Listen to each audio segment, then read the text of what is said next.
Secretary of Health, Wellness and Family Development.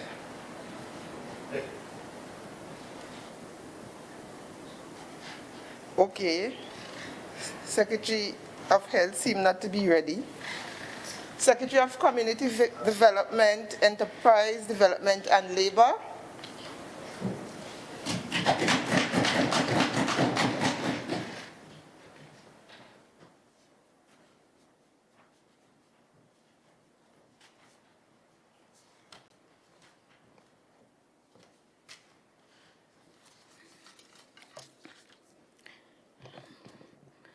Thank you, Madam Presiding Officer. Madam Presiding Officer, members of this Honorable House, and members of the viewing and listening public, good afternoon. I greet you all in the wonderful name of our Lord and Savior, Jesus Christ. Please permit me to join my colleagues in expressing my deepest condolences to the family and friends of the late Mr. Neil Wilson, a stalwart in Tobago's business community and a foundation member of the PNM family. May his soul rest in peace. Madam Presiding Officer, I am deeply grateful to the PNM administration and by extension the people of Tobago for the opportunity afforded me to lead the dynamic division of community development, enterprise development, and labor. I feel blessed and motivated by the passionate, committed service of staff members over the years, who have always gone beyond the call of duty to ensure that we deliver on our mandate with excellence. I am therefore heartened and thankful for their trust and unconditional support.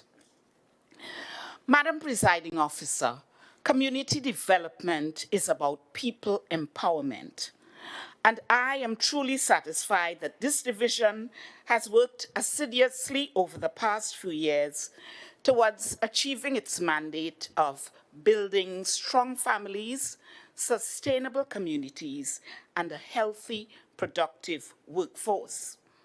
And we have done this through the proliferation of programs and projects which are offered within communities. And we know that we have been successful because of the widespread participation by community members. Madam Presiding Officer, like the rest of the world, the year 2020 has been a challenging one for this administration, its workers, and its clients. As we sought to grapple with the images of the ravages of the unpredictable COVID-19 pandemic worldwide, the threat to public health, the economy, and social disruptions has interrupted the livelihood and the well-being of millions of persons worldwide. And this has resulted in many governments like ours having to implement emergency stopgaps and social measures to stem the flow of economic decline. Madam Presiding Officer, according to the ILO Monitor, in its third quarter article entitled COVID-19 and the World of Work, as a result of the economic crisis created by the pandemic, the most vulnerable in the labor market have suffered massive damage to their capacity to earn a living. And this is due to lockdown measures and/or because many of them work in the hardest hit sectors. So it was ILO's Director General Guy Ryder who lamented the fact that as the pandemic and the job crisis evolve, the need to protect the most vulnerable becomes even more urgent. And we know this because no income means no food, no security, and ultimately no future. So the ILO called upon governments worldwide for urgent, targeted, and flexible measures to support workers and businesses, particularly small and medium enterprises, those in the informal economy, and those who are most vulnerable. Madam Presiding Officer, I am proud to report that staff members of the Division of Community Development, Enterprise and Labor, in particular the Community Development Department and the Business Development Unit, has answered our government's call and rose to the challenge of providing emergency support during the lockdown period to vulnerable families throughout our communities. To date, we have distributed 200 food hampers to affected householders. We've also distributed 1,000 fabric face masks, which were manufactured by tutors and students of our vocational skills program. We have prepared and distributed 40 care packages to the most vulnerable persons on the island. And I speak here to our 12 living centenarians. And these hampers, or should I say care packages, were distributed over a 3-month period. In addition, the Business Development Unit dispersed a total of 51 grants and 4 loans, totaling approximately $3 million to small and medium enterprises. And we would remember that it was the central government's initiative that afforded us $5 million towards this COVID-19 relief. The BDU also received 25 grant applications from the ancillary services of the Tourism Limited. So when we speak about ancillary services, I'm referring here to food and beverage, tour guiding, transportation, events and facilities. And to date, those grants have totaled $1.25 million. Madam Presiding Officer, additional support was afforded to SMEs for a 6-month period to provide effective and sustainable recovery of their businesses. Lending policies were relaxed. Interest rates were lowered to 3%. There was a 3-month moratorium on repayment of loans and rental fees. And the grant and loan ceiling was increased to $50,000 and $500,000 respectively. The ancillary services of the tourism industry were provided with $4 million in grant funding from the Division of Tourism, Culture and Transportation, with a maximum of $50,000 for each enterprise.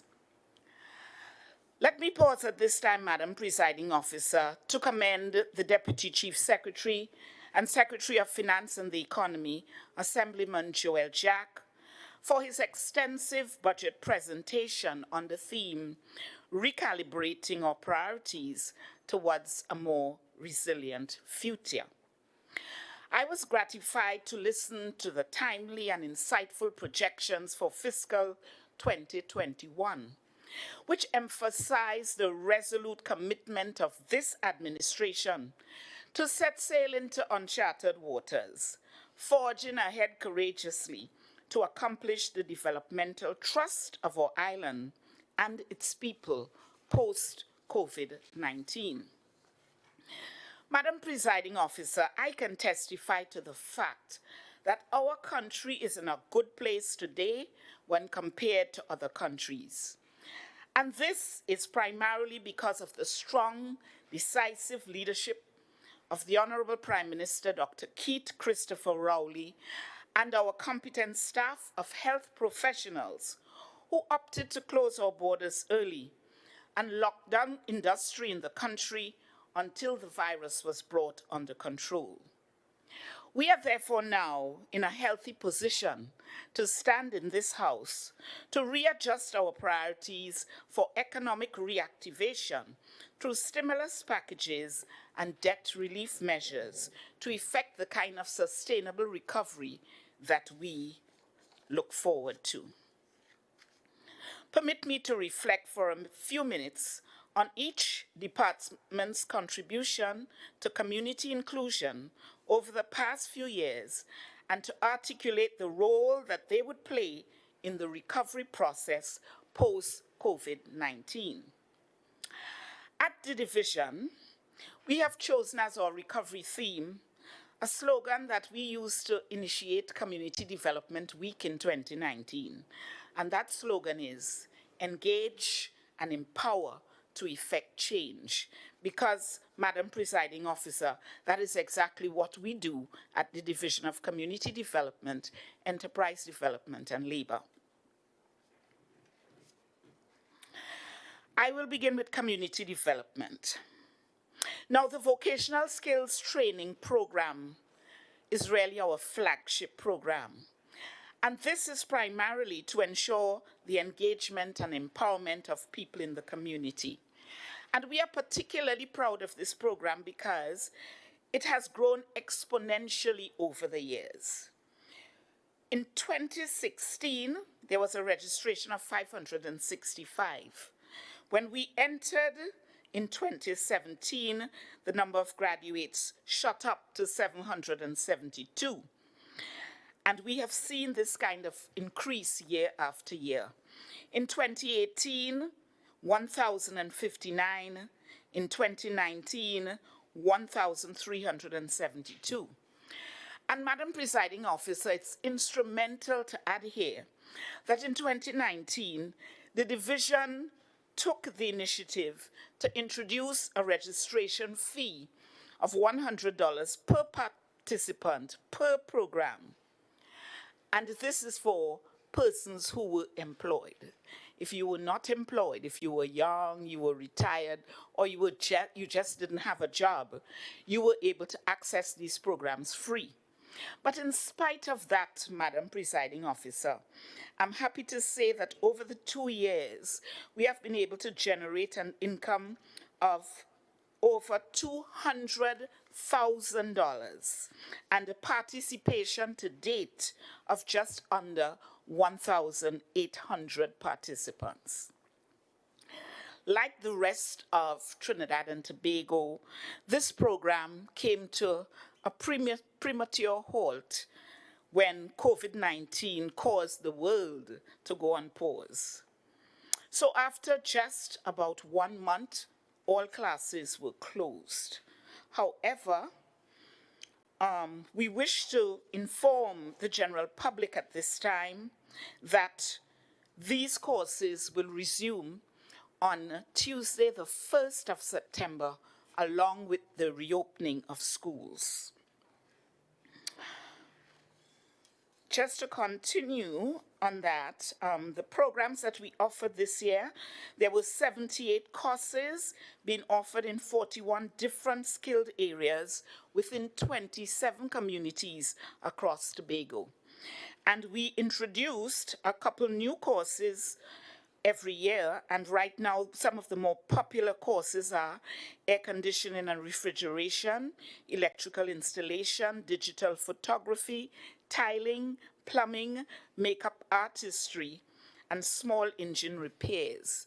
Now the last skilled area I'm particularly proud of, that's small engine repairs, and I know that the member for Palliative Speyside Lands for Me would also be happy to know that this course came on board in 2020, and that's because during a walkabout in Speyside, I had a conversation with some young men at the fishing depot, and they articulated the need for a course like this so that they could repair their boat engines. And immediately we were able to source a tutor for the program. The Speyside Center was not available at the time, but we were resourceful enough to use the Y Zone, and I can tell you that 15 young men are now engaged in that program, and we allow them to register free of charge. Continuing with community development, a total of 5 road market experiences were held, and they were held at various locations throughout Tobago. We are holding these road markets to cater to community entrepreneurship and to provide a platform for graduates of our vocational skills program to showcase and sell their locally produced items. The department also successfully staged 2 macho events under the theme Rebuilding the Block. Now, this macho initiative is an initiative which seeks to inspire and empower men and boys to live meaningful lives and adopt positive behavioral changes. And I can tell you that they were held in the communities of Bethel and Plymouth to date, and they were very well received. So in the new fiscal, we are proposing to add 2 new communities to that list. Madam Presiding Officer, I am also particularly proud of an MOU that was signed with the Trinidad and Tobago Fire Services, the Argyle Community Council, and the Division of Community Development, Enterprise Development and Labor for the use of the Argyle Community Center as a training facility for the Tobago arm of the fire services.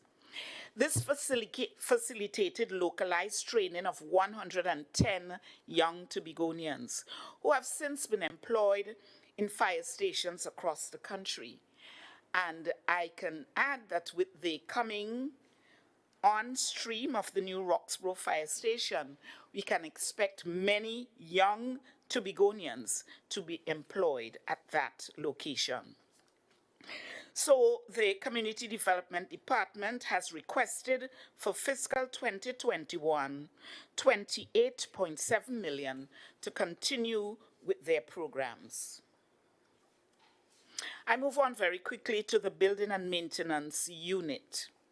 This unit is tasked with the responsibility of maintaining all community facilities and providing oversight for all constructions at the community level. Within the last 3 years, we successfully constructed the Bell Garden Multipurpose Facility at a cost of 13.1 million, and we refurbished and commissioned community centers at Signal Hill, Mount Grace, Castara, and Bonacone. During fiscal 2020, upgrades were completed to the Blackrock Regional Complex at approximately $1.4 million, Golden Lane Community Center, $1.5 million, and the Pembroke Community Center, which will come on stream in the next month or so, $2 million.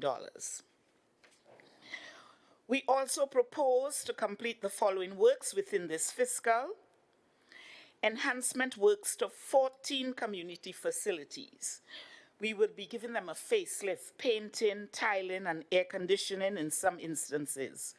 And I want to place on the table that we will be using contractors from the community to do these works, and their engagement requires engaging 60% employment from the community. We will also see the demolition of the Charlottesville Community Center at an estimated cost of $250,000. Now, you heard the member for Palliative Air Lands for Me Speyside speak about a meeting that was held in Charlottesville with the Community Council. And I want to add that this conversation will continue as early as the next 2 weeks, at which we will meet with the Community Council to decide on the architectural designs of the building. And if all goes well, Madam Presiding Officer, we propose a start to construction by August 2020 and completion of a spanking new community center by March 2021.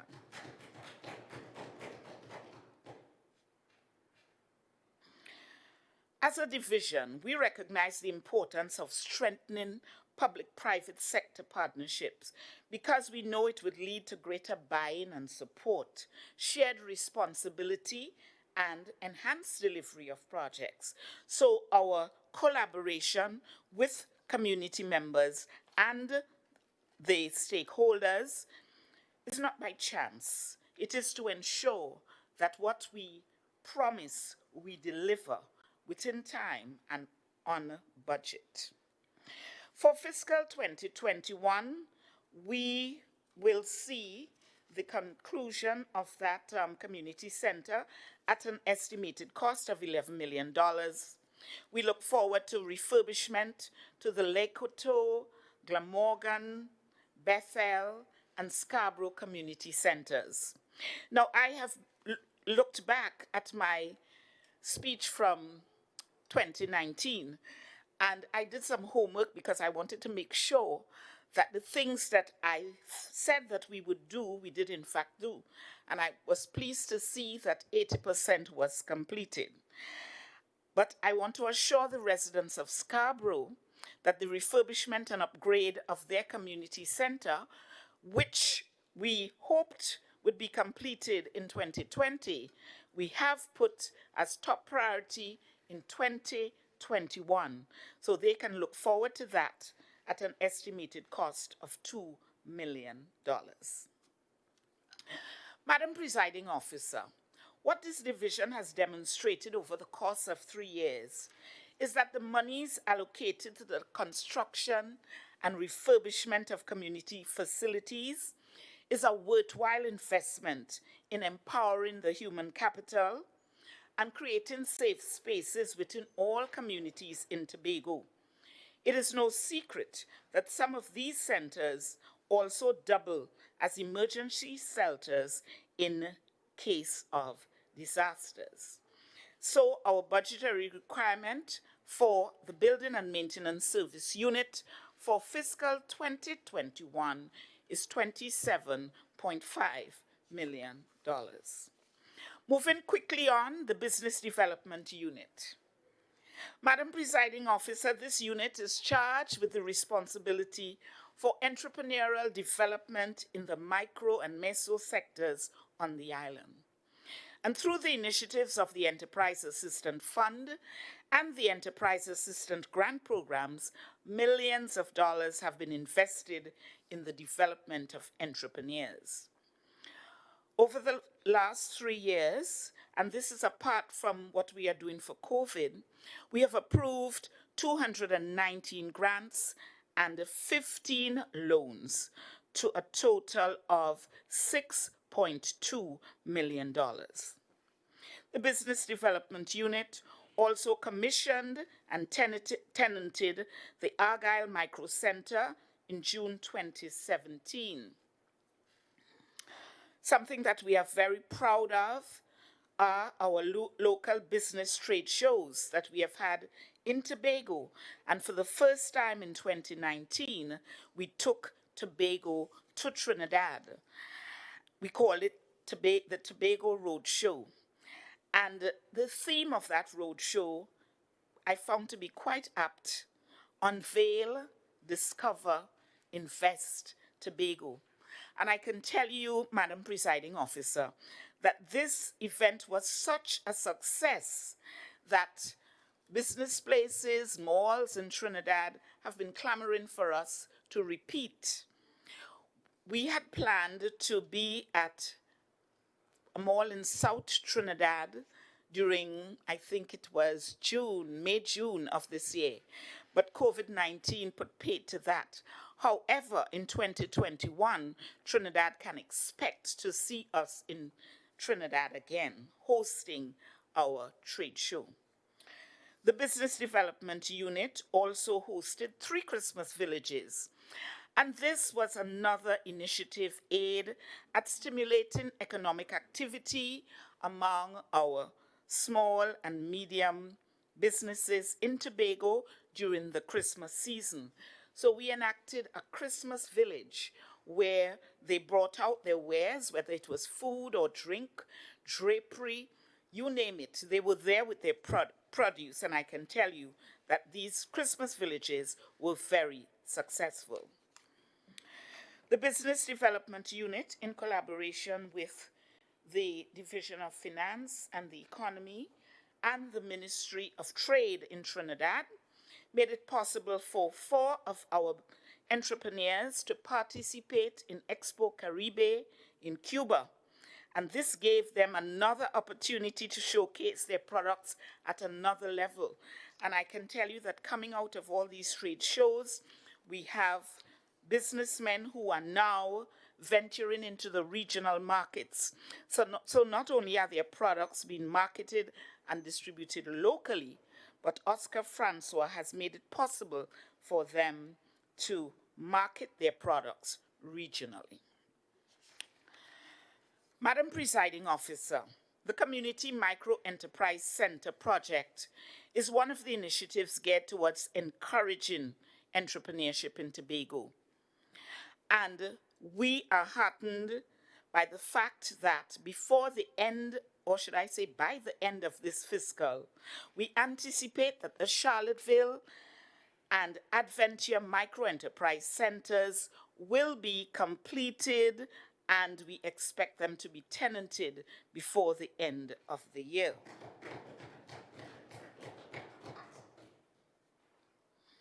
So in 2021, apart from the hosting of another roadshow in Trinidad and the grants and loans programs that we normally do, the BDU looks forward to participation of the Tobago House of Assembly in Expo 2021 in Dubai. And we were forced to postpone our participation because, as you know, the world was on pause. So too, Dubai 2020 had to be put off for another year. So all things being equal, October 2021 to April 2022 should see the hosting of Expo 2021 in Dubai. Participation in an event of such magnitude will help to strengthen the island's developmental agenda. It will also provide an opportunity to market Tobago as a premier destination. Finally, for BDU, in 2021, we look forward to the formalization of BDU into a company. You have 5 minutes more of speaking time. Thank you very much, Madam Speaker.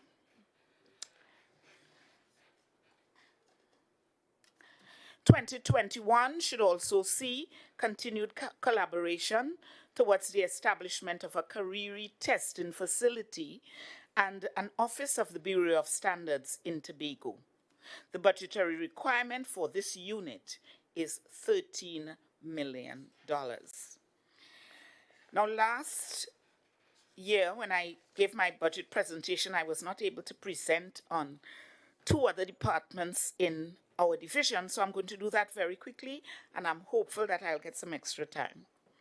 The Labor Department has been involved in a number of initiatives from 2017 to the present, and I would start with one that has been very instrumental in ensuring that we reach people where they are, and that is the labor caravan.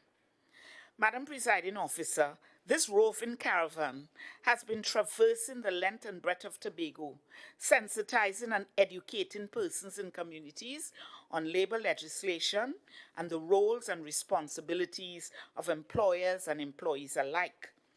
In addition, they have established a labor market information system, or what we will call a skills bank.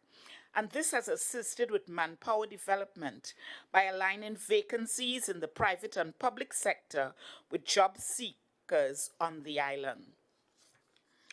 The Occupational Safety and Health Department, in conjunction with the Trinidad and Tobago Fire Service, TNTEC, and TEMA, have also come together to host what we would call a community fire safety caravan. And this was especially helpful to persons in community during last year, when you know that we experienced a high incidence of fires in communities. Their safety and health awareness program is geared to increasing public awareness in regard to safe practices in communities, leading ultimately to safer communities. The Community-Based Environmental Protection and Enhancement Program, or CPEP, is another program that we are very proud of. They are responsible for providing maintenance and beautification services throughout the 12 electoral districts of Tobago. One initiative that they implemented this year is what we call a butterfly garden project. And this was done in 2 communities, Palative and Wim, in which they planted flowers as a source of reintroducing butterflies into the environment. Don't know if we are aware, but when you ask the question, when last have you seen a butterfly in Tobago? And this program that they have implemented is geared at reintroducing that butterfly community. And I would not go into all the benefits of it in the interest of time. CPEP has also concentrated on unleashing the creative and productive capacity of its workforce through vocational skills training and the agro-based capacity building training program. And this program was a tripartite program among the Division of Infrastructure, Quarries and the Environment, the Division of Agriculture, and our division. And many of our CPEP workers have completed this training, and many of them have opted to go into agriculture on their own. Finally, for CPEP, a partnership has been entered into to maintain the golf course at the Magdalena Grand Hotel and Spa Resort, and we are hopeful that other private entities will see this as a way of engaging with us, the Tobago House of Assembly, so that together we can work at making Tobago more beautiful. I said finally, but I cannot forget this one because the Chief Secretary will not be very happy.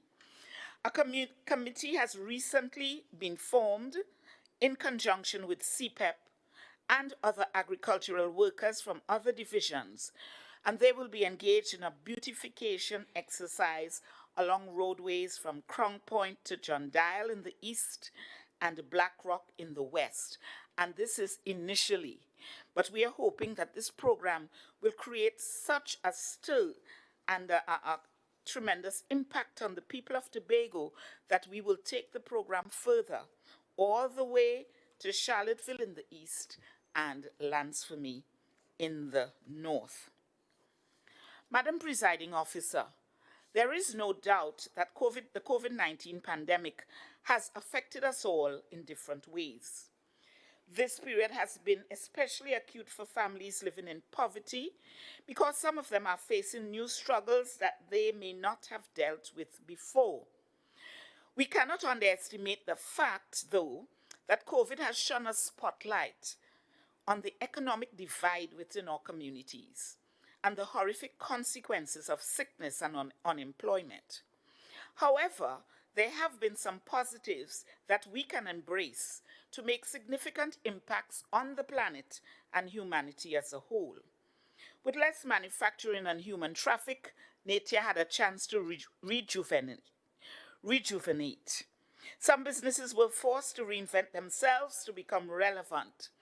I remember one of my constituents who is into the production of punches. During the COVID break, he was now doing the manufacturing of soil using the sargassum seaweed along with other ingredients, and he was doing quite well in this venture. There was also a renewed interest in home gardening. Grow what you eat and eat what you grow. There was a renewed sense of community. Each one help one. Increased level of corporate responsibility. Many of persons in the private sector and in the communities donated food and money, churches and you name it. There was a transformation of the education system. Remember, you have 1 minute more. There was also gratitude for the simple things in life: freedom, leisure, work, family, and friends. So, Madam Presiding Officer, as I close, it is up to us now as citizens of this country to change ourselves and our systems moving forward. Recovery from COVID-19 must lead to a revitalized, more robust economy. Madam Presiding Officer, I thank you.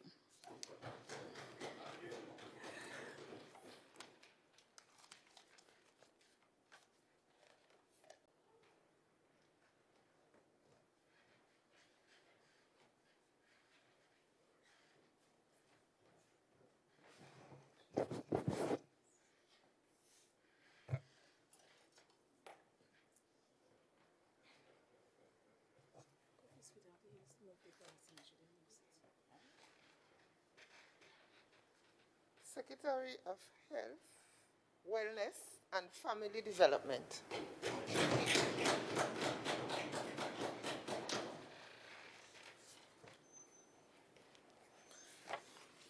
I thank you, Madam Presiding Officer.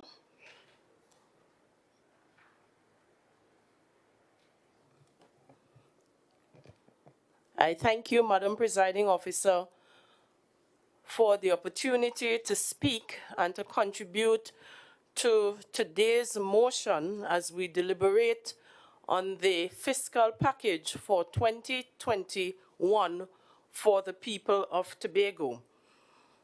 I will use this opportunity, Madam Presiding Officer, to indicate how very pleased I have always been with the administration's approach to the management of the Trinidad and Tobago's economy, whether in trying times or not. And so today, as we gather here to discuss how this administration proposes to implement its economic policies and realizes its program priorities for the upcoming fiscal period, I wish to add that regardless of the circumstances, the PNM administrations have always found a way to create a safety net so as to provide a cushion and to mitigate the effects of any negative situation on our population. And the very current situation is recent testimony of which I speak. Regardless of the rantings of the people on the other side, Madam Presiding Officer, our administration has consistently been able to keep inflation at very low and reasonable levels, as would have been posited by the Secretary of Finance and Economy.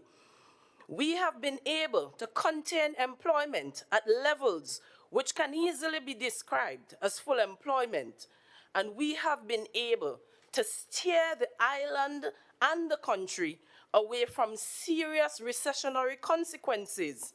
And now with COVID on our doorsteps, we are even more determined to undertake the activities and to create change which will allow all of us to become even more resilient as a people.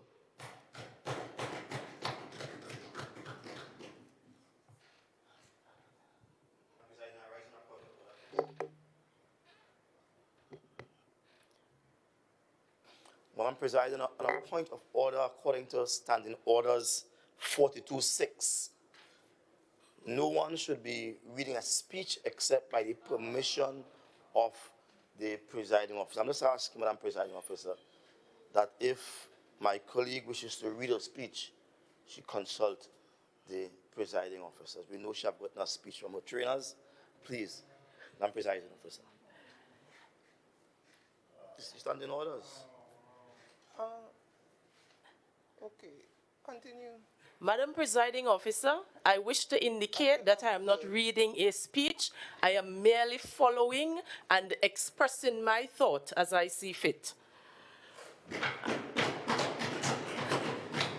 And so regardless of the rantings on the other side, Madam Presiding Officer, I wish to indicate to the people of Tobago. Members, I'll observe. Yeah, there's this take off your mic. So. And regardless of the rantings of the people on the other side, Madam Presiding Officer, this PNM-led administration will continue to develop Tobago and Trinidad and Tobago. And so as I made the point earlier, the People's National Movement Administration has been successfully able to steer Tobago and Trinidad and Tobago away from the recessionary consequences. And now with COVID on our doorsteps, I am positing that we are even more determined to ensure that we undertake the necessary activities and to create all of the changes that will help us to become even more resilient as a people. Madam Presiding Officer, I want to stand here this evening to indicate that it is very easy to oppose. It is very easy to attempt to indicate all the things which have not been done. But I've always posited that development is a continuum, and development covers a range of broad areas, some of which have already been started. And so the Minority Assemblyman spoke about the level of development in Tobago at this period of time. But I want to indicate to all of us in this honorable house, as well as all of us in Tobago, that it was the People's National Movement administrations over the years who have led every single development on this island, and we will continue. And so I am saying here today that with our minority membership, we will continue to signal to all of the people of Tobago, we will continue to signal to all of the people of Trinidad and Tobago that regardless of the challenges that we face, we will continue to be a beacon for the development of our people on this island. And just as we have been doing PNM administration style, we will ensure that all of our citizens at every level, at every sector of Tobago, will be impacted positively by our economic measures and even our policies going forward.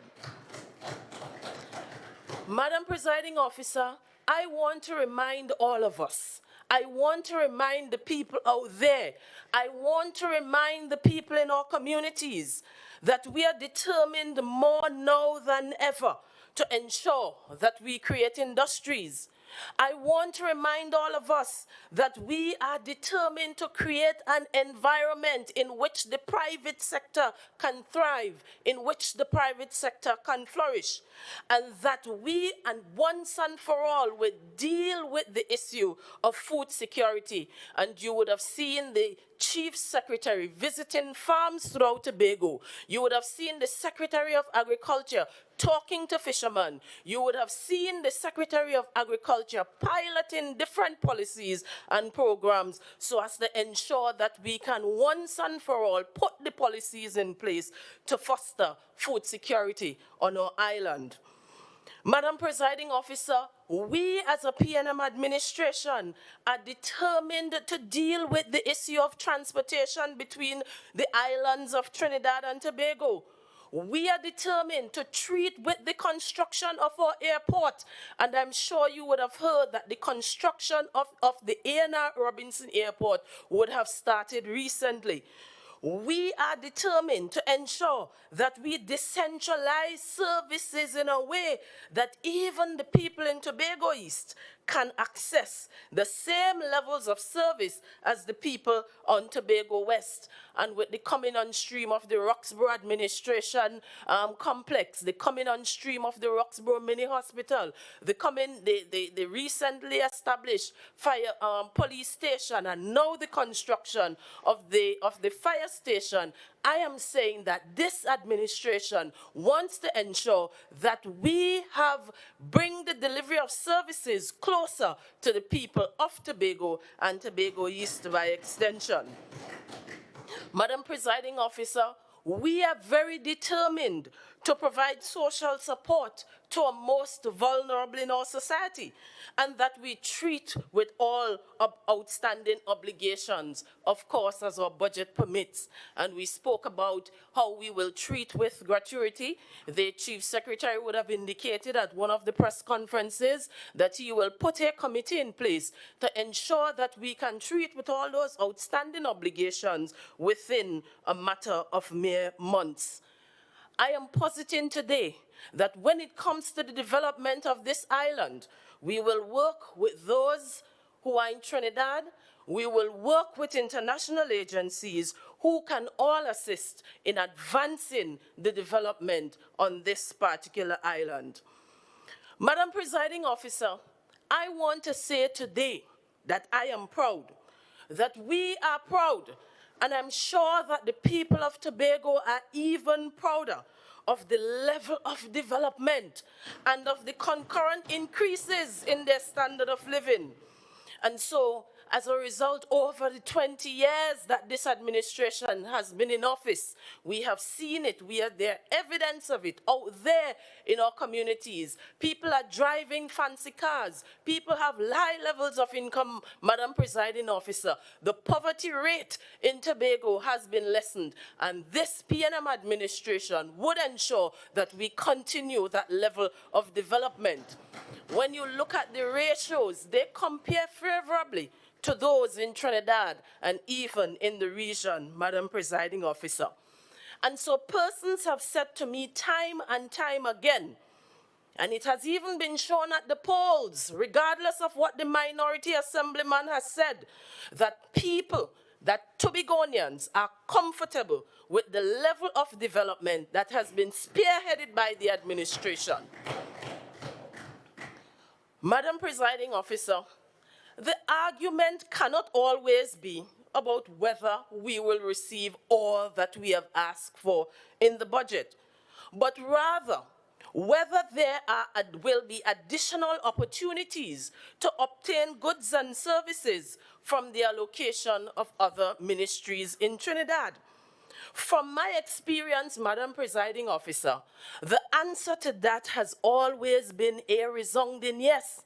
And it is even more magnified when there is a PNM-led Tobago House of Assembly and a PNM-controlled central government.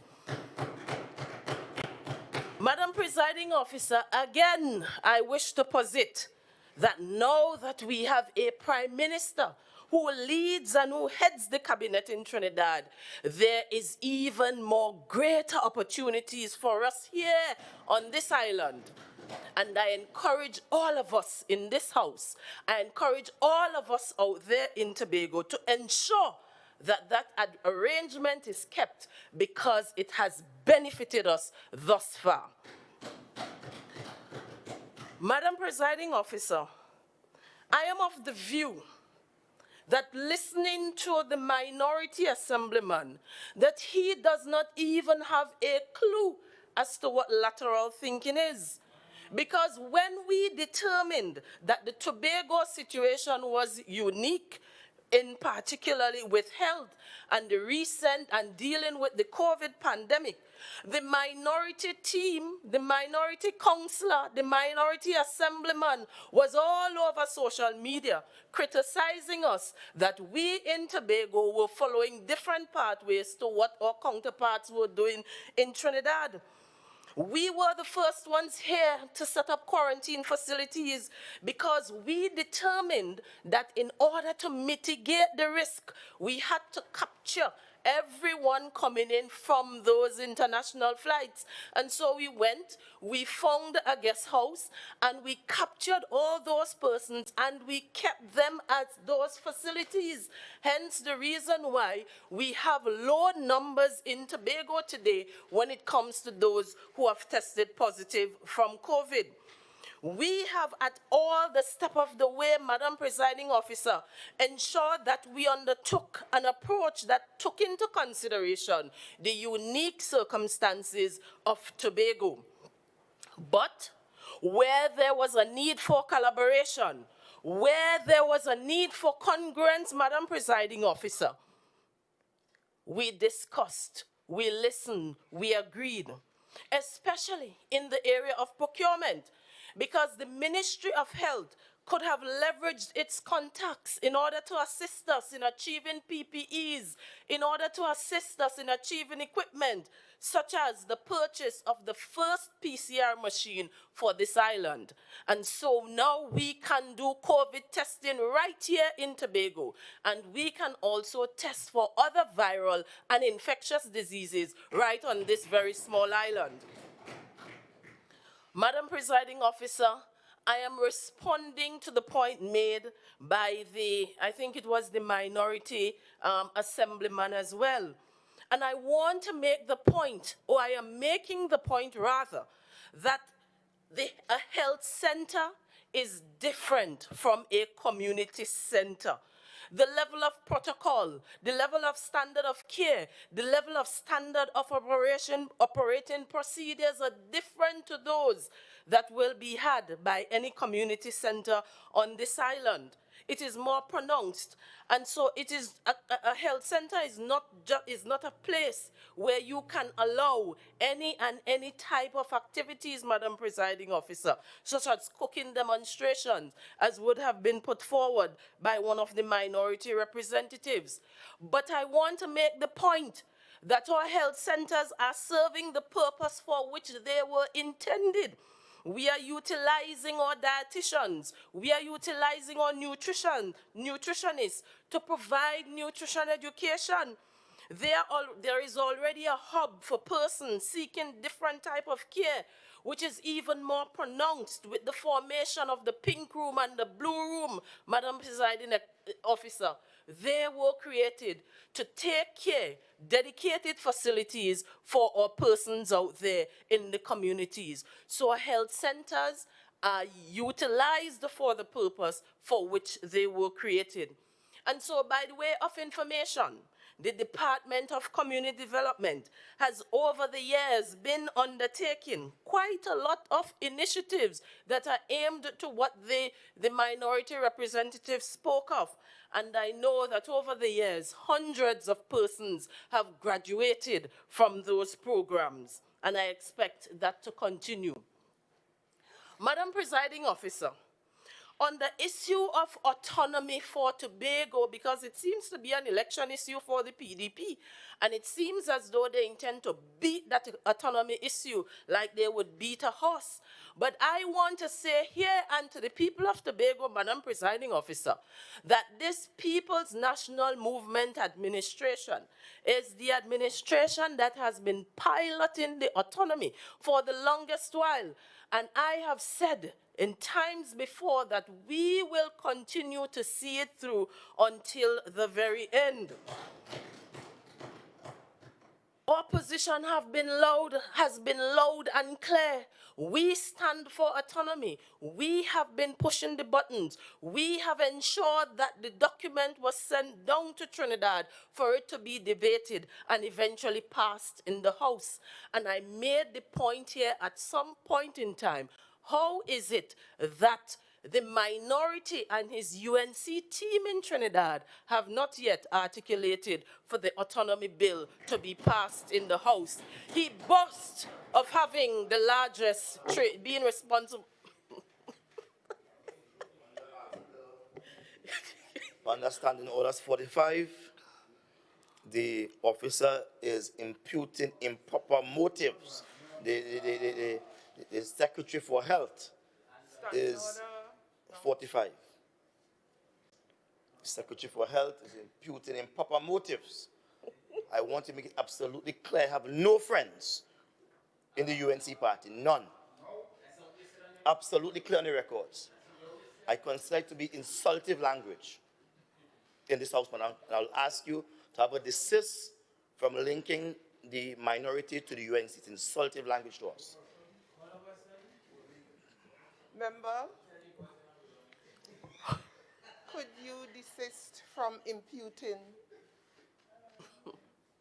Please move on from.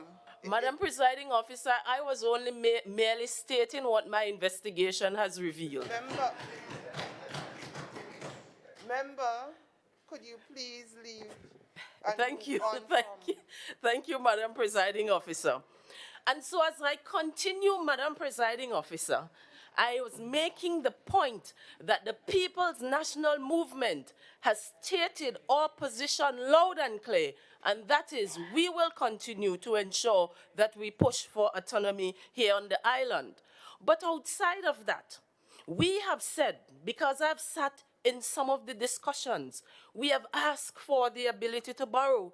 I am sure you heard from the Secretary of Finance and the Economy in his budget that Tobago can now access up to $300 million, and that he will be putting out information pretty soon so that we can call investors to invest in different programs here on the island. We have asked for the ability to sit side by side with Trinidad.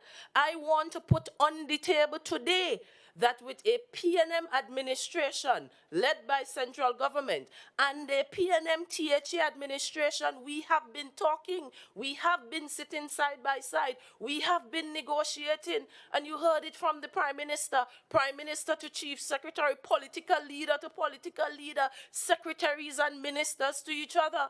And we have been talking and negotiating and leading this country and the island of Trinidad and Tobago.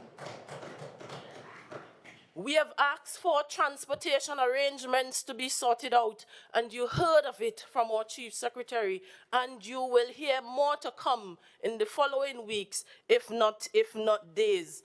And so the point I'm making, Madam Presiding Officer, is that progress is being made in Tobago in terms of charting the course for more autonomy for this island.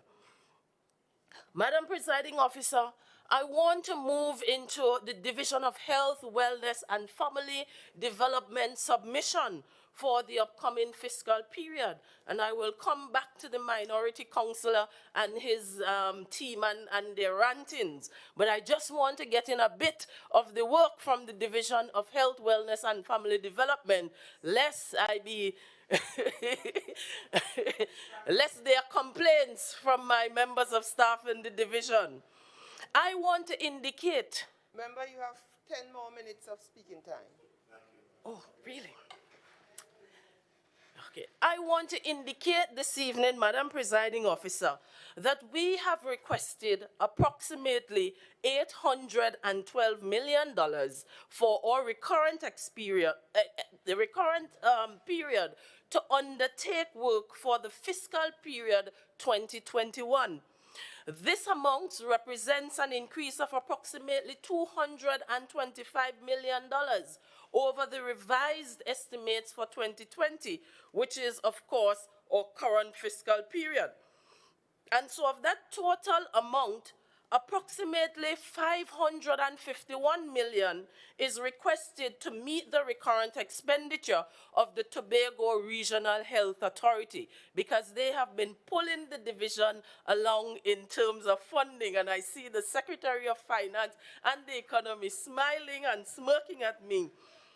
Additionally, of the $225 million increase, the largest portion, which stands at 68%, or $152 million, is proposed again to the Tobago Regional Health Authority. And so as for the justification, the increase assists with the liquidation of outstanding obligations to employees. It assists to cover the associated costs arising from the engagement of staff at the New Roxborough Hospital that is to come, as well as staffing for the Moriah Health Center, again, PNM style. Madam Presiding Officer, the Division of Health, Wellness and Family Development comprises many departments. As a matter of fact, when I went in and I saw the organizational structure, I was shocked. It is about 3 ministries coming together in one division. The Tobago Regional Health Authority, the Departments of Health, Family Development and Wellness, and we collaborate with a number of external agencies, such as the Ministry of Health, the Ministry of Social Development, the Office of the Prime Minister and Children's Authority, the United Nations Development Agencies, to name a few. And so scope of operations, it is wide, it is all-encompassing, and we administer to over 40,000 persons on a yearly basis. And hence the reason why, Madam Presiding Officer, that our budget or recurrent request is usually the largest of the Tobago House of Assembly's request. And apart from that, Madam Presiding Officer, we encourage an ethos, we encourage a culture of experiential learning, planning, and of course, preparation. With our budget for the upcoming fiscal period, Madam Presiding Officer and members of this Honorable House, we have taken into consideration our new normal, because of course, you know, we have been the ones in the forefront from this division leading the charge when it comes to keeping our persons safe and when it comes to administering services to our vulnerable out there in our communities. We have taken into consideration the lessons we have learned. We have looked at how we can strengthen our systems to further mitigate against any future but inevitable occurrences, Madam Presiding Officer.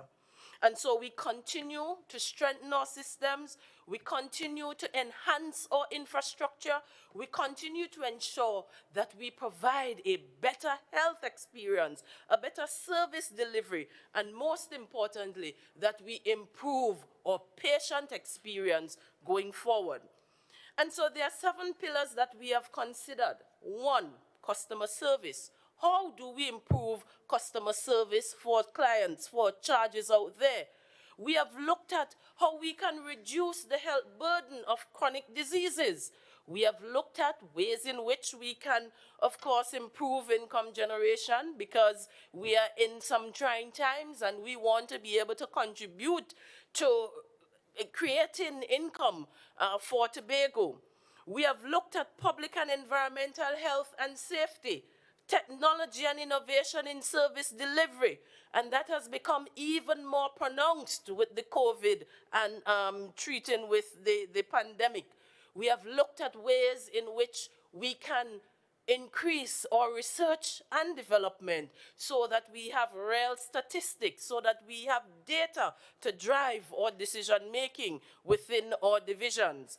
And we have looked at how we can care for even our most vulnerable going forward. And so you would hear from the Assistant Secretary, Councillor Stuart Phillips, who will report on family development and social services and all the nice things that they're doing over there. And I know that her focus will be on strengthening existing social safety nets by creating systems that will mitigate against the adverse impact of social illnesses, foster financial independence, and of course, looking at ways in which we can address inequalities and provide greater access to persons requiring resources in the economy. We want to ensure that we support the family to stay together. We want to ensure that we develop our people emotionally and financially. And so the Social Services Department has that mandate going forward to be able to address some of the most vulnerable in our society. But crucially, Madam Presiding Officer, our budget is underpinned by of us creating more value for money. And so I have said to our members of staff at a meeting that we recently had that we have to do more with less. And so for every department, we want to demonstrate that we can have an increase in quality, that we can have an increase in outcomes with, of course, reducing the expenditure for some of our programs and activities going forward. In this regard, efficiency and effectiveness will become our division's watchwords going forward. And so hence our proposal of almost $500,000 to provide institutional strengthening in our human resources management, to provide institutional strengthening in accounting and our ICT monitoring and evaluation. I want, as the secretary of the division, to increase the technical capacity of all our staff. I want them to be able to develop better projects, to operationalize them, and to ensure that we have monitoring and evaluation systems in place. because the intent at the end of the day is to ensure that we enhance the customer experience and that there is less wastage for better outcomes going forward. Some of our highlights for fiscal period 2020-2021. I have said it before, Madam Presiding Officer.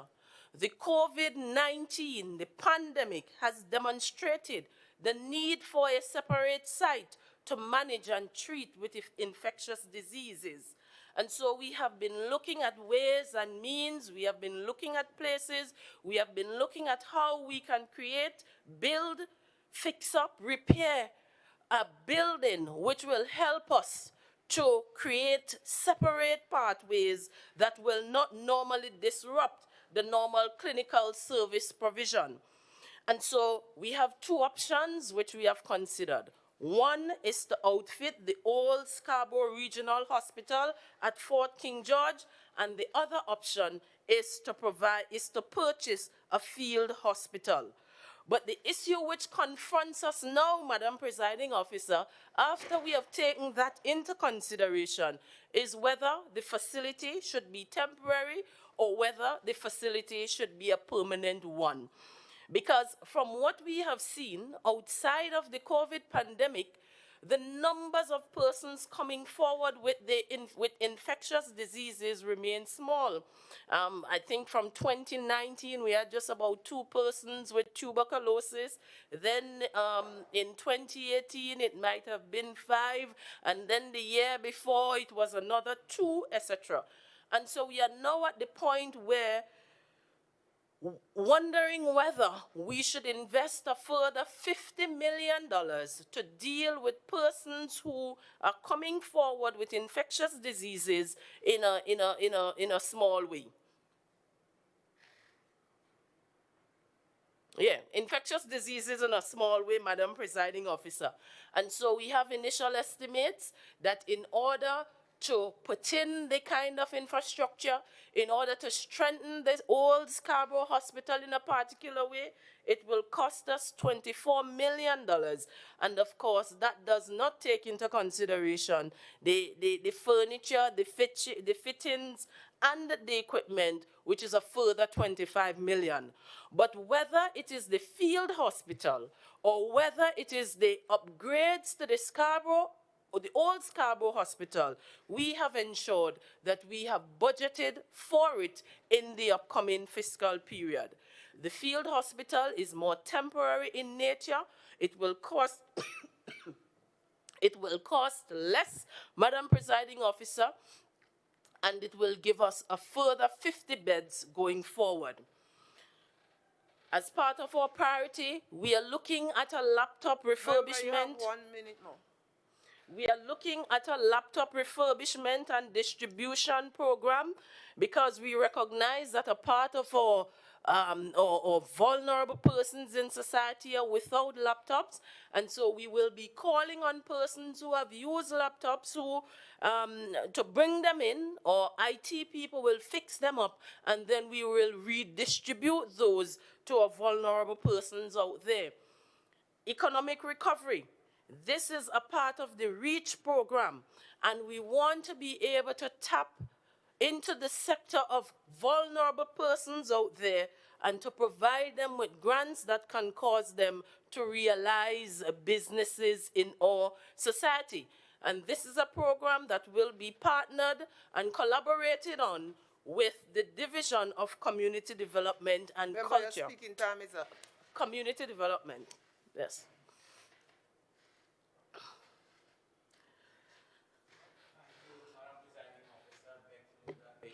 Speaking time will be extended by a further 10 minutes.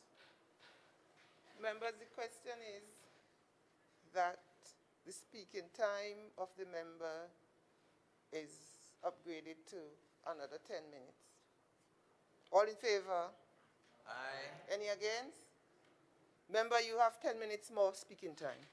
Thank you, Madam Presiding Officer, for the additional 10 minutes as I continue to provide information on the Division of Health, Wellness and Family Development, particularly the Departments of Health's response to the upcoming fiscal period. We have our tourism health project. Of course, that will be done by the appointment of a steering committee, and it will work in collaboration with the Department of Tourism, where we will have registration of hotels, villas, and guest houses, because we aim to create an electronic platform designed by CARFA so that we can have communicable diseases surveillance. I want to add as well, Madam Presiding Officer, that at the level of the Tobago Regional Health Authority, we are proposing to continue the upgrades of our medical laboratory. New equipment has already been installed in May 2020 and continuing until July 2020. The new equipment being installed includes 2 new CBC analyzers, 2 biochemistry machines, freezers, refrigerators, and centrifuges. And so in our upcoming fiscal budget, we have budgeted $1.5 million to continue the upgrades to the medical laboratory. I also want to add that for the upcoming fiscal period, again, COVID has taught us a lesson.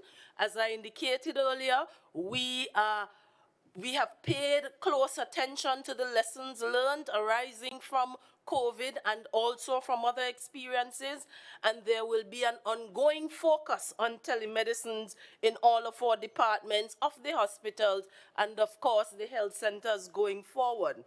We are focused on the installation of the air-conditioned units, not only at the hospital, but at the health centers as well, and we continue to ensure that funding is provided to treat with that. Already, I know tenders have gone out and persons have gone to those facilities to look to ensure that we can have the immediate installation, and 2 40-ton AC units have already been installed at the Scarborough Health Center.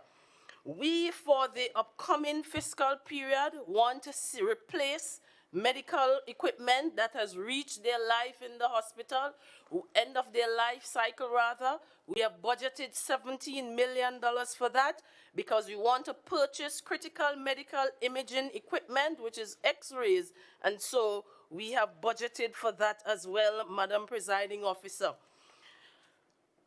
We are focused on the expansion of the oncology unit at the old hospital. At present, the oncology unit is cramped and the staff and patients need more space.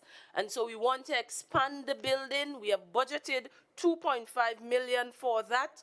We want to upgrade our building infrastructure for primary health facilities at Plymouth and at Canaan to allow for increased diagnostic capabilities.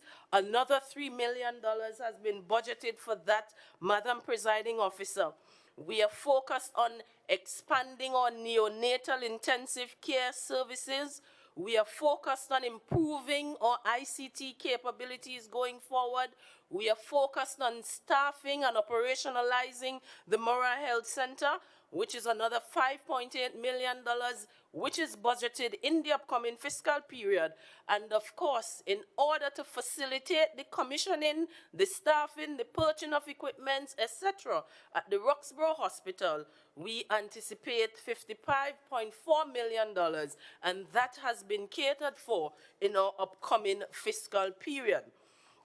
Madam Presiding Officer, I want to add, in terms of customer service, that we intend to deliver a world-standard healthcare facility.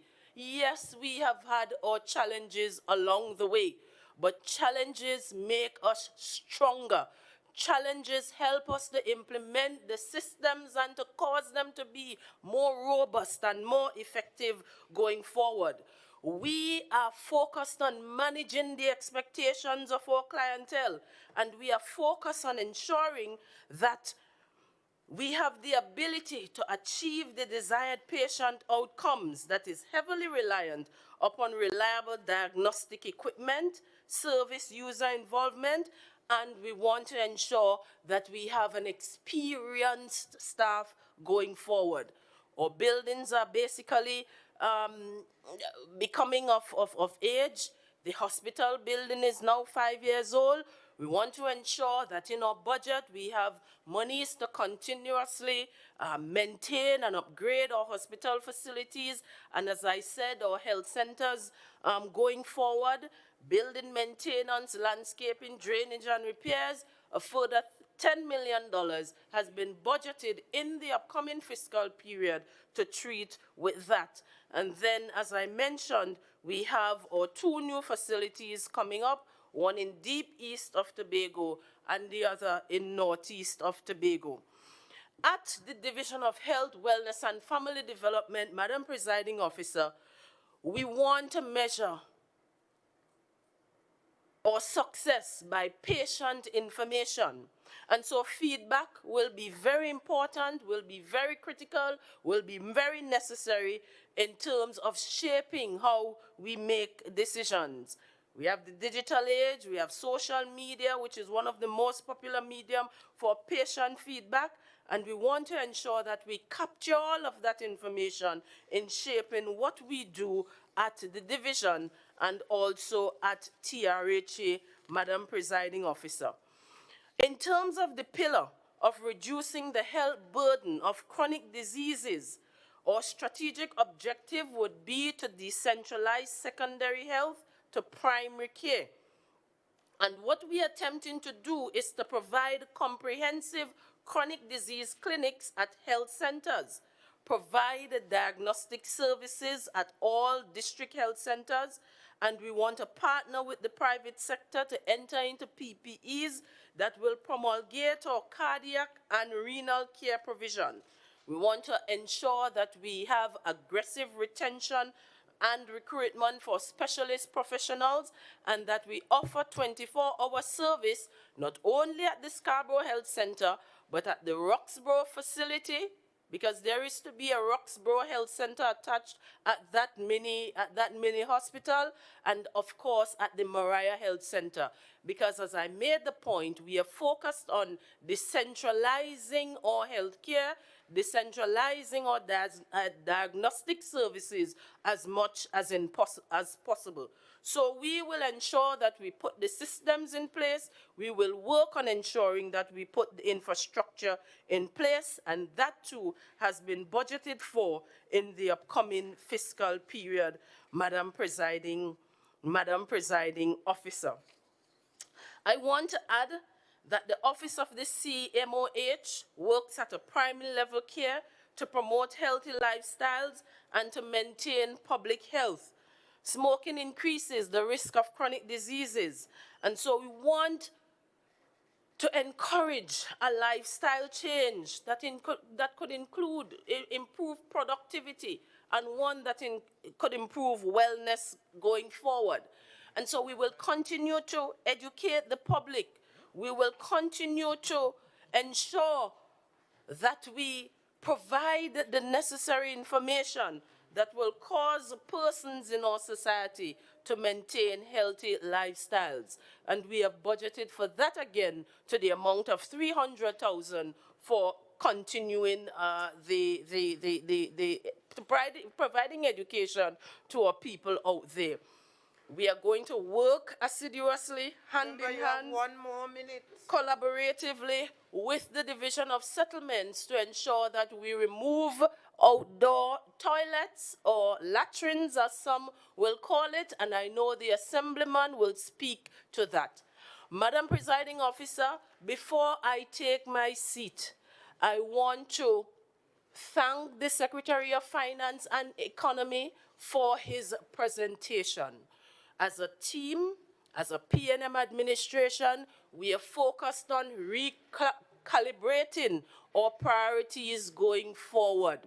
We, as I said in my start of my presentation, will continue to ensure that this administration is the beacon for development on this island.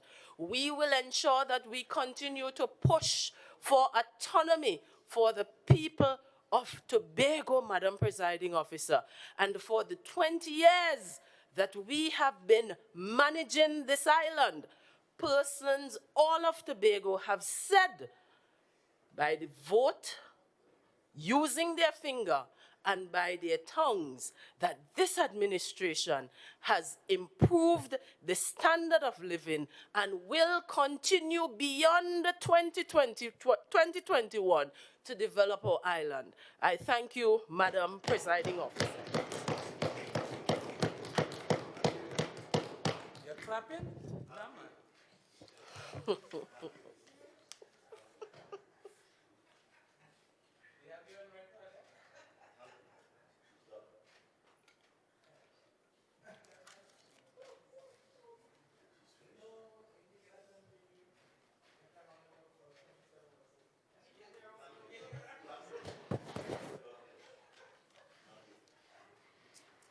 Assistant Secretary of Health, Wellness and Family Development.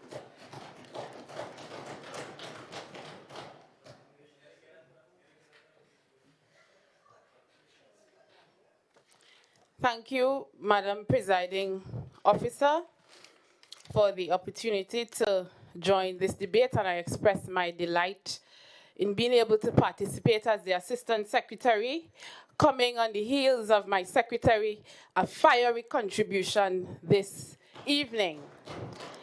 I join my colleagues, Madam Presiding Officer, in paying tribute to the late, great Neil Wilson, a man that we can give the title of icon, a man that has been the backbone of the People's National Movement and the island of Tobago. I extend heartfelt condolences to his family, and may he rest in peace. I wish to join my colleagues in congratulating the Secretary of Finance and his team, and for recognizing the tremendous effort, as well as the employees at the Department of Planning, out of the Office of the Chief Secretary, on what can only be described, Madam Presiding Officer, as an excellent presentation consistent with the theme, recalibrating our priorities towards a more resilient future. And that presentation, Madam Presiding Officer, was demonstrative of understanding the current economic and social circumstances of the nation and the world. And the word resilient, Madam Presiding Officer, really speaks to the Tobagonian. The Tobago people instilled with creativity, strength, and determination. And in presenting this theme, what we are saying to the people of Tobago, it doesn't matter what befalls us now. We are putting the mechanisms in place, and we are making the adjustments to ensure that we all come out stronger in the end. And Madam Presiding Officer, there is a mantra that comes from the minority that they are putting people before politics. But that is nothing new to the People's National Movement, Madam Presiding Officer, because the P in PNM is for people. And the PNM, we are of the people, for the people, and by the people. And this is what has continuously and consistently guided our policies and decision-making processes. Caring for and protecting people are the reasons for our very existence. And this also aligns with one of the tenets of Vision 2030, putting people first, nurturing our greatest asset. So our base philosophy, Madam Presiding Officer, is caring for the people, and that is all people, all Tobagonians. And this is achieved through addressing the issues of social inclusion, social service delivery, but most of all, we place great emphasis on social empowerment. And the sudden arrival of COVID-19, Madam Presiding Officer, forced us to change some of our plans and shift our focus as we evaluated our systems and our processes to ensure that we were holistically addressing the psychosocial needs of our residents on the island of Tobago. And in delivering social services, we are ensuring that the human resource mechanisms are in place and do not add any further challenges that is being faced by our clients or the beneficiaries, with an emphasis, as I indicated before, on empowerment. And I would spend my allotted time, Madam Presiding Officer, and confine my contribution to the achievements in the area of family development for the fiscal year 1920 and outline the vision for the upcoming fiscal as we move forward. But before I do that, Madam Presiding Officer, I wish to acknowledge and commend the Secretary of Health for her leadership of the COVID-19 crisis.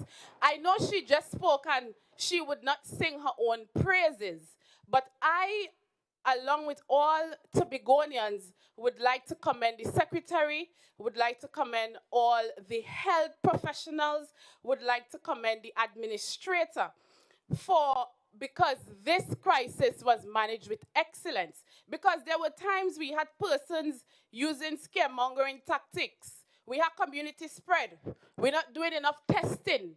But the reality, Madam Presiding Officer, is that the situation was being managed, and as outlined by the Secretary, we are prepared for if there is to be a second wave. Madam Presiding Officer, at the Family Development Department, our focus has primarily been on promoting an enabling environment to meet the needs of the Tobagonian people. And we are saying that surpasses a mandate. We are protecting our elderly, persons with disabilities, and other vulnerable persons on the island. And the policy decisions ultimately focused on improving services and fostering the development of families, with focus on strengthening families through an overall approach of addressing social support and safety needs of the families. Our strategies in executing this mandate, Madam Presiding Officer, was twofold, and it focused on prevention and treatment. And prevention and treatment aligned with our goals: preservation of families, development of resources and networks to enhance family functioning, just to mention two. And one of the critical decisions that we made was to decentralize our operations in the communities. And I know that the Assemblyman Farley is not present in the House, but while he spoke, he alluded to the fact that if the Chief Secretary gets a horn, he should be able to walk into a health center. But knowing the Assemblyman and his frequent visits to Charlottesville, for one reason or the other, we are assuring him that should that befall him, we have the services at the Charlottesville Health Center that is equipped with a social worker and a therapeutic counselor, as all other spaces, community spaces on the island of Tobago. And what that does, Madam Presiding Officer, once an issue arises, there is someone in close proximity that you can go to for guidance and assistance depending on your circumstance. Ultimately, Madam Presiding Officer, community access increases the likelihood of our clients receiving help at a very early stage of the identified issue, and it limits the chance of escalation into something bigger, as well as persons are on hand should there need to be follow-up. Our Community Social Services Unit, Madam Presiding Officer, has been the leading unit at the Family Development Department, responding in a timely and effective manner to the needs of our clients. And as part of the mandate, Madam Presiding Officer, the unit responded and treated with a number of emergencies in the communities during the fiscal year, and that include rental assistance, burials, emergency food support, fire and natural disasters, medical requests, clothing requests, etc., just to name a few, Madam Presiding Officer. We have also had a strong focus on preventative initiatives in the communities and schools through public education and information sharing. And that was done, one, coming out of our alcohol and drug abuse prevention program. In our efforts to reduce the use of drugs and other psychoactive substances to the population of Tobago, we collaborated and provided workplace sessions on substance misuse with several organizations on the island. We also recognize that our young people, especially those that are now entering secondary school, Madam Presiding Officer, are the most vulnerable given the diversity that exists amongst the school population. And in this regard, there was an 8-week drug prevention education program targeting 240 Form 1 students of specific secondary schools in Tobago. Additionally, sessions were conducted with the participating Parent Teachers Association of each of the participating schools. Some of our school-based initiatives, Madam Presiding Officer, anger management sessions with 3rd and 4th form students were conducted, and that also remains a feature in our prevention scheme. Child abuse sensitization, gender-based issues, domestic violence, Madam Presiding Officer, were also a core of the education drive at the division, just to mention a few. And touching on the issue of domestic violence, we have seen a surge in cases and unfortunately deaths in the last couple weeks. And it was just yesterday in the Parliament that the Domestic Violence Amendment Bill 2020 was unanimously passed. It was also passed in the Senate on Monday. And the amendments, as outlined, will address specific weaknesses in the current legislation and propose the remedies for existing law that disadvantage those who ought to be protected. We do look forward to these amendments, Madam Presiding Officer, forming part of the law, as we must ensure that the protection of our victims are strengthened. At the division, Madam Presiding Officer, we have had a number of women accessing our shelter and other services coming out of the gender unit.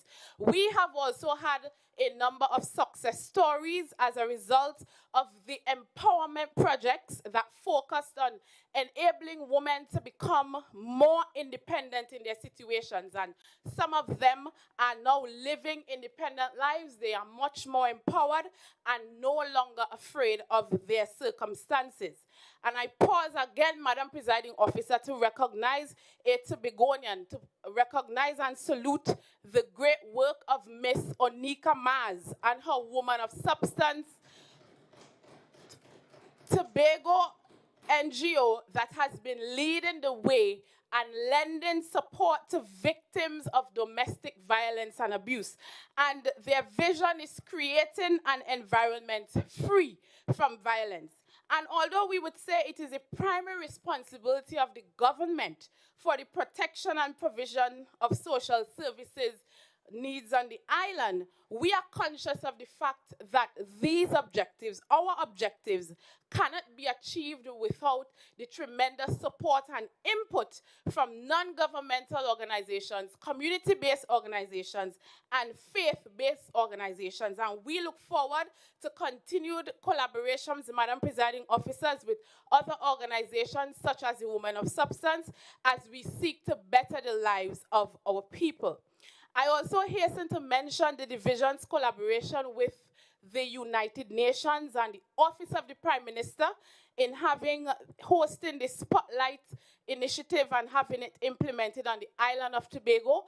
And this initiative, Madam Presiding Officer, is a global multi-year partnership to eliminate all forms of violence against women and girls by 2030.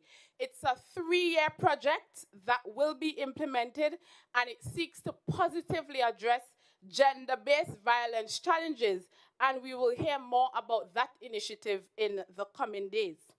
I take this opportunity as well, Madam Presiding Officer, to commend the ardent, industrious Member of Parliament for Tobago East and the Minister of State in the Office of the Prime Minister with responsibility for gender affairs, the Honorable Ayanna Webster-Royan.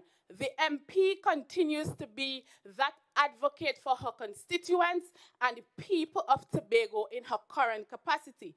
The MP ensures that once a program or project is rolled out in Trinidad, it must come to fruition in Tobago. The Division of Health, Wellness and Family Development, we supported the Children's Authority of Trinidad and Tobago with the launch of their regional office and assessment center right here in Tobago. And the Children's Authority is a specialized agency with responsibility for care and protection of children, especially those who are at risk or those who have been victims of abuse or victims of neglect. We have been working collaboratively with the Children's Authority and the Office of the Prime Minister, Child and Gender Affairs Unit through a memorandum of understanding in caring and protecting our children as we strengthen and preserve our families. Madam Presiding Officer, we developed and implemented parenting programs, particularly for young parents, specifically through our program for adolescent mothers. An average of 10 women per cycle were enabled to continue their education alongside receiving necessary life training skills. And we intend to complement this with school intervention programs to educate and empower students to build character and make positive choices in an effort to reduce risky behaviors. We know that the key to social stability, Madam Presiding Officer, is hinged on nurturing strong, healthy, and stable families, as it is where personality formation and even social traits are developed and come alive. Therefore, that supportive environment to effectively resolve individual, family, or group challenges has been a focus to facilitate that empowerment that I spoke of and self-sustained sufficiency. So our counseling services are sought after by both group and individual sessions, and we encourage persons to reach out to any member of our team. During this period, Madam Presiding Officer, and moving forward, we have adjusted to the changing environment and are offering telecounseling services, and in the near future, we would also be exploring video counseling for those who are able to come into our face-to-face sessions. There are other options that would be available. In our quest, Madam Presiding Officer, to create a more inclusive society where persons with disabilities can enjoy a more empowered and a more dignified life, we formally appointed the executive for the re-established Tobago Coordinating Committee for Persons with Disabilities and signed a memorandum of understanding with the aim to solidify all responsibilities re the differently abled on the island. We have provided disability aids and equipment through our unit's equipment bank. We have tutored over 30 students in various subjects at our technical and vocational center for persons with disabilities. And through the coordinating committee, Madam Presiding Officer, one of our priorities in collaboration with the Division of Education, Innovation and Energy is the implementation of the Special Education Policy Plan. And one of the first aspects coming out of that policy is a child or youth find on the island of Tobago. And this will include an island-wide exercise utilizing resources from current units and organizations involved with the special needs population. We would be identifying children and youth suspected of or those who were diagnosed with developmental delays and disabilities. This activity will ensure that we have a proper database of who they are and ensure that the measures are in place so that there is equality of treatment in services and other aspects of their well-being. Most importantly, Madam Presiding Officer, to complement all that we do with our clients, the realization of Economic Achievement Unit REACH that focuses on community empowerment through the vulnerable, where persons are assisted to gain economic independence, self-sufficiency through the provision of grant funding to establish micro-business enterprises. So as we work with our clients, we are engendering a culture of entrepreneurship and self-sufficiency amongst vulnerable groups in the community with the aims of moving persons to self-sufficiency. For the fiscal year, Madam Presiding Officer, we have so far distributed seed capital to 50 persons for their acquisition of machine and equipment to establish their businesses. We intend for this program to be one of the flagships for the vulnerable at the division, and we will continue to partner with the Business Development Unit at the Division of Community Development, Enterprise Development, and Labor to further support and expand these businesses. Madam Presiding Officer, even as we have adjusted... Member, you have 10 more minutes. Thank you, Madam Presiding Officer.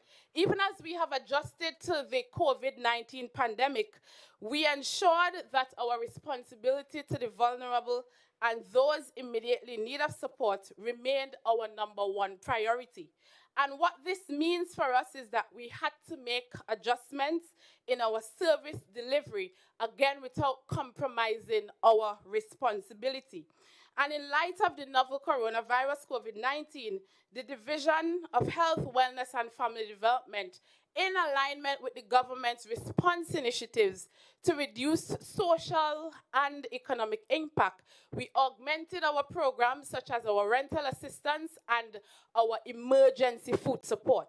We worked assiduously and are still working in collaboration with the ministries in Trinidad in the first instance to provide immediate food support through distribution of food cards, vouchers, and hampers.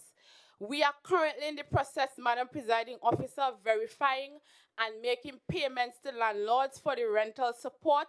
We have distributed a number of checks. Landlords have already received their checks. This process continues, Madam Presiding Officer, but I wish to make the point so that Tobagonians can understand that a number of persons that have submitted applications, they do have outstanding documents. So not because you submitted an application, it cannot be processed without the additional documents. And so our staff has been calling persons, asking them to bring in these documents. We know that it is the wait has been a little lengthy, but be rest assured that we are working in your best interest. Because as I have always indicated, the COVID-19 virus will disappear. The physical symptoms will disappear, but it is the psychological impact that would remain with us for a very long time. And we have to ensure that we are there to support our Tobagonians. And so going forward, Madam Presiding Officer, we understand the importance of efficient and effective service delivery, and will continue to tweak our several initiatives and programs towards this end. Our benefits and services and how and where they can be accessed must be known to the population we serve to ensure we are creating impact and, of course, relevance.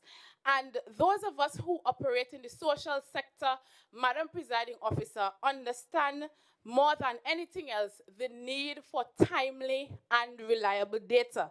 And it is the only way that programs can be properly assessed to determine if they are effective and if we are indeed reaching our goal. The need for reliable and trustworthy data cannot be understated.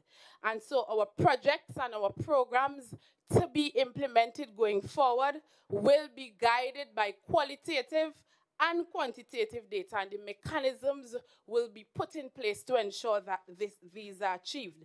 Our experience suggests, Madam Presiding Officer, the new and improved strategies requires a more coordinated approach. We will continue to partner with and incorporate the communities in the adjusting of our procedures and systems to ensure a more effective delivery of social services to the vulnerable and the excluded groups in society.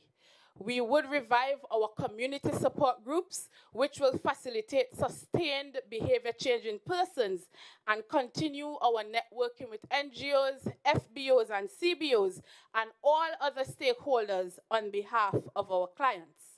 Through a signed MOU, Madam Presiding Officer, we will be partnering with the Family Planning Association of Trinidad and Tobago to provide information, education, and counseling on safe sex practices to ensure a decrease in the occurrences of sexually transmitted infections, particularly HIV and AIDS, as well as prevention of unplanned pregnancies access to sexual and reproductive health care for adolescents, and advocating for their rights to healthcare services, amongst other services. And so, as I conclude, Madam Presiding Officer, I wish to reiterate that leadership is what will bring all of what we set out to do together. Honest leadership, intellectual leadership, dignified leadership, sober leadership, and that, Madam Presiding Officer, we have always demonstrated can be found on this side. So as we continue to navigate the island's development and recalibrate our priorities, Tobagonians can be rest assured that your well-being remains in good hands. I thank you.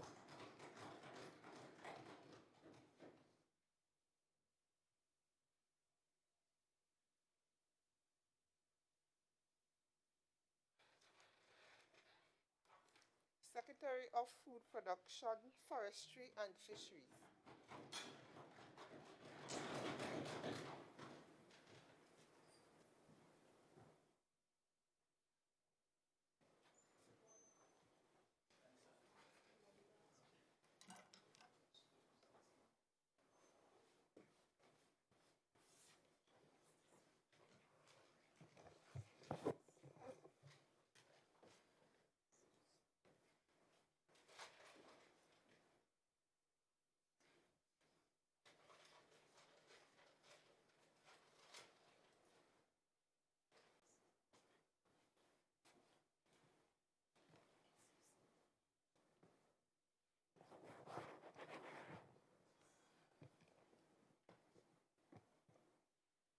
Thank you very much, Madam Presiding Officer, for this opportunity to join in this evening's conversation.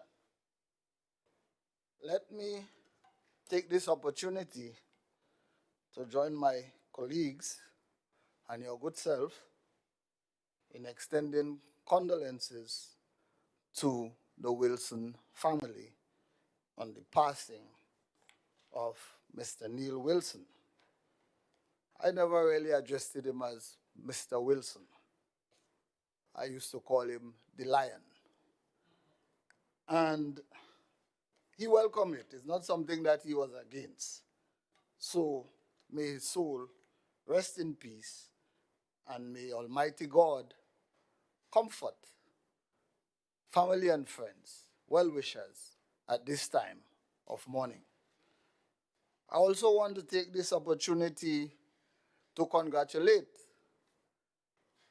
the member for Bacalet Mount St. George, Secretary of Finance and the Economy, and his team in that division for the work that they would have done, the tireless work in preparing for this budget presentation. I think it's a job well done, and I say congratulations.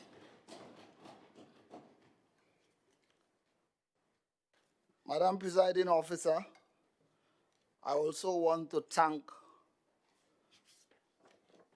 the administrators, past, on vacation, and present, for the hard work and the cooperation that would have been given in the division of food production, forestry, and fisheries over the years.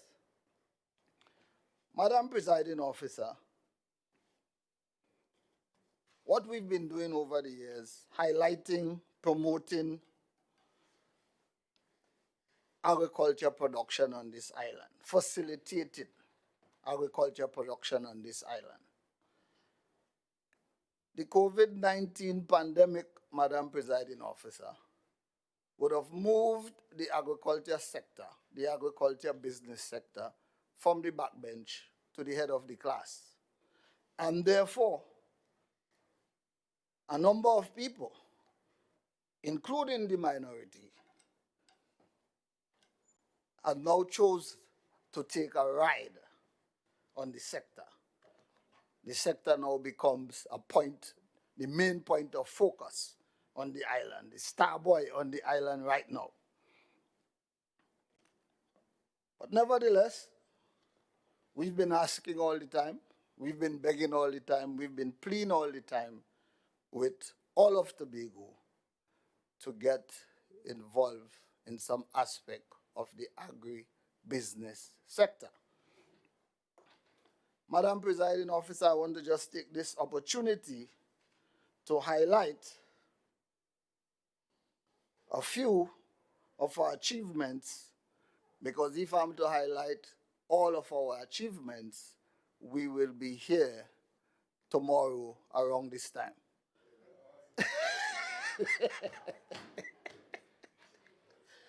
Madam Presiding Officer, one of the main achievements I want to speak about is we actually, at this time, moved into the Chauvin complex. The division of food production is now at Chauvin Road. And I see that as one of our main accomplishments because it's been bandied about for so long. Our Agriculture Access Road Program.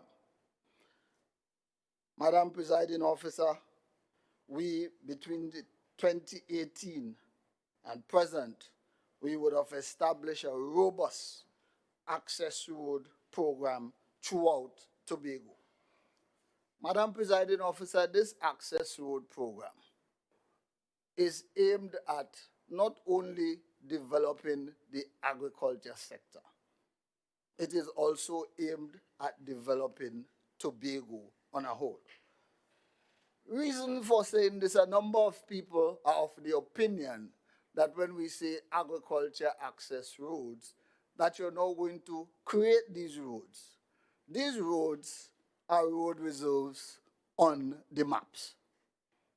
They are there, and they are not drivable, they are not passable.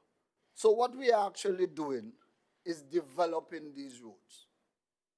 So we are going there, we are widening them, re-establishing them, and surfacing them. So when one wants to link that now, immediately, to food production, then that means one does not understand the whole process of even developing a farm, because that is only a road. For you to establish a farm and a functioning farm, you need certain other infrastructures to be taking place. You need land clearing and all these sort of things to establish your farm. And if we are going into areas that farming did not take place in these areas for over 50 years, these are considered as secondary forests. What is happening? Some of these areas, Madam Presiding Officer, are state lands, some are privately owned lands.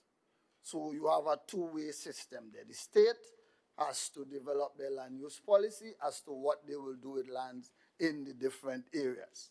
The owners of the private land also has to do the same thing. What are they going to do with their land? Are they going to go into homestead farming? Are they going to build houses? Are they going to go into business? So this is how we have to treat this. So there is no one cut way as to say, well, we open this access road, so we expect 20 farmers there. That's not how it is done. So we would have, in 2018, 2019, we would have developed 62 access roads. In 2019, 2020, we would have access 22 additional roads, and we are presently, now it's night, we are actually working on these roads at present. So for fiscal 2020, we expect to do work on 35 additional roads in Tobago, throughout Tobago.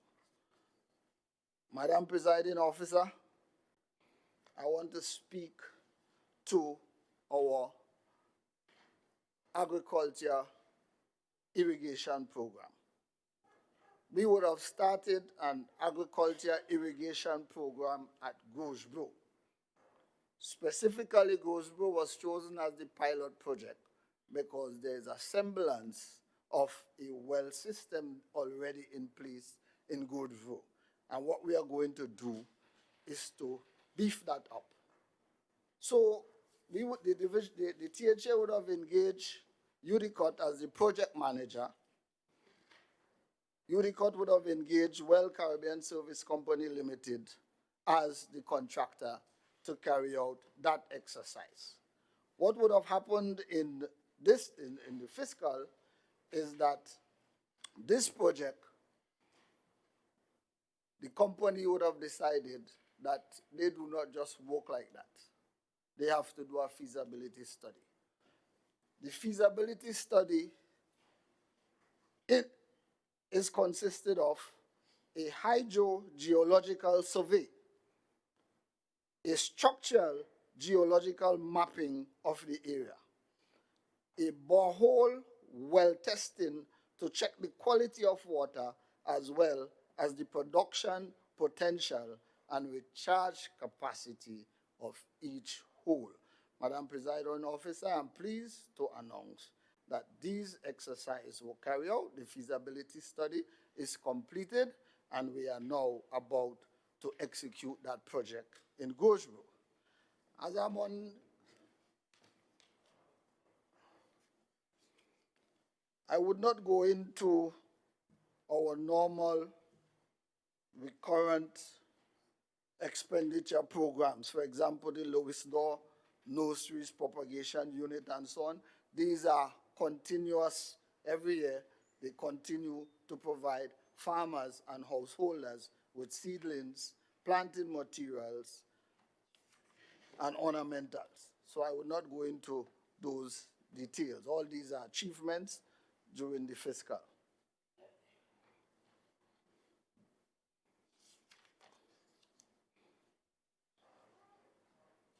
We would have also done training at the Gosbro demonstration station. Training in the areas of plant propagation,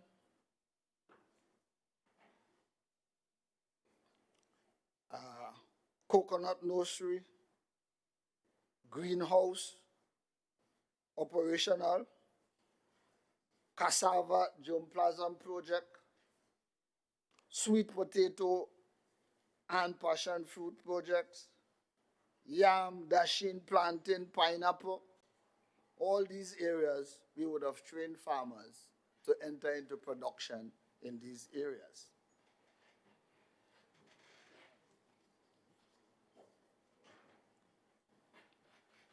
Home gardening initiative.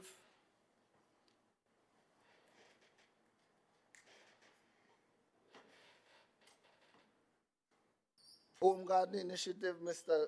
Deputy Presiding Officer.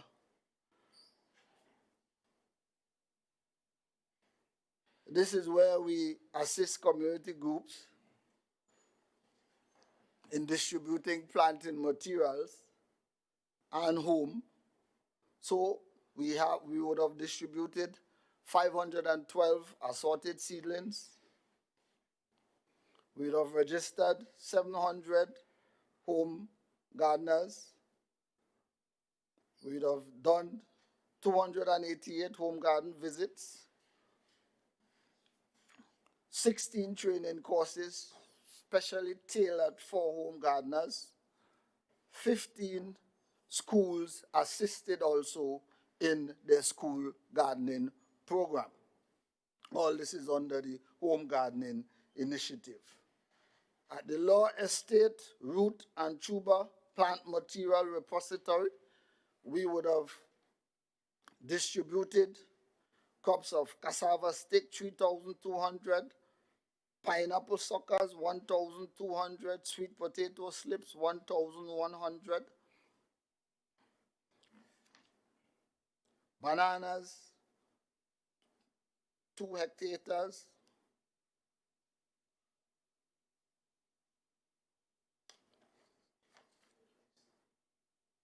Also 2,500 planting suckers.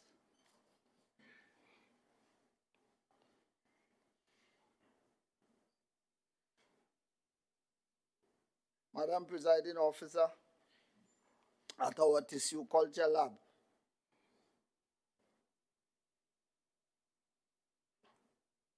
we would have a total of 110,603 plants were produced over the period in review. These planting material consist of edos, dashins, bananas, plantains,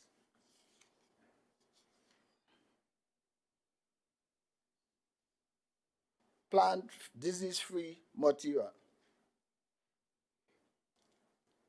Madam Presiding Officer, our livestock production activities, I will not go into depth in that, but we continue to supply farmers on the islands with livestock, pigs, rabbits, ducklings, goats, cows, calves. Madam Presiding Officer, our sheep multiplication project at Bremen, we continue to distribute to farmers on the island good breeding stock. Also at our Charlottesville breeding unit and Runnymede breeding unit. Madam Presiding Officer, in the area of infrastructure, we continue the refurbishment of the Scarborough Abattoir,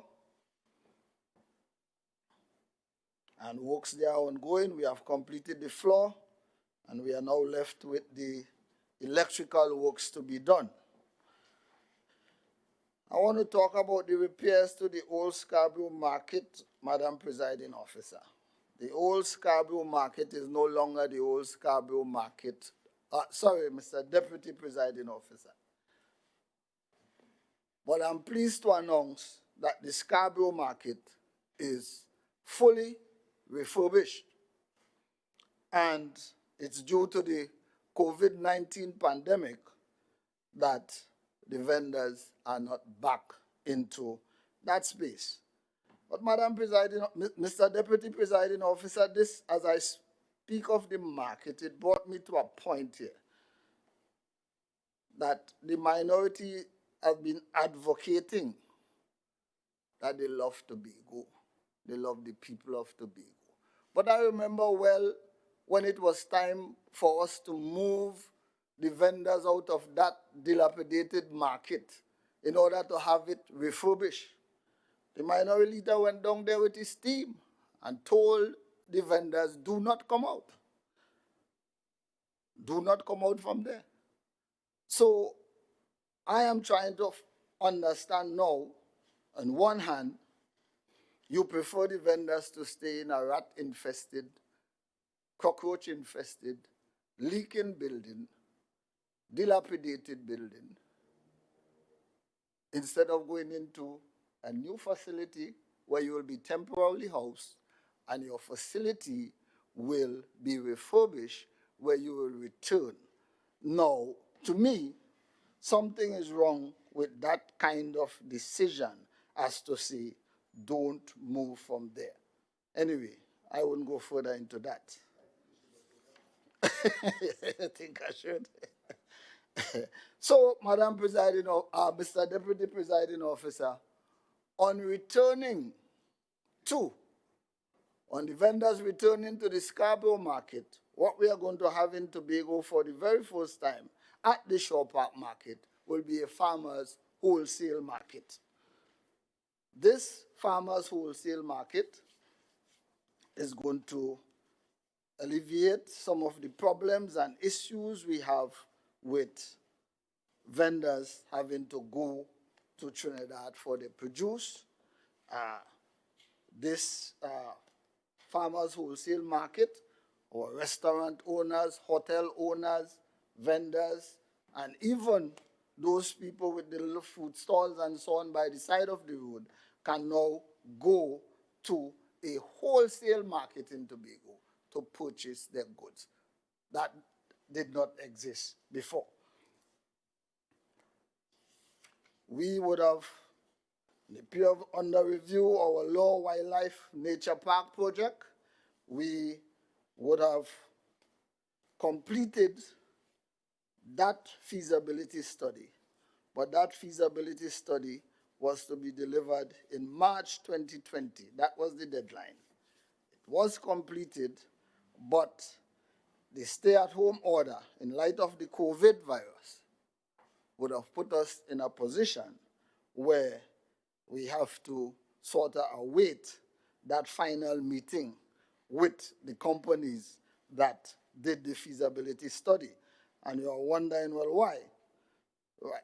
One of these companies from Costa Rica, and one is from Panama, and one is from Trinidad. So you see the challenge here already with the borders being closed and stuff like that. So we are awaiting feverishly. We would have gotten the preliminary report via soft copy, and we are waiting patiently to get that final report so that we can move forward with that Lure Wildlife Nature Park project. The Forestry Department, again, they are mostly under a recurrent program, so their programs are continuous programs that they keep developing every year. So I will just want to highlight a couple areas of their project where we would have completed the management plan for the Main Ridge Forest Reserve. In conjunction with the FAO, we would have completed that management plan for that area. We would have also completed the management plan for the Northeast Tobago marine space. So that plan is completed, and all these plans will be brought to light very soon. Just the COVID-19 pandemic, the FAO people, we all have to stay at home. So, but these are completed. I just wanted to highlight those two. But all the other works are ongoing and so on.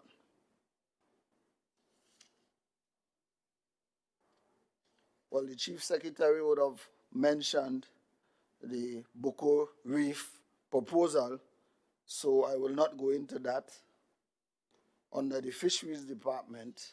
But the Fisheries Department, besides the marine sector of things, they would have continued training in the area for fishermen, safety at sea training for fishermen in the Bell Garden, training in money management for fisher folks in collaboration with the FAO and the United Nations,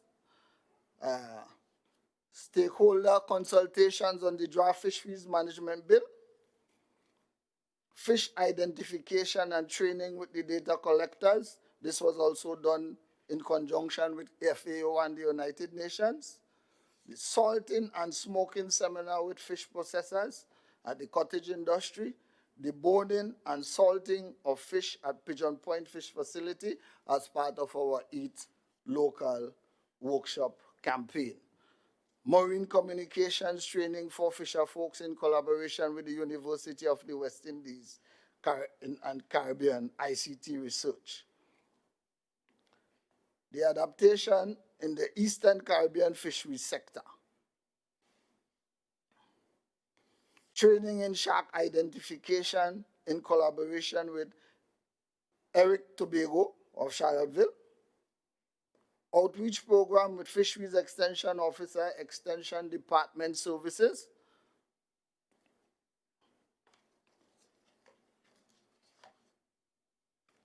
And I will rest there. No, I'll bring one last item.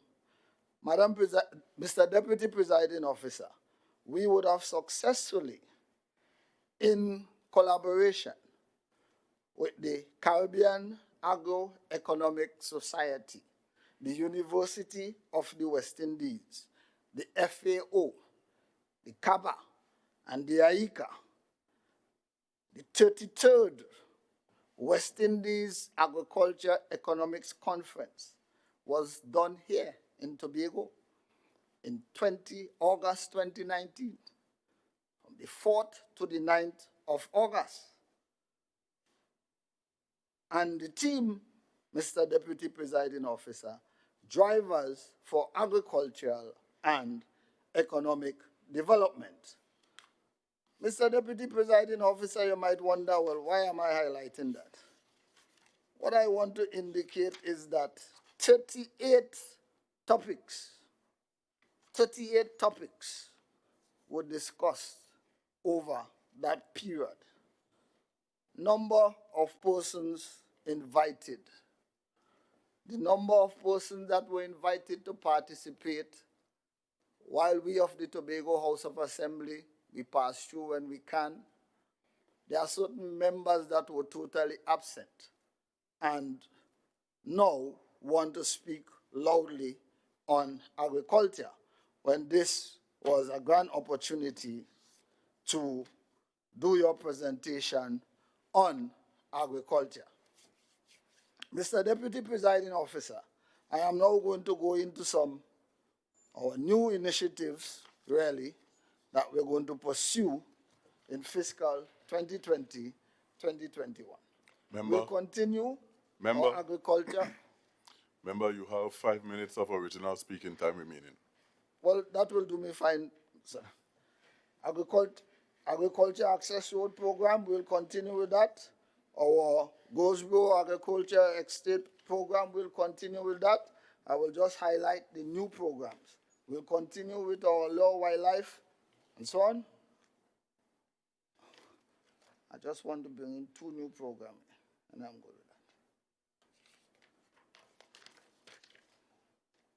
with that. New.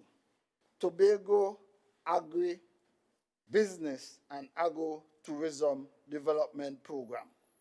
That's a new program that we embark upon, and this program entails the designation of that Gosbro Basin along with the Lower Wildlife Nature Park inside there to be deemed an agro-tourism theme park. Time is upon me, I will not go into our other new program is a research and development information system. We call it RADIS. It does not now exist in the division, and therefore it is critical that we develop a system to collect data, analysis, retrieval, and dissemination of information for use in policy direction and decision making. So that is new. New again is our Tobago Farmers Irrigation Program. We are going to go into the 7 other agricultural districts. That note was passed, and UDICOT and Wells Caribbean Services Limited will now carry out feasibility studies in the other 7 farming districts with the possibility of developing wells for irrigation to farmers. Also, under our new project, Tobago Agribusiness and Tobago Agri-Development Program, we propose to develop what we call TATCO, the Tobago Agribusiness Development Company.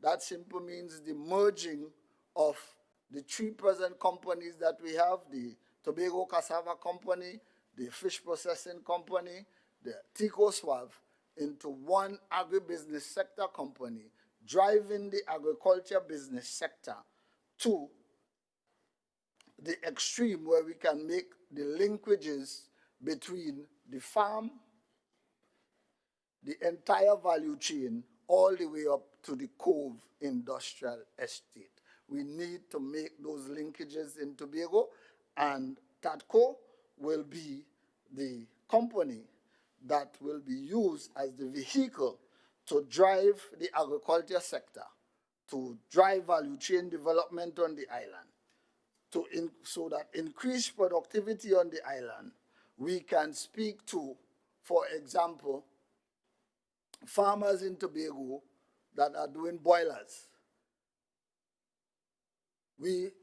This company now should be able to purchase these boilers from the farmers to distribute to stakeholders around the island instead of us bringing up boilers from Trinidad. And so in every sector, every commodity, this company will be charged with the driving, fish processing.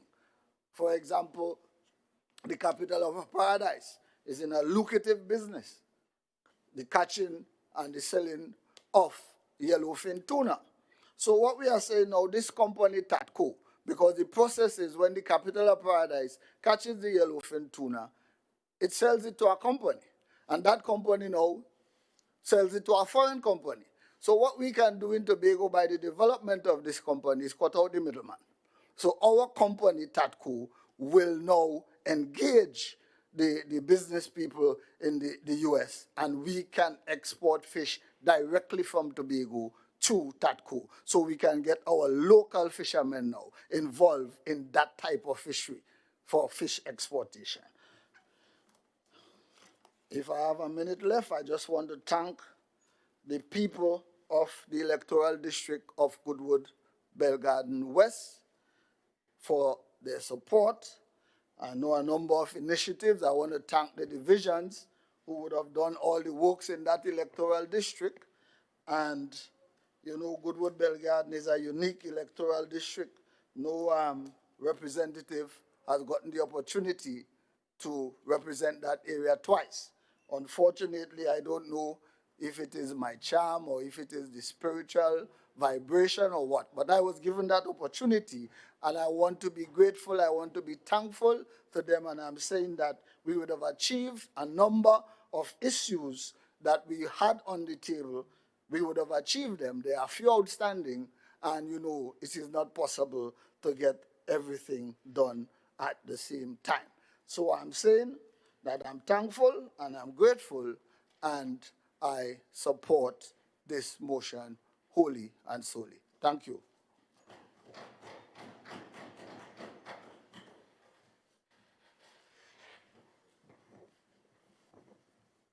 Thank you. Minority Leader and Member for Roxborough Delaford, Assemblyman Watson Duke.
Deputy Presiding Officer, I thank you for the opportunity to address the THE budget 2021.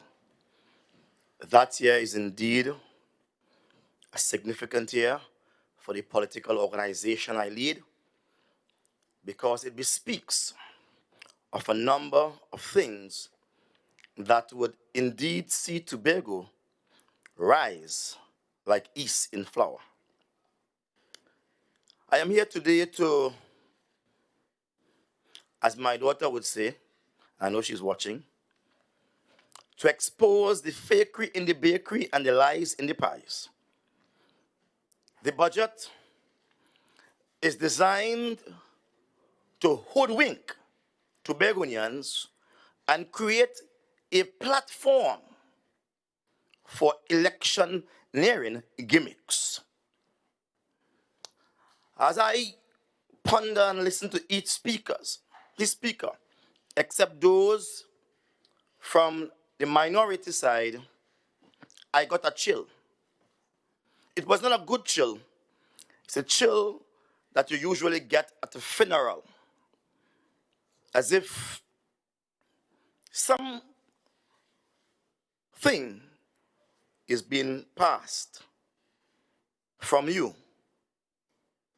to the unknown. I stand here today on the shoulders of Abraham Lincoln. When he made this great Gettysburg speech, and I know my friend from my electoral district attempted to quote Abraham Lincoln, but she misquoted the speech. We today, the Progressive Democratic Patriots, we represent, and we would be representing in 2021 in this Statue House, led by Honorable Assemblyman Farley Chavez Augustine, a government of the people, of the people, of the people, a government by the people, and a government for the people. Today, though we are in opposition, we have decided to lend new life to the phrase people before politics. In every household, the name PDP is falling off the lips of children as Santa Claus, especially when the rain, so let me say it over again if I get excited here today, especially when it rains. Parents as well as children are saying PDP, PDP, PDP, PDP.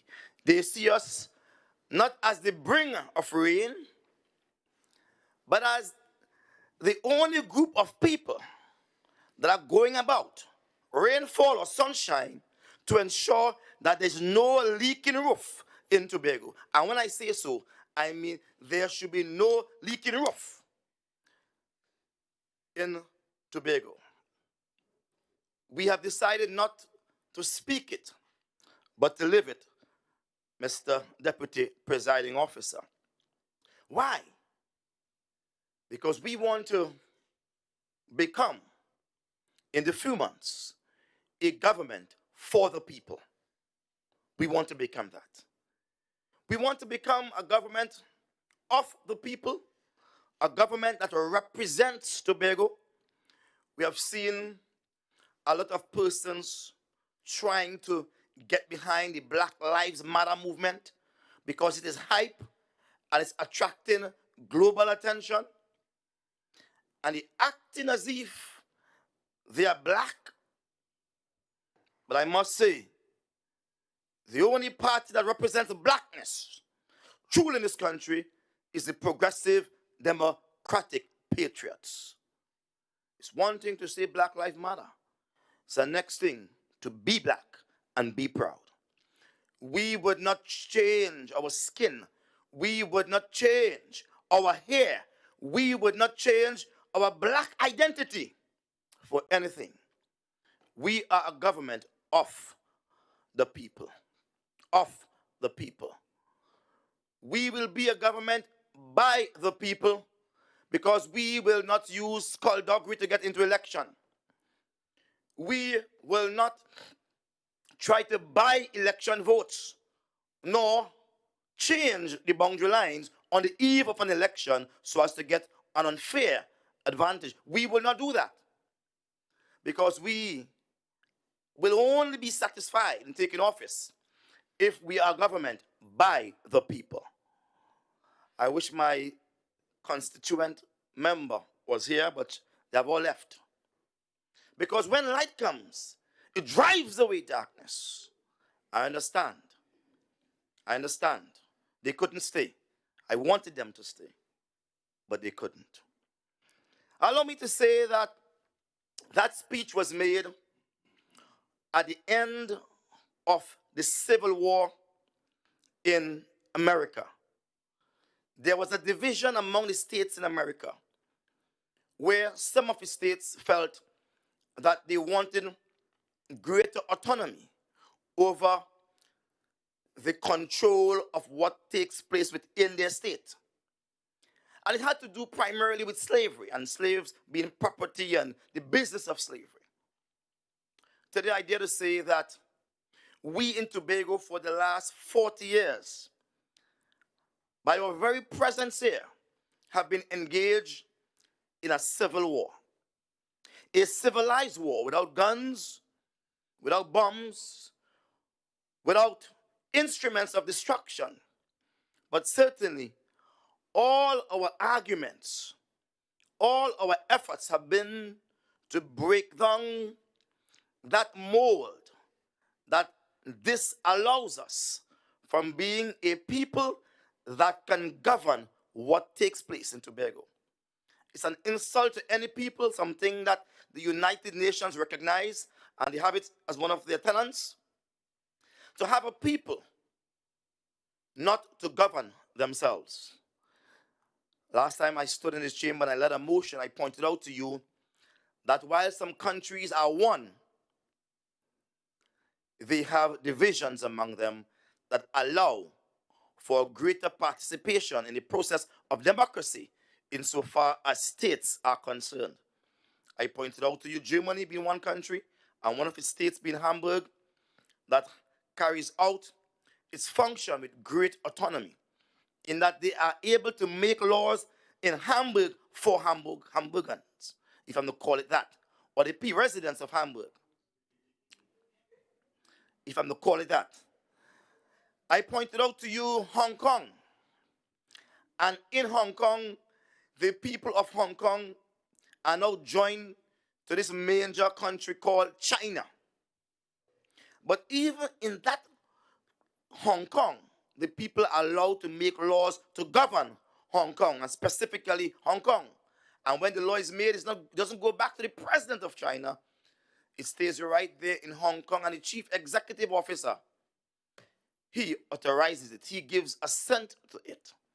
The same thing happens in Hamburg. The mayor, who is like the president of the state, he gives assent to the bill to become law. Then I went to Nebraska, Germany, the only unicameral state in America. When they make a law there, the governor of Nebraska, he gives assent to it, not the President Trump. And he then passes the law. It says to me that the world understands the importance of people participating in the democratic process and being able to govern themselves. So when Lincoln stood on that day in 1863 and he spoke primarily as one who would have seen the happy conclusion of the Civil War. And he spoke to the people, saying to them that a government of the people, by the people, for the people, shall not perish from this earth. I'm here to say to you today, and to all Tobagonians, that a government of the people, by the people, and for the people shall not perish from this earth. When I look at this budget, I'm seeing politics before people. I'm seeing a lot of idle chatter covered up with glossy words aimed at deceiving Tobagonians. Let me begin by saying, since 1980 to present, Tobago has been a mockery to its people. The THA, let me rephrase, has been a mockery to the people of Tobago. And they have tried incessantly to put an end through legislation and through amendments, etc., to the mockery, but it continues to mock us. I will point out to you with 99% certainty that the People's National Movement that held governance in this territory for the last 20 years was the chief mockers of the Tobago people. Between 2000, 2001 to present, they have spent billions of dollars, in excess of $30 billion. That's TT dollars. It would be about 10 billion EC dollars. Those are money that they got free. Those are money that they got without any investment yielding that as revenue. But what did they do? What did they do with the money? As mocking pretenders, they went about and set up a welfare state in Tobago where people exist on a day-to-day basis without any defining end to their contributions. So all of Tobago are engaged in what can be called unsustainable development. It just cannot be sustained. Because sustainable development is development which we can call essential. It regenerates and reperpetuates itself. It's life-giving and breathing. It's like a living thing. It doesn't end with the last act. And if you don't know, ask our Prime Minister. He will tell you during the COVID, only essential workers came out. And you will see how many persons were home. And yet even those who were on the job, some of them were not as essential as should be. We need to ensure that the monies that come here are monies that are well spent. So much so that after 1 4-year period, we ought to put something in place to ensure that the development of Tobago is sustainable and that the employment is also sustainable. Why am I speaking about the budget? Let me hasten to tell you quickly, Mr. Deputy Presiding Officer. Notice I'm not reading. I could look at you in your eyes and look around, turn around. I'm not reading anything. I'm not reading anything. Why am I speaking about revenue? Because expenditure is driven by revenue. If you do not have revenue, you cannot expend. And this is a mockery. Tobago continues to make little or no revenue. Let's go to last year's budget. And I walked in my book because I want to point out something to you. Here we have in the preamble of the document, my learned friend, who is the Secretary of Finance, very good friend, JJ, reminds me of a show I used to watch on TV called The Good Times. I had loved JJ. Member, earlier today, you exercised your powers to ensure that the dignity of this house is preserved. Indeed, sir. I would wish for a measure of consistency by way of having you recognize members in relation to their areas of responsibility or their designation in the assembly. JJ, quote unquote, is terribly unacceptable. Thank you very much, Presiding Officer. I just rephrase for the notation of the Hansard that I speak of my very good friend, the Secretary of Finance, Joel Jack. A very good man. A man of noble character. A man who is good when he's not in the house. Who is good when he's not dealing with budgetary matters. But noble guy. He had the gall to come to this house and under revenue, he's saying that we were able, for the year, the actual revenue for 2019 was about $200 million. Now when we take away the taxable revenue from that, which is about 199 million, I'm rounding it off to the million because I want the audience outside to grasp the main ideas. I'm going to leave out the small digits. Taxable revenue is $199 million. Let's bear in mind that taxable revenue belongs to Trinidad. It belongs to the Treasury. So what happens in our country is that the taxable revenue, we either keep it and we are given the difference to make up that which is allocated to Tobago, or we send it to Trinidad and they give us what we're supposed to get on a quarterly basis. So that $199 million that we collect as taxable revenue, consider that as a minus. We're talking about revenue that we could depend upon. The non-taxable revenue was $1 million. $1 million. Mr. Deputy Presiding Officer, we are spending more than we are earning as revenue. It places us in a dangerous position for the last 20 years. For the last 20 years, we have been running deficit budgets. And so Trinidad laughs at us. They mock us when they say, could you sustain yourself? And they're right. Based on the malpractice by my colleagues on the other side, malpractice of not handling the finances right, we always come up with a deficit budget. I want to put on the table today that revenue should dictate expenditure. And it's okay to spend more than you earn as long as you know how you're going to deal with the difference or the deficit. I will spend a little moment now pointing out to you how other countries in the Caribbean deal with their budgets. Let's go to Grenada. As small as Tobago, a little bigger. Population a little bigger than Tobago's population. You know what was their budget for 2019?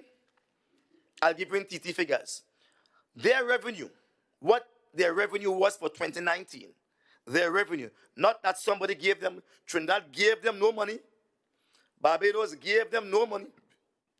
Their revenue for 2019 was almost 2 billion TT. Almost 2 billion TT. That was their revenue. That's very good. You know what was our revenue for 2019? Tobago revenue, forget the tax. The tax goes back to Trinidad. $1 million. $1 million. That was our revenue. Yeah. Forget the tax. The tax is Trinidad money. They take that tax money and give us back that as funding into the THA fund. Remember that. Let's be clear about this.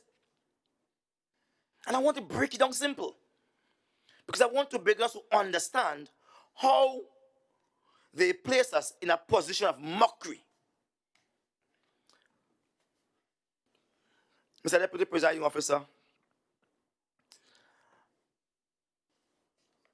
I want to believe that the Secretary of Finance has a listening device in his ears because he is hard of hearing. I'm seeing a device in his ears here. And I very doubt that he's playing music while the house is going on or listening to other conversation. I just want to be clear. Mr. Deputy President, I'll just position something I observed from up here to you, sir. As I continue with the revenue generation of Tobago, Grenada created 2 billion TT dollars of revenue in 2019. Let me go to St. Vincent.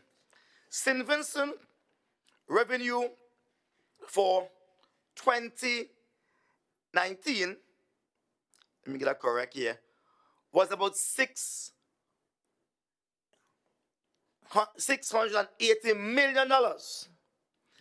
That again approaches 1.7 billion, they're about there. Somewhere in that range up, they should work it out and convert it.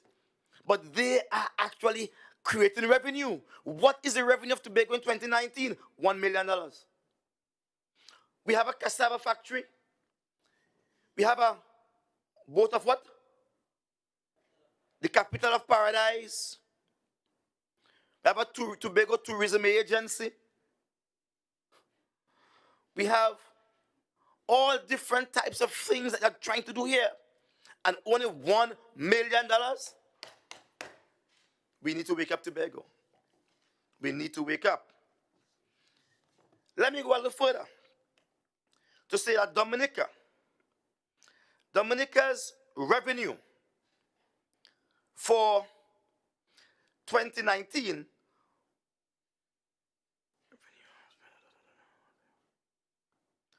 was about, no, well, I had this one done a little bit different. I'm going to rephrase that. Dominica in creating non-taxable revenue. Dominica's non-taxable revenue, because the $1 million is non-taxable revenue for Tobago. Dominica's non-taxable revenue for 2019 was estimated to be 1 billion TT. And that was only from, well, 1.1 billion TT.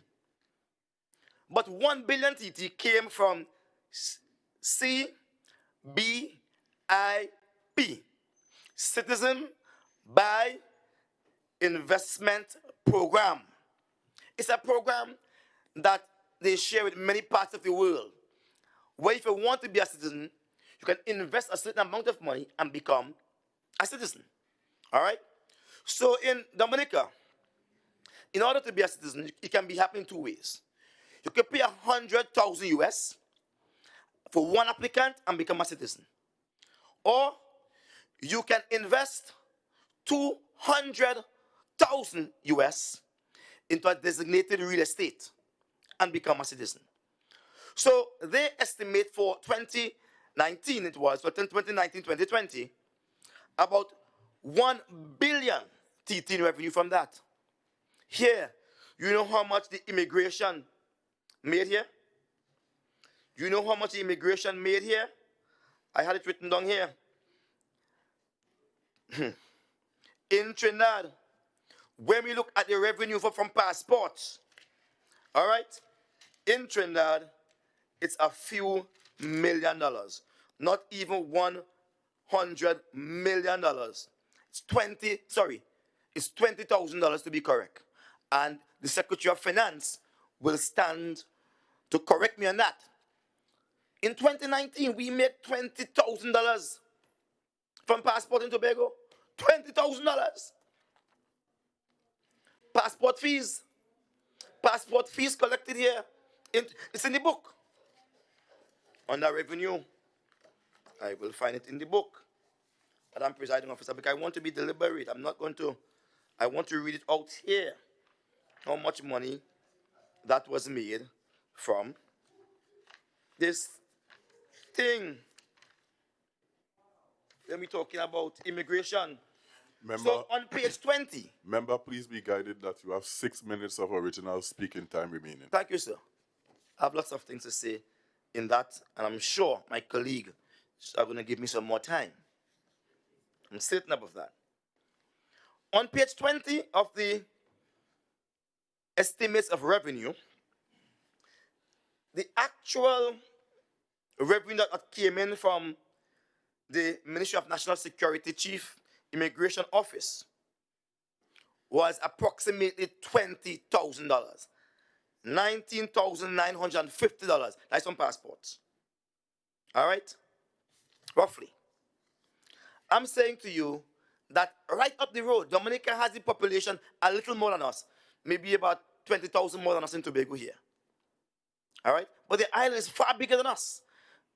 They have made over 417 million EC, 1 billion TT dollars from Citizen by Investment Program. Let me speed on. We're talking about revenue generation. With that money, between 2017 to 2019, they were able to use, and I'm quoting EC now, 582.6 million EC dollars from their Citizen by Investment Program to do the following. I'm going to just give you a few. They repair 3 hospitals with that and 6 health centers. They fixed 19 bridges. They created hurricane resistance home for 6,680 households. And over 900 persons in the hospitality department got employment. So we're talking about. They have been able to do that without borrowing money from Trinidad or getting money from Trinidad. Yes, please, Minister Presiding Officer, go ahead. So.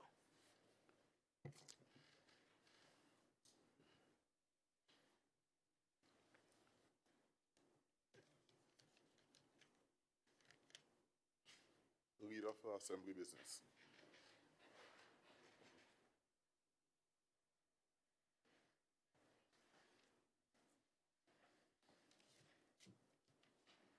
Thank you, Mr. Deputy Presiding Officer. I beg to move that this sitting continue until all the business on the order paper is disposed of. Members, the question put is that this sitting continues until all the business on the order paper is disposed of. All in favor say aye. Aye. All against say nay.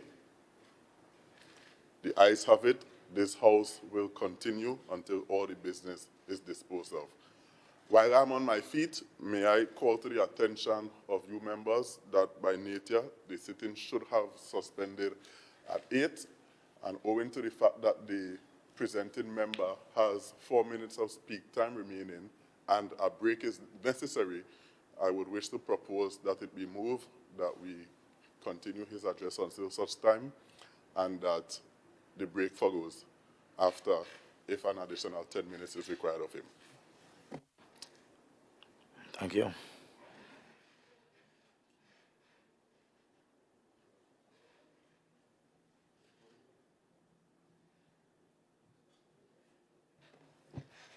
There seems to be some uncertainty as to if the member would require an additional 10 minutes.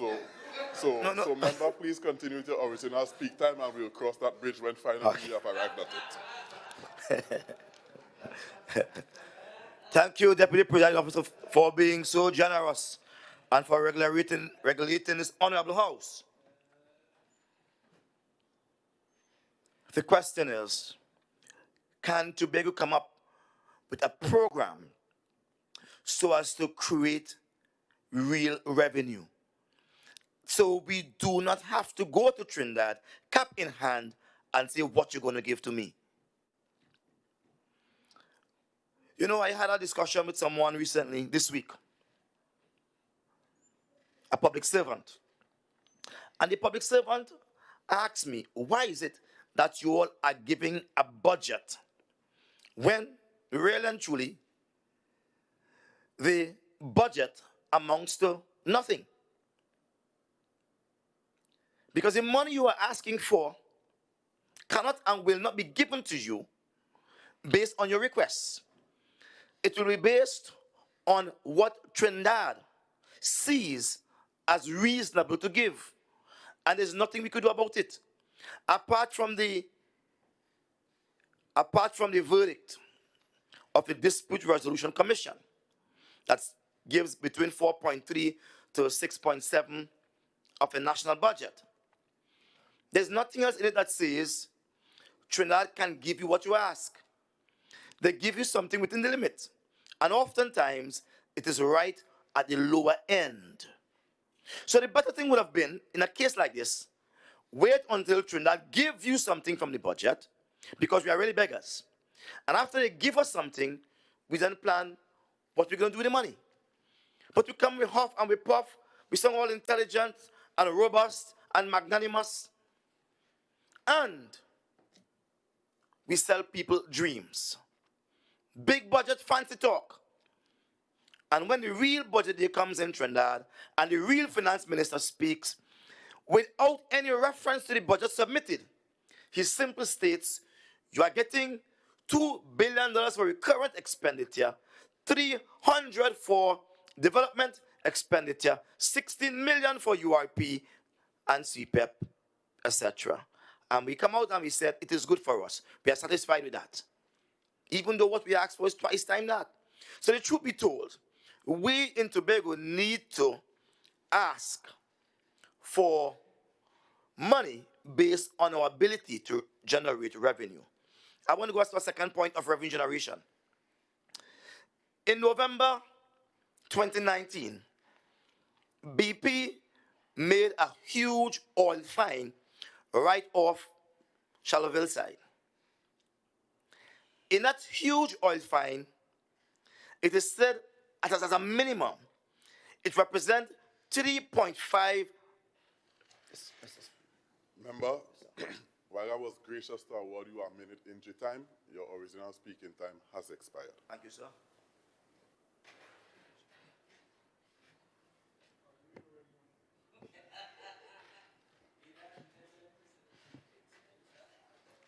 Thank you, Madam Presiding Officer. I wish to ask this House to, Mr. Deputy Presiding Officer, I wish to, it's late in the evening, I wish to ask this House to join me in begging for an extension of time for the minority leader for further 10 minutes, please. Members, despite the language used, I'm sure the question put is that the member be given an additional 10 minutes of speaking time. All in favor, say aye. Aye. All against, say nay. Member, you have 10 minutes of speak time. Thank you, sir. And I want to thank the Honorable House for giving me that speaking time, which is so needed. Another area of revenue generation is natural gas. BHP Billiton found 3.5 trillion cubic feet of gas off Shalloville side. As a minimum. It's a huge find. And they have estimated in 2026, they are able to operationalize that gas find, which will be able to produce 1.5 billion cubic feet of gas per day.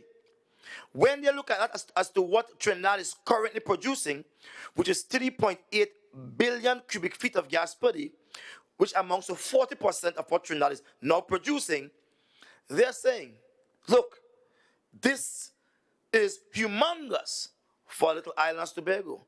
Remember, Trinidad is producing 3.8 billion cubic feet.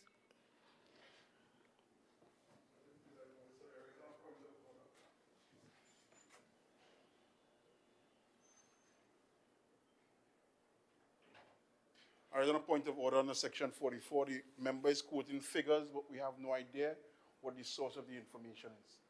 We don't know if he's pulling it out of a hat.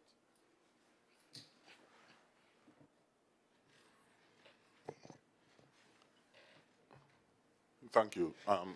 Member, please identify your source or recall the information so that it will not bring any disrepute to the integrity of the document referred to as the Hansard. I thank you so much, Mr. Deputy Presiding Officer. Indeed, my good friend is a man who likes reading. That's Councillor Kwesi Devines. And I want to point you to Newsday, Wednesday, the 13th, 2019. You will find it there, sir.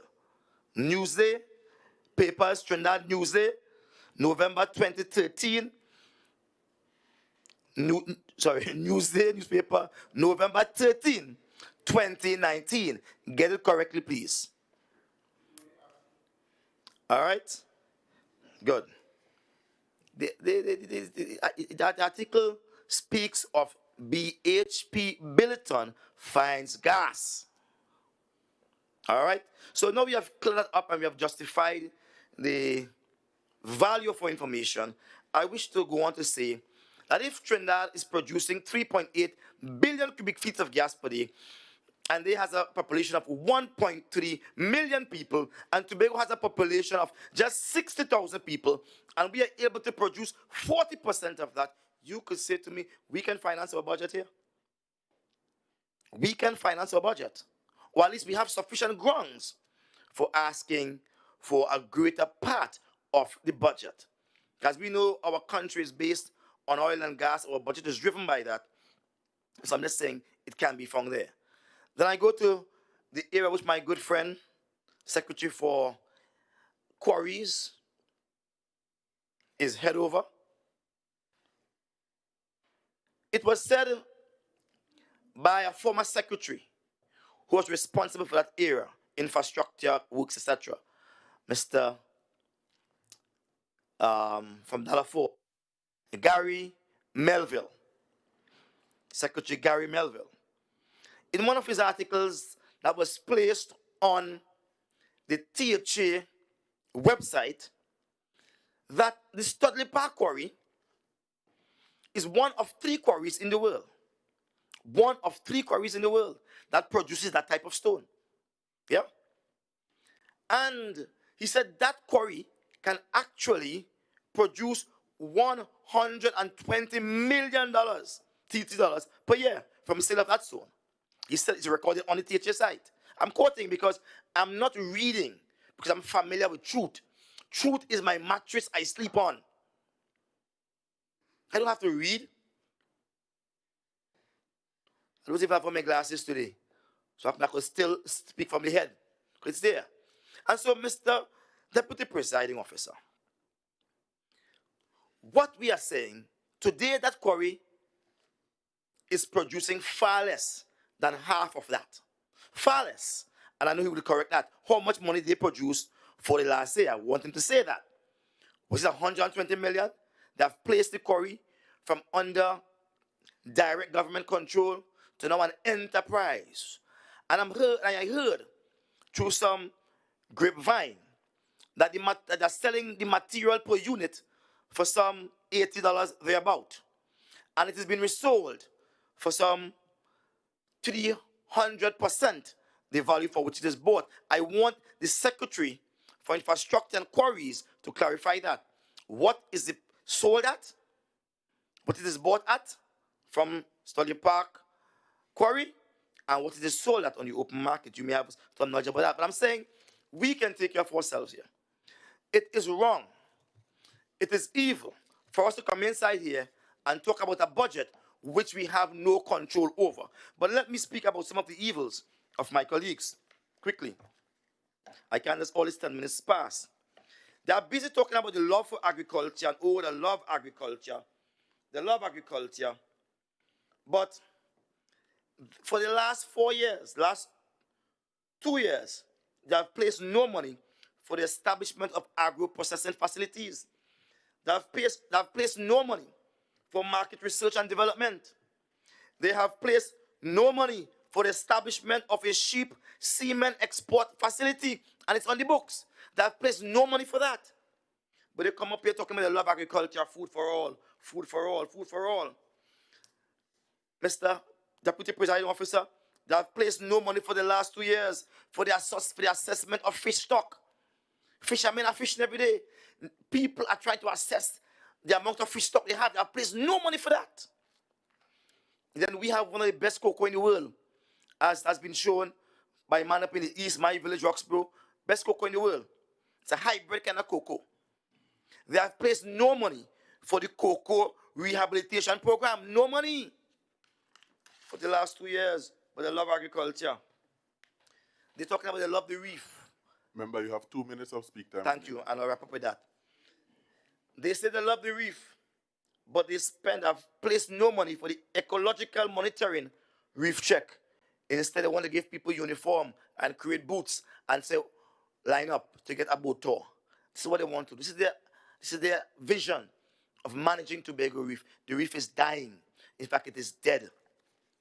And they're doing nothing to resuscitate the reef or give it life. I want to thank you, Mr. Deputy Presiding Officer, and thank Tobago, and thank my team for working with me. And I pray that someday, before it's too late, that the people of Tobago will choose a government of the people, by the people, and for the people. A government that places people before politics. I thank you, Mr. Deputy Presiding Officer.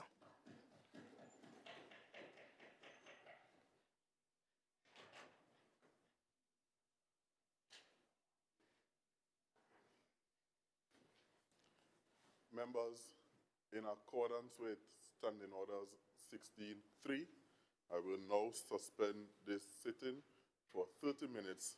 Accordingly, the debates will resume at 8:45 p.m.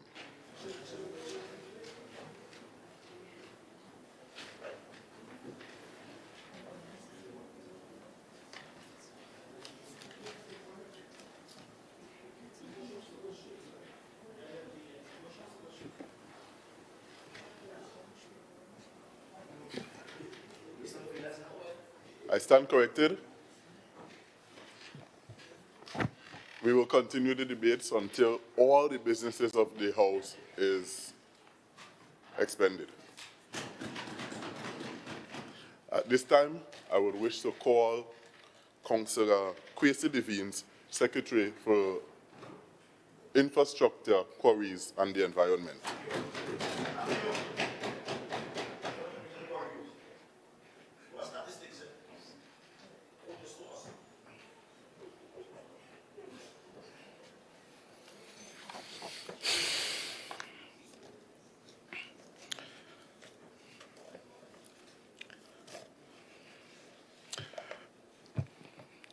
Thank you, Mr. Deputy Presiding Officer.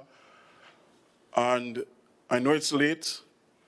I know some persons are tired, and I know that sometimes when you have to sit through burdensome presentations, it makes life more difficult.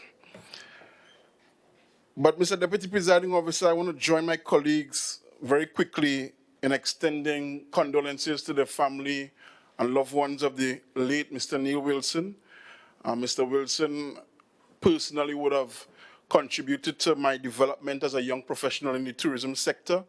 And I've always extended my gratitude to him. And I must send my prayers out to Nigel, Lyndon, and the rest of the family at this point in time.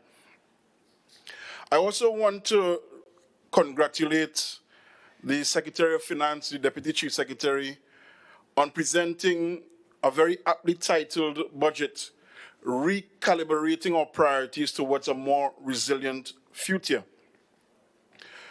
Mr. Deputy Presiding Officer, I came here today and I said to myself, Kwesi, try not to let people take you off of the message.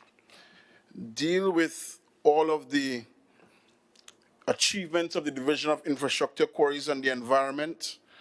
Let people know what is going to happen next so that people can really look forward to fiscal 2021. But before I get into that, Mr. Deputy Presiding Officer, I have to clear up some fallacies. And it would really be remiss of me if I did not do so.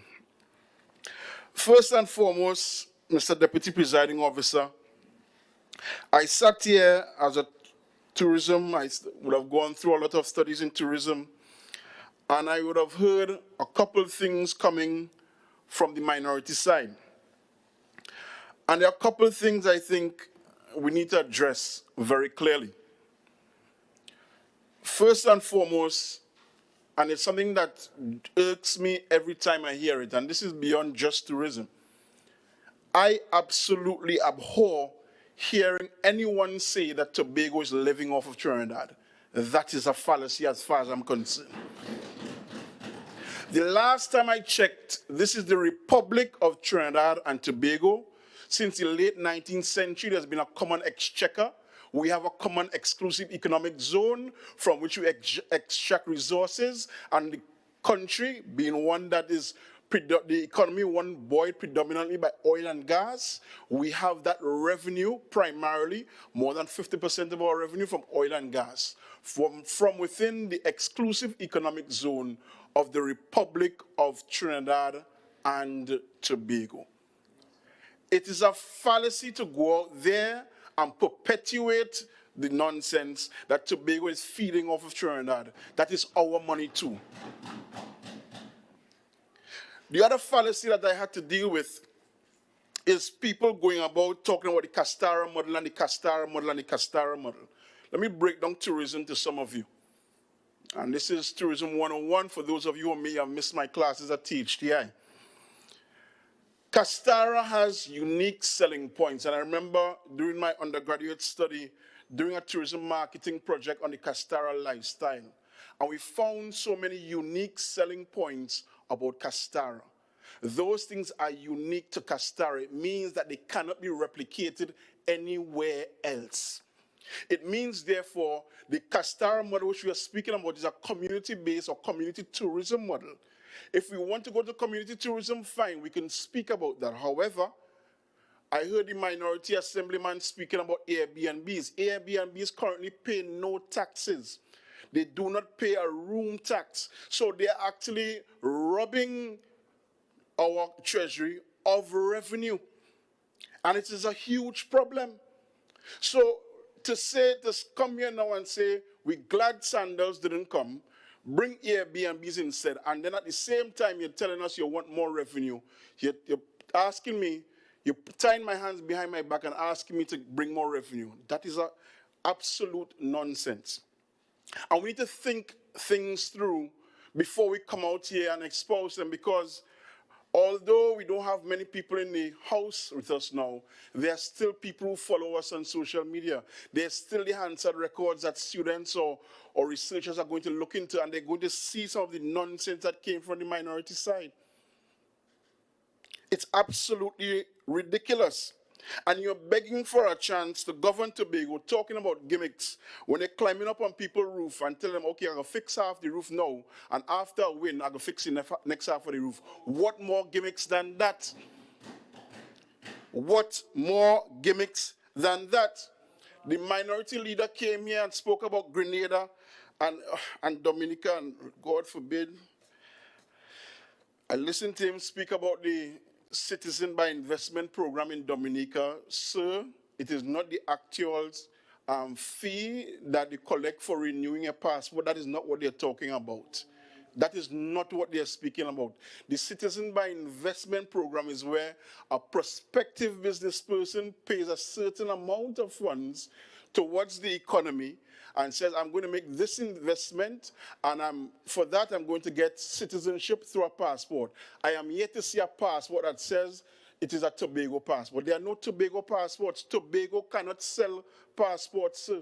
And we are not about to get into that business. As a matter of fact, you may have seen or heard that in Dominica, there were a lot of discrepancies with that particular program. It was the source of an Al Jazeera report. So let's not get carried away and try to tell people, yeah, we could sell passports and get money. That is not true. Don't do that. Don't mislead Tobagonians like that. Again, you're speaking about Grenada making a certain amount of revenue. Grenada with a population of over 100,000 people with their own exclusive economic zone, with their own industries and so on. Yet still, they are in debt, public debt of over 65%. Count the amount of debt Tobago is in currently. It does not compare apples and oranges. And it's always so sad that we have to sit here and listen to this, and worse yet, that the people of Tobago have to own the minority leader as one of our own, as one of our leaders. I cringe at the very thought that one of our leaders could be espousing things like that to the rest of the world. Mr. Deputy Presiding Officer, I sat here and I listened to the minority speak about the 20 years of PNM reign and the 20 years. And you know, it took me back to the last sermon of the late, great Dr. Martin Luther King, Jr. And that last sermon he entitled, Remaining Awake During a Great Revolution. And in that sermon, he spoke about Rip Van Winkle and the fact that he went up to the mountains in Catskill and he came back down 20 years later after falling into a deep sleep. And he did not recognize the place anymore. He did not recognize this was not the place. He left with a picture of King George and came back to a picture of the first president, George Washington. He did not recognize the development and changes that had taken place over the 20 years that he was asleep.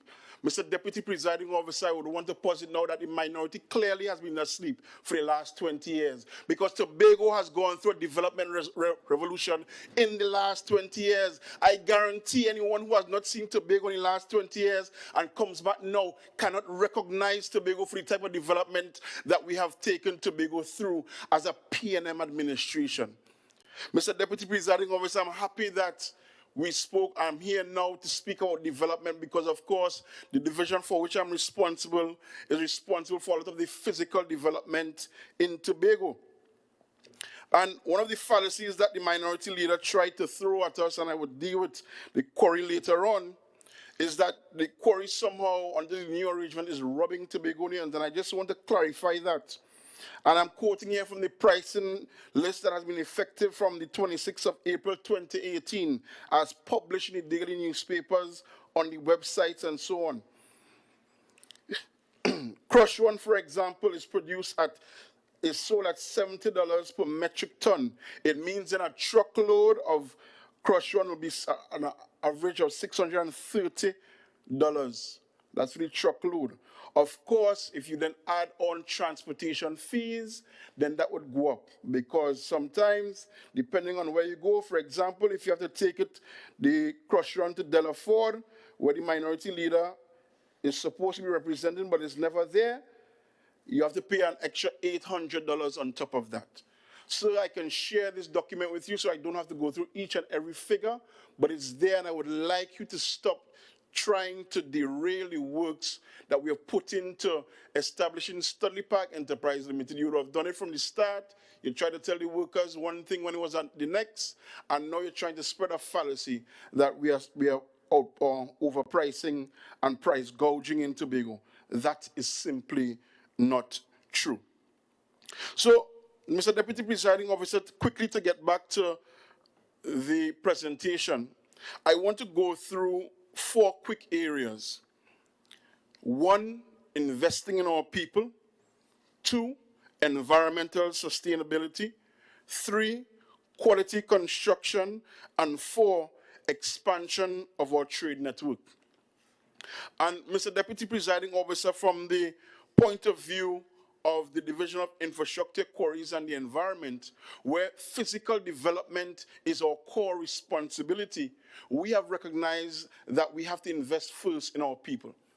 So whereas you may think that it's just about building walls and bridges and so on, we have recognized that in order, when you're planning for a lifetime, you have to develop and invest in your people.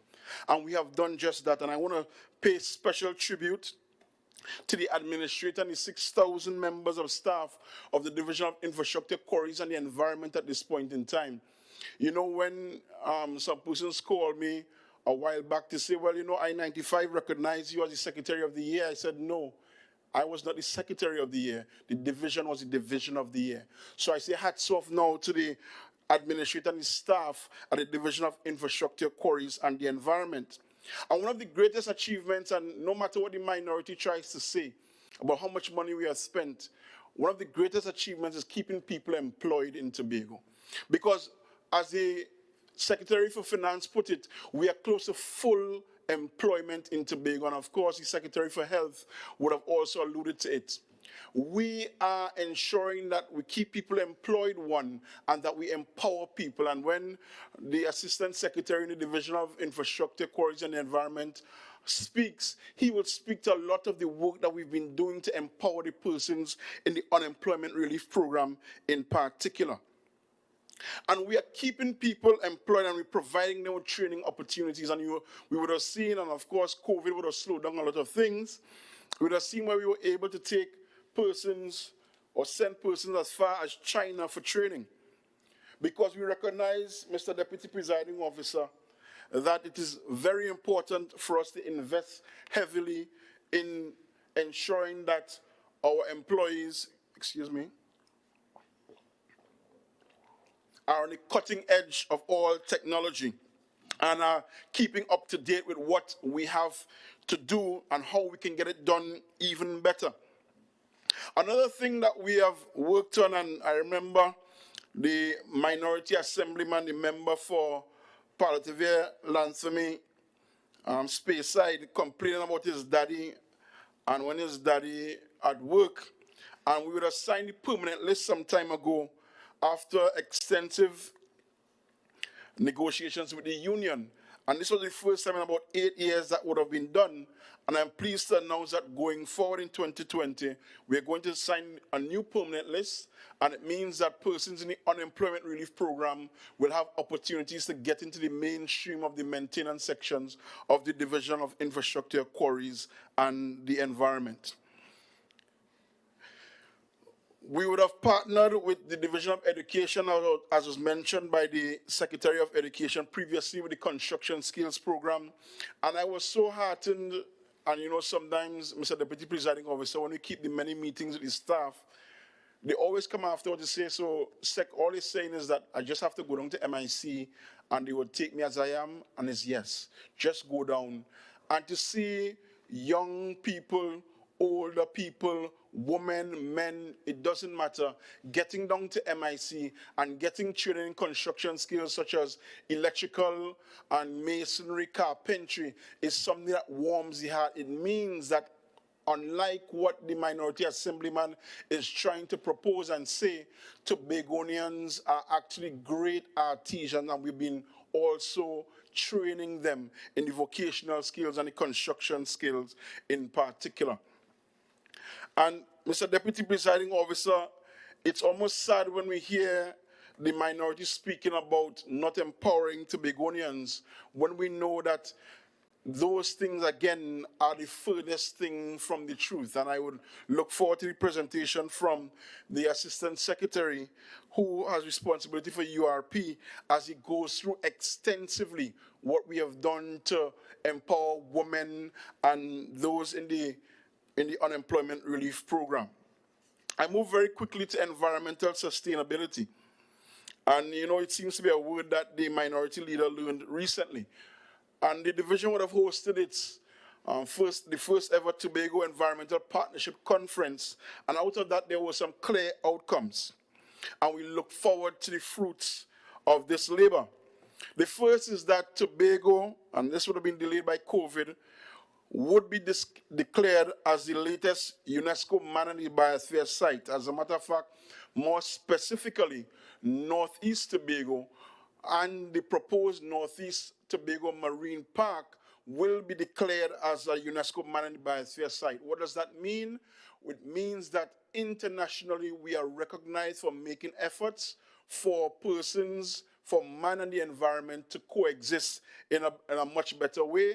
We are looking for opportunities for persons to empower persons to sustainably use the natural resources that they are. And we'd have planted 1,200 trees, and we were about to form an environmental advisory council, because one of the things that we noticed that would have led to the Sandals debacle that the minority council is boasting about, that is a good thing, is that there was a lot of fake news being circulated, fake news particularly as it regarded the environmental impact of the proposed Sandals project. So it's nothing to boast about and say that people get the right information, and all of those things were fallacies. And what we are left with now is a situation where we have lost out on a great opportunity. And it's not the opportunity for Sandals alone, and I don't want people to get carried away with that idea. It's the opportunity for foreign direct investment of any type. Because what I had noticed in Grenada, and the minority leader spoke about Grenada, is I was there in 2013 when Sandals was about to open its doors. And I remember I was staying at what is now the Radisson Hotel at Granance.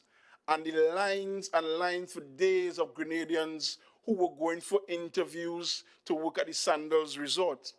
And then I looked and I remember speaking to some persons there, both in government and opposition, because both of them owned the project together. And they spoke about the fact that there was one flight per week from the United States, and they now have 3 flights per day coming in from the United States into Grenada. They spoke about the impact that it had on the agricultural sector, and the fact that additional brands, hotel brands, also started investing in Grenada because they recognized that, hold on, if Sanders could come here, if Butch Stewart could invest here, that means I could invest too, or we should invest too. So it brought other foreign direct investment, it brought other flights as well, and it meant that it was easier for persons to justify their investment, but yet you're boasting that Sandals income. It means that you are boasting that you shot Tobago in the heart and stabbed us in the back, and you're glad that you're mashing the economy under your heel, and that is the intent of the minority. But then they will say that they're protecting you from the rain by giving you half a roof of galvanized. That is not the way things are done.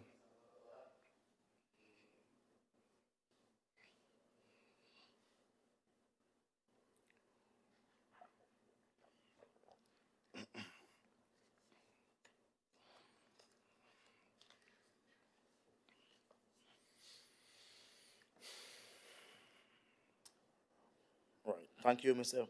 Deputy Presiding Officer. The Secretary for Quarries and Infrastructure is imputing improper motives in accordance with Section 45(5). He should desist from that. He's saying, I'm shutting Tobagonians in the back. I'm not a man of violence. I'm a peace-loving man. Thank you, sir. Member, please continue. Thank you, Mr. Deputy Presiding Officer. I believe what I said is, it is like you are shooting Tobagonians in the heart, and it's like you are stabbing them in the back, and it's like you are rubbing your heel on the Tobago economy. It's like, I didn't say that it is, just to clarify. The other thing that we have gone about in the division as we speak about environmental sustainability, very quickly, Mr. Deputy Presiding Officer, is the issue of air quality. And recently with the Sahara dust, we would have seen that we were able to get warnings about the quality of the air due to the Sahara dust. And you realize that's a new initiative, and that came out of the relationship between the division and the Environmental Management Authority. They would have established air quality monitoring station in Signal Hill, and we also have ramped up our personal air quality monitoring. Further, Mr. Deputy Presiding Officer, as regards Sargassum, we are about to procure an early warning system, so it's good news for the persons in Speyside in particular and Bell Garden, who are generally very hard hit. I must put on record that a contingent from the division did attend a conference in Mexico recently where Tobago's response mechanism was lauded as one of the best out of all the attending countries, and persons would have taken some lessons learned from us. The blue economy was briefly mentioned when I presented last time, and I'm happy to report that the IDB has come on board through the collaboration with the Ministry of Planning, which is now under the Office of the Prime Minister, to fund a consultant to develop our roadmap for the blue economy. So we look forward to that. Mr. Deputy Presiding Officer, I'm happy that the Minority Councillor spoke to our solid waste, waste management, a comprehensive waste management, and an integrated waste management system. As we look to bring recycling to Tobago, active in Tobago, I'm pleased to announce that we are currently engaging the attention of the EMA for a certificate of environmental clearance to begin recycling operations at Tico Suave in the not too distant future. And this is using a Tobago operator, and this is using expertise from Tobago as well, as we look to get to the place where we can recycle plastics and aluminum and glass in Tobago. It would be remiss of me, Mr. Deputy Presiding Officer, if I didn't speak quickly to coastal management. And I know that in your way, the other hat that you wear as the Assistant Secretary in the Division of Tourism, Culture and Transportation, though you have responsibilities for culture, it would interest you that we have engaged one of the leading consultants in the Caribbean, Smith Warner, for full design to mitigate coastal erosion in the Pigeon Point area and Southwest Tobago along that entire coast. So we would have put in place a temporary structure, boulder revetment already, and we are getting a comprehensive design to deal with coastal erosion. And we are dealing with places along the Milford Road area and so on. Under quality construction, Mr. Deputy Presiding Officer, I just want to speak to some of the things we have been doing under the Roads and Bridges program. Quite quickly, we have completed phases 1A and B of the Smithfield Bypass project, and we're in the stage now of the design work for a bridge for Steel River. The entire intention is to create a network of roads in the Smithfield, Mount Mary, Sanctus Hill area that would allow people to bypass the Milford Road in some places. Of course, it would improve safety for the persons who attend the Pentecostal Light and Life as well, as parents will be able to drive to the school quite easier, and it's also meant to be as another exit from Scarborough, and it's part of our comprehensive plan to relieve traffic congestion in Scarborough. At the end of July, we'll be commissioning the second of 3 bridges, the Thompson River Bridge.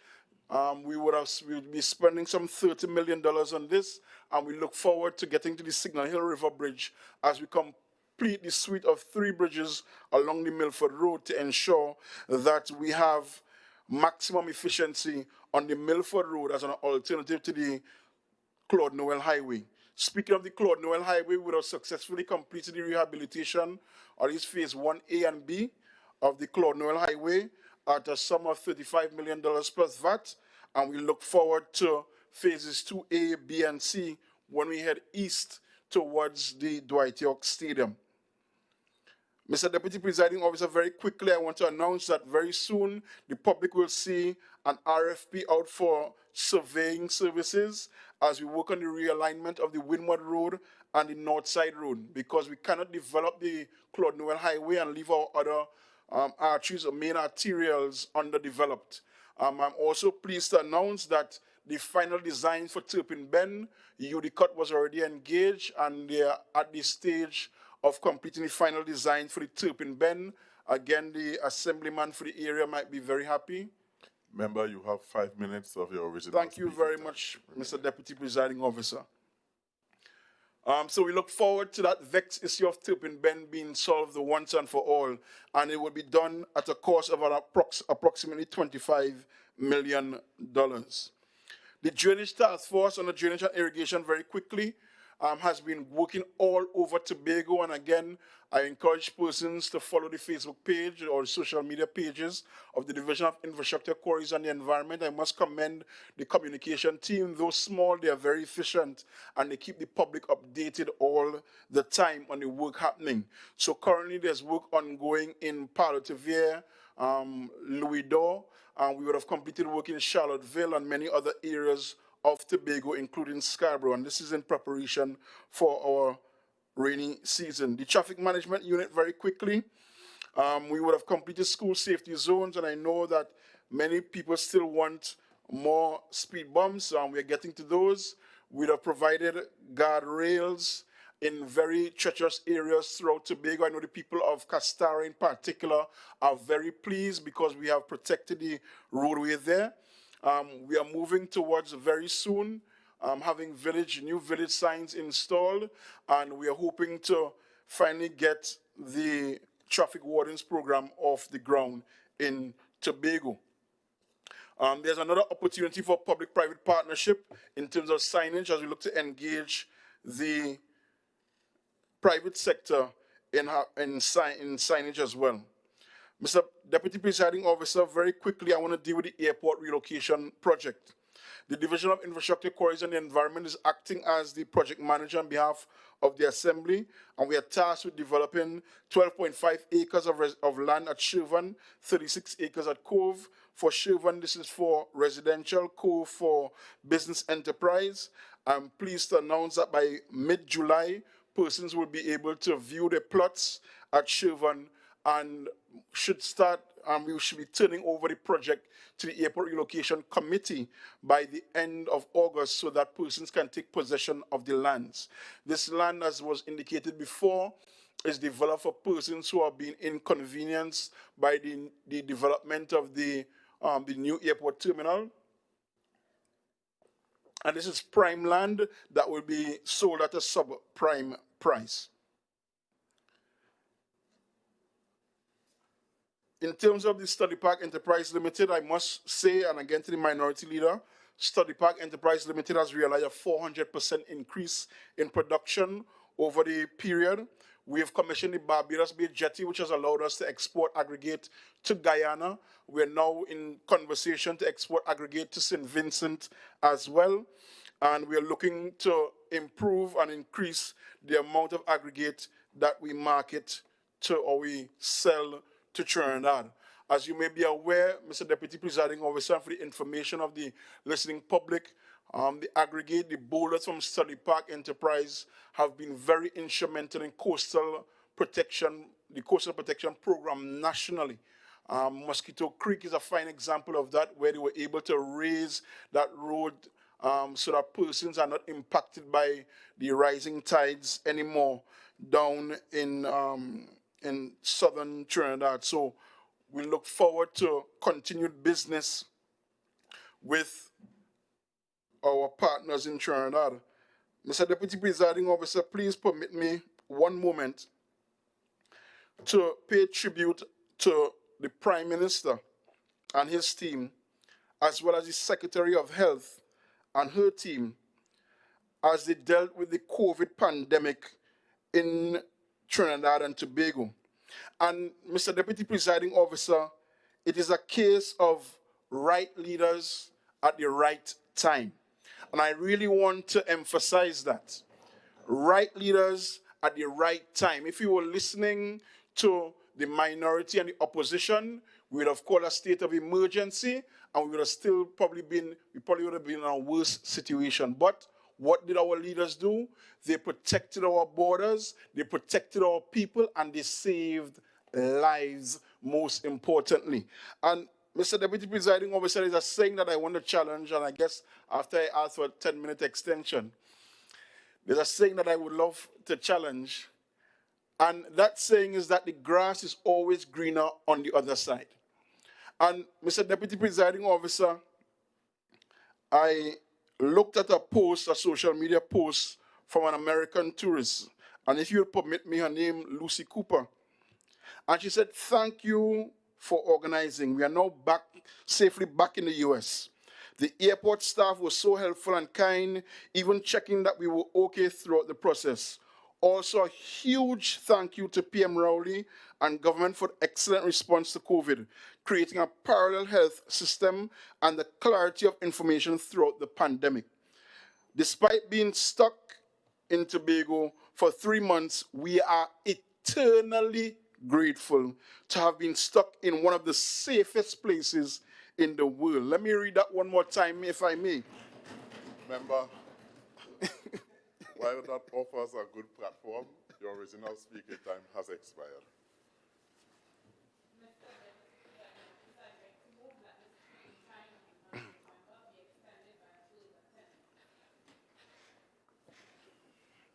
Members, the question put is that the speaking time of the member be extended by 10 minutes. All in favor, say aye. Aye. Or against, say nay. The ayes have it. Member, your speaking time is extended by 10 minutes. Thank you very much, Mr. Deputy Presiding Officer, and thank you to the honorable members of this august House. As I was saying, I just wanted to repeat again, despite being stuck in Tobago for 3 months, we are eternally grateful to have been stuck in one of the safest places in the world.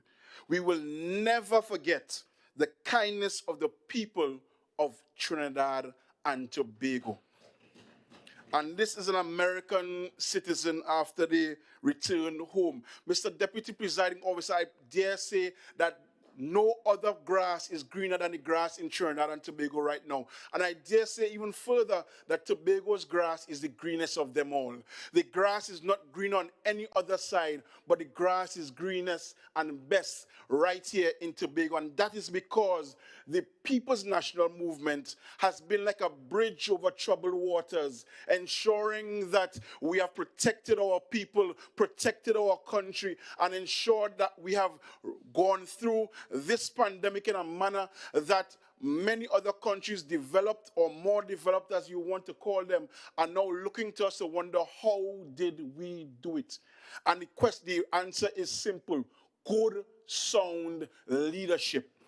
And that is what we have here on the PNM side. Not the alarmists who want to say that there's community spread. Not the alarmists who are saying that we should shut down the public sector. Not the alarmists that are saying that we are hiding the figures. Not the alarmists that saying that we haven't set up that proper parallel healthcare system. Not those people. It's the people who have made sound decisions, who have used evidence, who have been guided by the technocrats with the right information and made those decisions and saved the lives of the people of Tobago. And it seems people from outside of Trinidad and Tobago as well. Again, they must be commended at this point in time.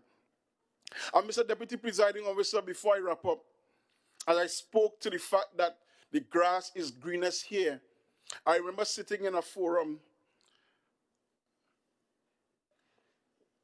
and there was a mixed group And some people were, complaining about some of the challenges in Tobago and, moaning that or bemoaning that some things were not perfect as they would want it to be and things were not ideal as they wanted to be.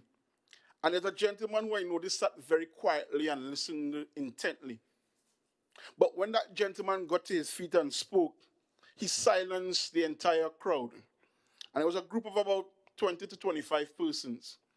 He said, I'm not from Tobago, but I've been here for over 15 years, close to 20 years. And when I got to Tobago, I said, but hold on. And this is the guy's words, but Tobago is the black man's paradise. And he started explaining that he's not even working with the Tobago House of Assembly, but the things that he's been afforded in Tobago, the health care he's been afforded in Tobago. He said after the first month, he called his wife and said, send my children, because the wife didn't want to come. He said, well, you stay, send my children. He said, my children are more Tobagonian than me. They don't know about the life in Trinidad, because the grass is greenest here in Tobago, and we need to learn to appreciate a lot of the great things that have been done for Tobagonians, the way that we've transacted business as an administration, the way that we have shepherded, and the way that we have ensured that Tobago developed. We are doing the type of job that ensures that Tobagonians and persons living in Tobago are in the best possible position to launch off into a bright and prosperous future. And just one note on the budget statement, recalibrating our priorities. There's a book by Dr. Spencer Johnson that speaks to change and the fact that change is necessary. And I just want to say to Tobagonians at this point in time, Mr. Deputy Presiding Officer, we have a responsibility to adjust. Things are no longer the same. And for the persons who were entertainers, it was great seeing people holding concerts online. For the people who are artisans, it was great seeing people trying to market their services online in a different way. We have to do things differently. We have to channel our inner innovativeness. We have to channel our inner Tobagonianness. That Tobagonian who knows how to cut and contrive, that Tobagonian who knows how to work hard. And Mr. Deputy Presiding Officer, I was so pleased during the pandemic to see persons getting back to the land, persons planting and showing pictures of the lettuce and the tomato and so on, because that is what Tobago is about. We know how to work hard, we know how to produce, and we know how to boast about it as well. And we know how to ride with the tough times, and we know how to come out on top. And that is the true Tobagonian spirit. And it means that we must embrace change in a particular way, and we must ride this revolution that has been pushed by the People's National Movement, this revolution of development, as we go into a new epoch, Mr. Deputy Presiding Officer, another 20 years of great leadership, another 20 years of great development, another 20 years of good sound decision making, another 20 years of transparency, another 20 years of taking our people to the next level. Mr. Deputy Presiding Officer, again I say the PNM is like a bridge over troubled water, and we are ready to take Tobago forward. I thank you.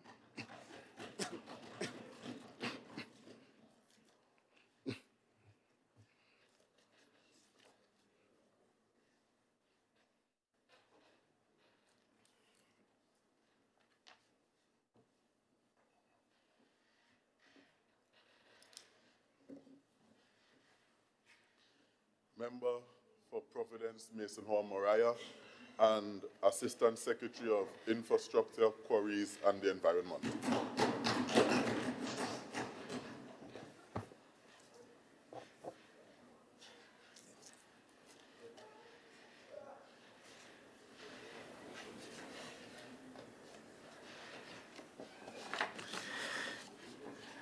Thank you, Mr. Deputy Presiding Officer.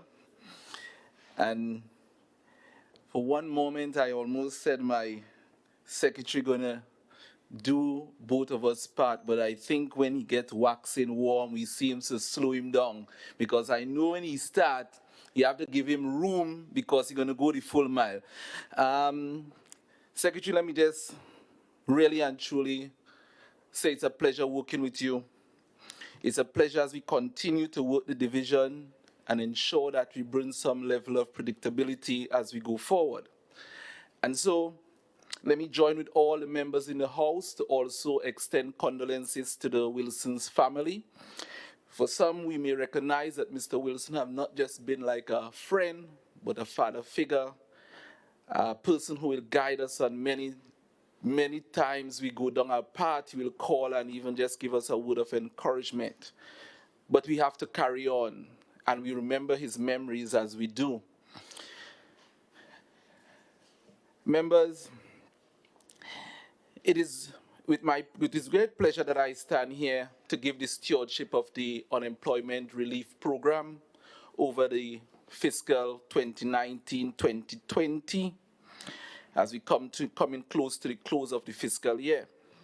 Mr. Deputy Presiding Officer, I stand in this August House to report on the stewardship of the program that needs no introduction or further public acclamation because of the past 3 years and beyond. Its reputation preceded. The length and breadth of Tobago has felt the impact of the service of this unit, known to us now as useful, relevant, and productive.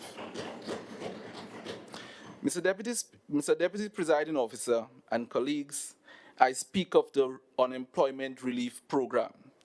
Tobago, and more importantly, the drivers of this new brand of quality, the management and participants of this program, who time and time again have shown Tobago and the nation at large that URP, Tobago, has earned its place in many areas of public and social service.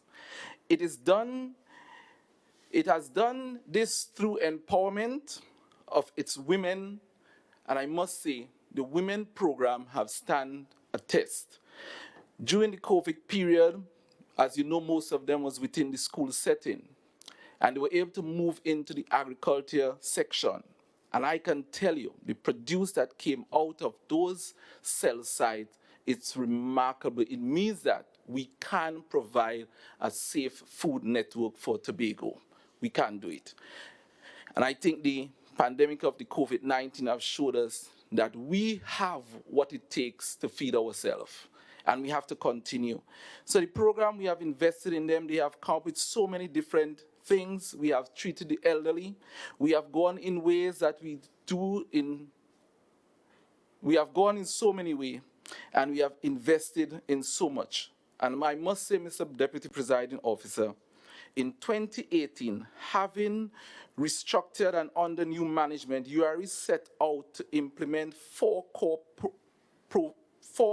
core policy objectives. 1, to manage the cost of the program. 2, to increase output into 4 core program area. To train participants via collaboration with relevant providers, and to increase yield productivity that we can truly see a good revenue growth on the URP.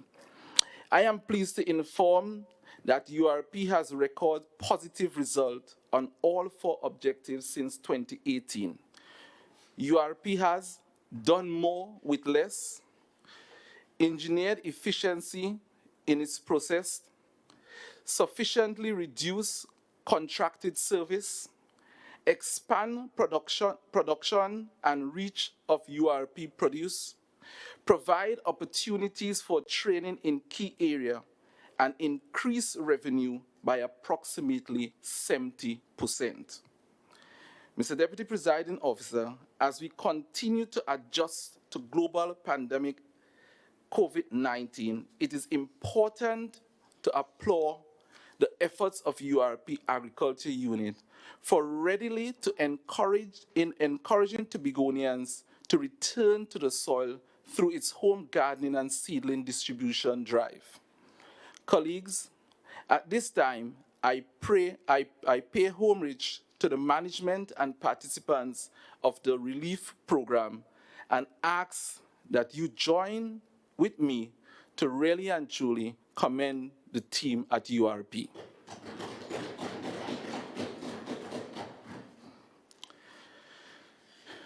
Mr. Presiding Officer, we detail the activities for the fiscal.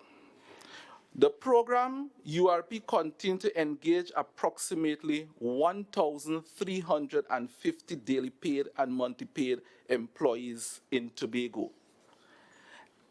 As at May 31st, 2020, expenditure incurred on the URP program for fiscal 2020 has just over $32.1 million, sorry. The end of the fiscal 20 is estimated to cost the program $53.7 million. Achievement for fiscal 2020 under the program, agriculture, and I must say, they started up, and when we say we are not gaining revenue, URP have been seen as a revenue generating income unit. Total sales of agriculture products amounted to $119,488. This is as we continue to expand, especially in the Roxborough area, you will see a higher yield in the future to come. 14 short crops and vegetable plants type seedling produced for sale, distributed and planted. 2 satellite sites operationalized for the production of seasoning, herbs, seedlings, and short crops. 20,000 plants and seedlings distributed between April to June 2020, externally and internally. Stakeholders is respond to the demand among persons wishing to do backyard gardening and also to farmers within the Tobago area.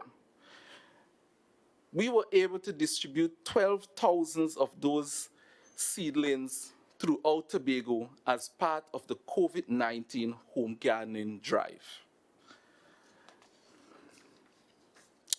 Furniture workshop. Total sales of furniture produced amounted to $47,000. Finished products were provided to the Division of Tourism, Education, Infrastructure, Settlement, the Information Division, and the new Roxborough Administrative Complex. URP has also invested in procurement of new equipments and tools, and has expanded its production space. This has therefore resulted in the expansion of the product range at the workshop. And also, let me just pause to say, in recent time, we have signed an MOU with Self-Help, the Commission for Self-Help, where we give the labor to those persons who are recipients of those grants.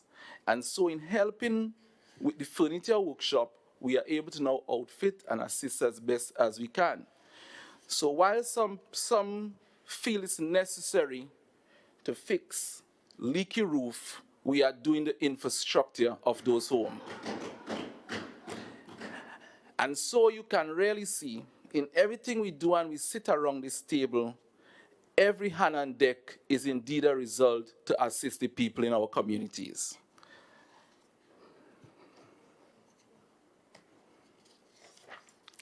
Concrete workshop. Total sales, concrete products amounted to $37,650. 9 external management sites were upgraded with recreational facilities, which was produced at the concrete workshop at Bleming. These sites are Speyside Waterfront, Charlottesville Waterfront, Botanical Garden, Signal Hill Primary School, Pembroke Anglican Church, Fort Campbellton, Plymouth Monitorium, and also mental health units. In environment and the women's program, 86 sites were maintained throughout the island, and 4 new recreational spaces were created at Grange Bay, Bell Garden, Lambeau, Hamden, and 33 primary schools were maintained, and we also have 1 child care service provided. In construction, 29 infrastructure projects were completed. Let me now turn to what are some of the things that we hope to achieve in fiscal 2020-2021.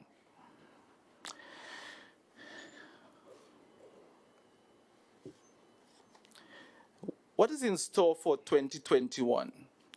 Diligent management and cost of the program by ensuring that effective systems are implemented to manage and optimize human resources, materials, and equipments. Increase output in 4 program areas by implementing systems to provide supervision, accountability, efficiency, and monitoring. 3, develop a highly skilled and certified workforce through training and certification provided via collaboration with relevant training providers. And 4,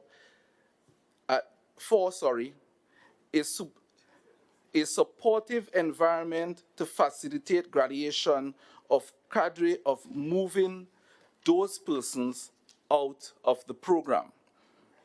To provide budgetary allocation of fiscal 2020, the relief program Tobago is estimated for this fiscal to cost in the vicinity of $71 million. Program outlook for 2021. In construction, program URP intend to maintain project portfolio of 36 active projects.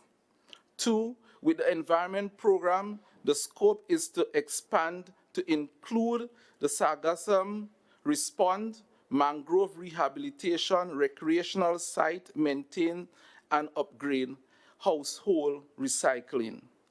Under the Women's Program, URP Tobago plan to engage participants in vocational skills training program towards the creation of additional revenue unit and expand scope of activities to include horticulture and also herbs and seasoning production.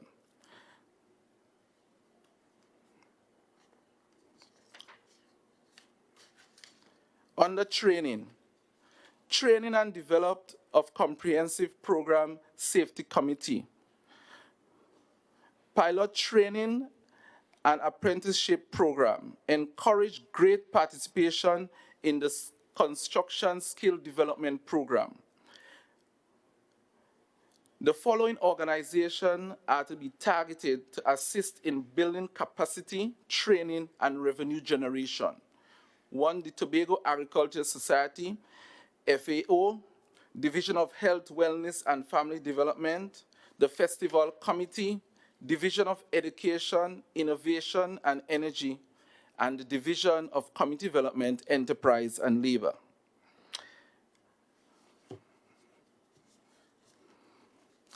Madam Deputy Presiding Officer, it is hoped that going through all of these training and enhancement, and also to encourage our participants to see beyond what they are seeing.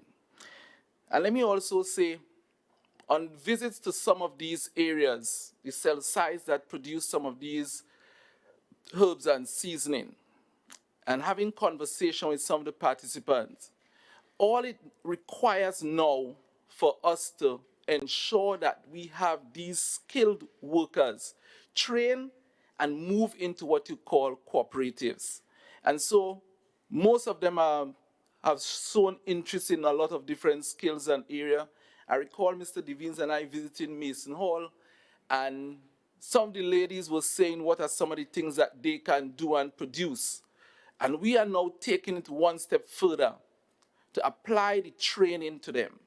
Let them be able to see what they are not seeing, because all they need is a little push to move them forward. And as we produce all these seasoning and herbs, and if we could put them into small groups and create that cooperative to drive them further, we can now see ourselves graduating some of these participants out of the program and now on their own. When I look at some of them who are going to attain the age of 60 and they said to me, what after URP? And we have to challenge them inside of it to understand that, listen, you have it right in front of you. And you can create that networking system to make you viable, not just as you meet 60, you go home and just sit, but we can continue the process. Mr. Deputy Presiding Officer, in closing, I have felt and seen the impact of URP within Tobago landscape. There is no doubt that URP has been transformed into an efficient outfit with its useful, relevant, and productive stage. We have to understand and push and get it done. And I see we look at a proverb, an old Indian proverb, and I heard Mr. Devine said part of it. But if we are to plan for a decade, let us plant trees. And we are going to be planting these people to understand that, listen, plan for your future. Let me take this opportunity to thank the staff at the Electoral District Office who have continued over the past 2 terms working with me. And we have seen the ins and outs of what is happening within our own community. And we will continue to do what is necessary to help our people. Let me also thank the staff of the Division of Infrastructure, Quarries, and the Environment, and in particular, the staff at URP. They were very accommodative, they reached out, and we were able to go the extra mile. And I want to thank them for that. Let me also say, only great things can happen with the PNM come 2021. Mr. Deputy Presiding Officer, I thank you.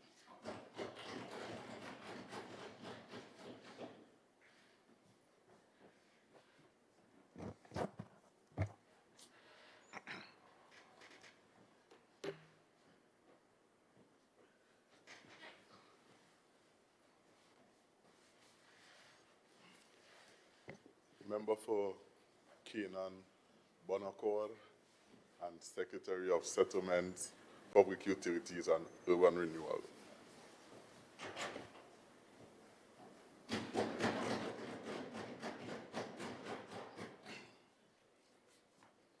Thank you, Deputy Presiding Officer, and good night to the wider public of Tobago.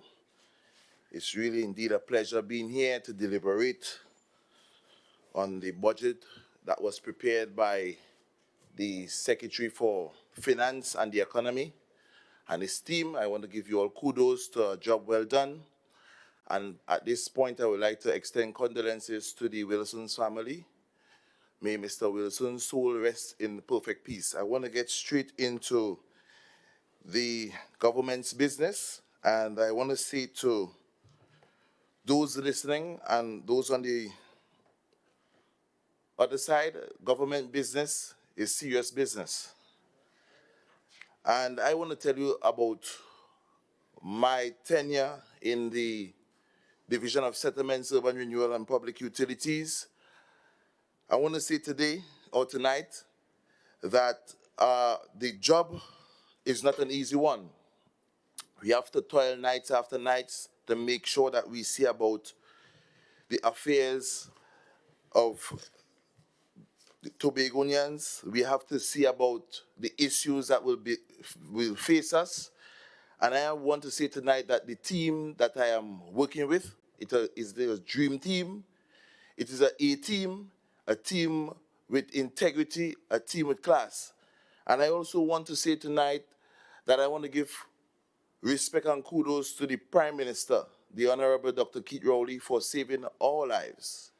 A man who has a vision, a man who took a decision despite persons or the naysayers had different opinions. I want to say thanks to him being a leader with a vision. I want to say tonight, within the Division of Settlements, we are in the business of increasing the house stocks in Tobago and also upgrading the living conditions in this island. And I want to say tonight to the member for Roxborough, you have been going around fixing roofs, but I have a list for you. A list whereby you oversaw or oversee. You need to do some research. You need to walk your constituency. You need to understand, despite you cover roofs, there's a list of persons without house in the east and also on the north side. And I have a list in here of approximately 75 persons who have to leave their houses and walk outside in the rain to go to their outhouses. And I want to say tonight, the Division of Settlements, Urban Renewal and Public Utilities would be embarking on fixing all of those outhouses at the end of September. I know that the member in the East, Mr. Assemblyman Fadi Augustine, and also Representative for Roxborough, Dara Ford, I know you all have a lot of work to be done, and this administration is facilitating you all in the best way possible. I want to say tonight, I am proud to be here as the area representative for Keenan Bonaccord, and I will give you some of our achievements in the Division of Settlements, Urban Renewal and Public Utilities. Upon reopening our offices, the Division of Settlements, Urban Renewal and Public Utilities commissioned and unveiled the Isle of Tobago sign. I take personal pride in this project because it symbolizes our strength and resilience as a people. It shows the world that despite the global pandemic, we are ready to welcome you to our shores. And I want to say tonight, this sign has a ripple effect. And this is the kind of thinking, this is the kind of vision we have on this side. And we want to extend it to all of Tobago and to the rest of the world, that we want to welcome you all here. Take your photos. Who want to marry, you could go there and take photos. For birthdays, you could go there and take photos. And I hope that the representative for Roxborough and his team will go there as well and take a photo. Because we want to express to you all, not only by verbally, we want to express to you all in action that we love Tobago. Some of my achievements in the Division of Settlements, I want to say we are responsible for the grant program. We have the Home Improvement Grant, we have the Home Improvement Subsidy, we have the Home Completion Program, and we have the beneficiary-owned land. In 2018-2019, we were successful in delivering $11 million to all of Tobago with regards to assistance in improving their living conditions. And that is something we could speak about. When you're on the other side saying that we have a budget of 4.1 billion, 4.2 billion, and you want to criticize that, I want to tell you tonight, we are using public funds to assist all of Tobago. If you want to use public funds to do otherwise, you know what is the outcome. I want to say tonight we were able to assist 269 persons, 269 families, with the grant program. We expended within the fiscal year of 2019 and 2020 budget of $2,200,000. I want to go straight into our housing program. Madam Deputy Presiding Officer, we know that home ownership is a need in Tobago. The Tobago House of Assembly, through the Division of Settlements, Urban Renewal and Public Utilities, is currently seeking to facilitate approximately 4,000 applicants within the next 10 years. Last 2 weeks, I was up in the Roxborough area looking at a plot of land for the Roxborough expansion. Unfortunately, we were unable to access that land. Reasons being, we have a cocoa field there, and with wisdom, we decided that we would leave the cocoa field. It's not a big portion of land, but we know that Cadbury uses the quality cocoa that we have to assist them with the taste and the flavor. But we are still looking in different areas, and we have some areas identified. We also have the Riseland area. We have the Adelphi area. We're also looking at the Bacalet area. And we have a little spot in Aventia, in Plymouth, and also in Blenheim. I want to say tonight that we are working assiduously to complete the development at Corlan. We have 108 applicants, well, 108 persons who received their letters of award to receive those lands, and within the next 3 months or 4 months, those persons will be given the opportunity to receive their deeds and to start construction. I want to say tonight, we are in the business of development. I am not here to play as the Secretary for Settlements. I am a man with a vision and a vigor. I'm young, I'm vibrant, I'm ready to work. So come 2021 is action, action, action, and more action. So those who are aspiring to be on this side, I want to say to Mr. Farley Augustine, I sat there and I heard you, speaking about the past things and you're going to the Hansard. I want to say to you, always remember, your focus determines your reality. Right? Always remember, your focus determines your reality. So be careful. You are focusing on the PNM, a party of integrity, a party of class. So if you're focusing on us, eventually you might want to be a PNM as well. But not all those who say PNM will enter. We have to examine your horn. We have to sterilize you. We have to do all the necessary to make sure that when you come on this side, you can deliver like this administration. And to Mr. for Roxborough Dalaford, the secret of change is to focus all your energy, not to fight the old, but to build on the new. You are fighting things that is not necessary. Focus on progress. Focus, have a forward thinking.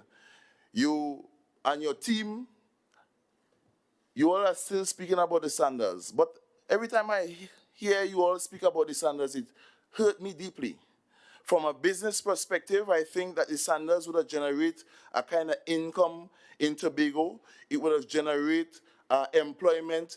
All those persons, the taxis, the airlines, bakeries, boost the agriculture sector. I don't know what vision you all have that you all cannot see that the Sanders was a great asset to Tobago.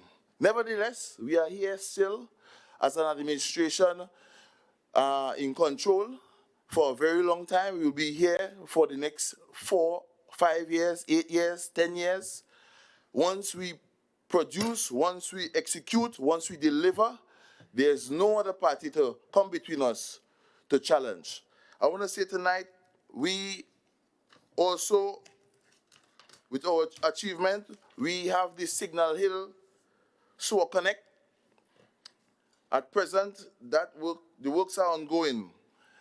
The progress of this project is to connect the hospital, connect the Signal Hill development, the secondary schools, the primary school, and that connection will flow straight to the Scarborough wastewater treatment plant. And those are the things, the simple things that we are focusing on. We have also the Blenheim Housing Estate Phase 2. In Blenheim, I don't know when last you went to Blenheim, Mr. for Roxborough, and also Dr. Faith B. Israel, representative for Goodwood. We are aspiring representative for Goodwood. I want to say to you tonight, the wastewater treatment plant, we completed the wastewater treatment plant, and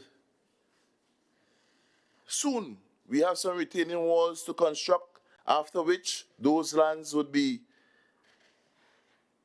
delivered to those who were selected. And we have an estimation of 45 persons in that area. I know it's 45 persons who is patient with us, and we thank you for your patience. I know we have to complete the program, and we have an estimated delivery date of October of this year. The Adventure Phase 2, we have maintenance works going on in Adventure. We have the monthly landscaping going on, maintaining the beautiful area, maintaining our development, having our development clean and safe. Also, we have in the Adventure area, we have some vacant lots that we have intentions in 2021 to do some development there. We have intentions of constructing some townhouses in the Adventure area, as well as some single-family units. So these are the things that are happening in the Division of Settlements. I want to say tonight, with our achievements, in the Corland area, we had a meeting this week with some of the landowners. We have our legal team together to make sure that at the end of the program, they would receive their deeds. Someone in Tobago receiving a deed is something that we should be proud of, because, you know, historically we have issues with Tobagonians receiving their deeds. So I am putting in place a team to make sure at the end of the program, persons receive their deeds.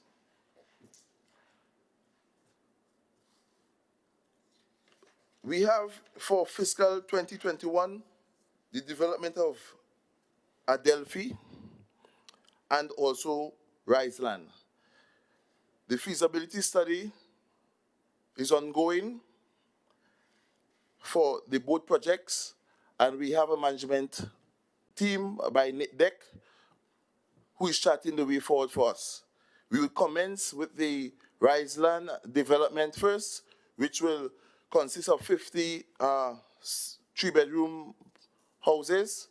And also in the Adelphi, we have phase 1 and phase 2, whereby we will start with approximately 100 houses. The topography of Adelphi is basically hilly, but the view is an excellent view.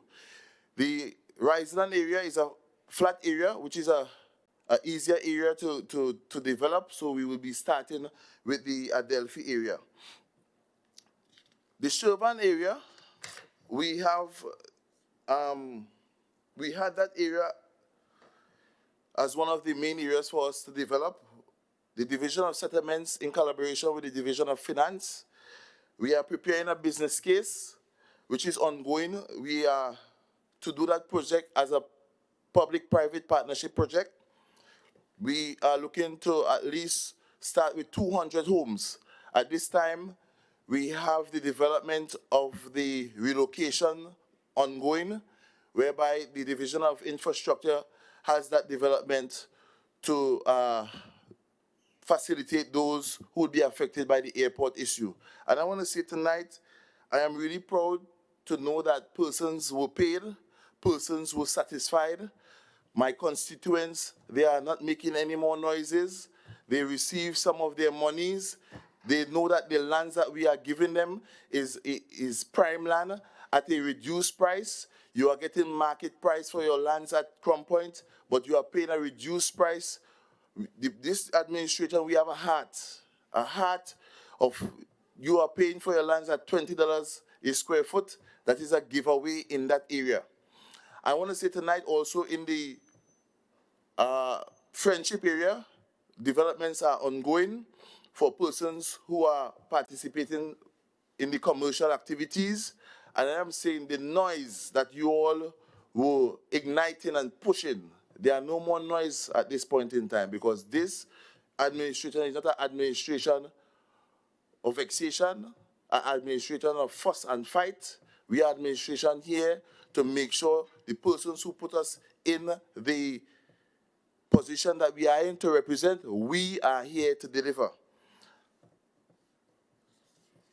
I want to say again, I want to thank the Honorable Kelvin Charles, Secretary for Education, for his vision with regards to urban renewal. When I came into the vision, engaged in urban renewal, I had to do some research. I'm proud to say tonight that we would be engaging in the restoration of bus shelters in Tobago. We will be printing the bus shelters with regards to different sites in Tobago. We will be printing them, beautifying the place. We'll have them with solar panels so that persons who traverse the length and breadth of Tobago, if your phone is discharged or you need some form of electricity, the solar panels would also assist in that venture. We also did a site visit over the last month with regards to all those leaking roofs at the bus shelters, and we have plans of changing those as well. So we are not sitting here as an administration doing nothing. We are working seriously to make sure that we develop Tobago in the best way possible. Rural electrification. Those who are in the dark soon will come to light. I know Mr. for Roxborough, Dallaford always speak about darkness and darkness and darkness. Come to the marvelous light, my brother.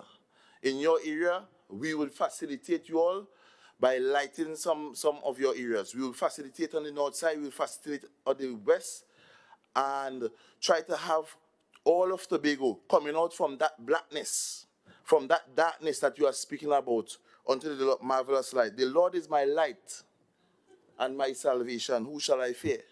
So stop speaking about black and darkness. Come into this marvelous light.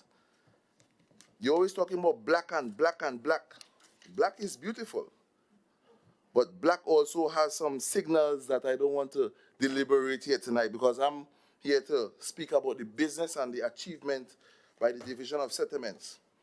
We were able to ignite certain areas: Lamy Road, Argyle, Hopeton Road, Blackrock, Riseland in Bethel, Adelphi Road, Kendall, Hawkins Cure Roundabout.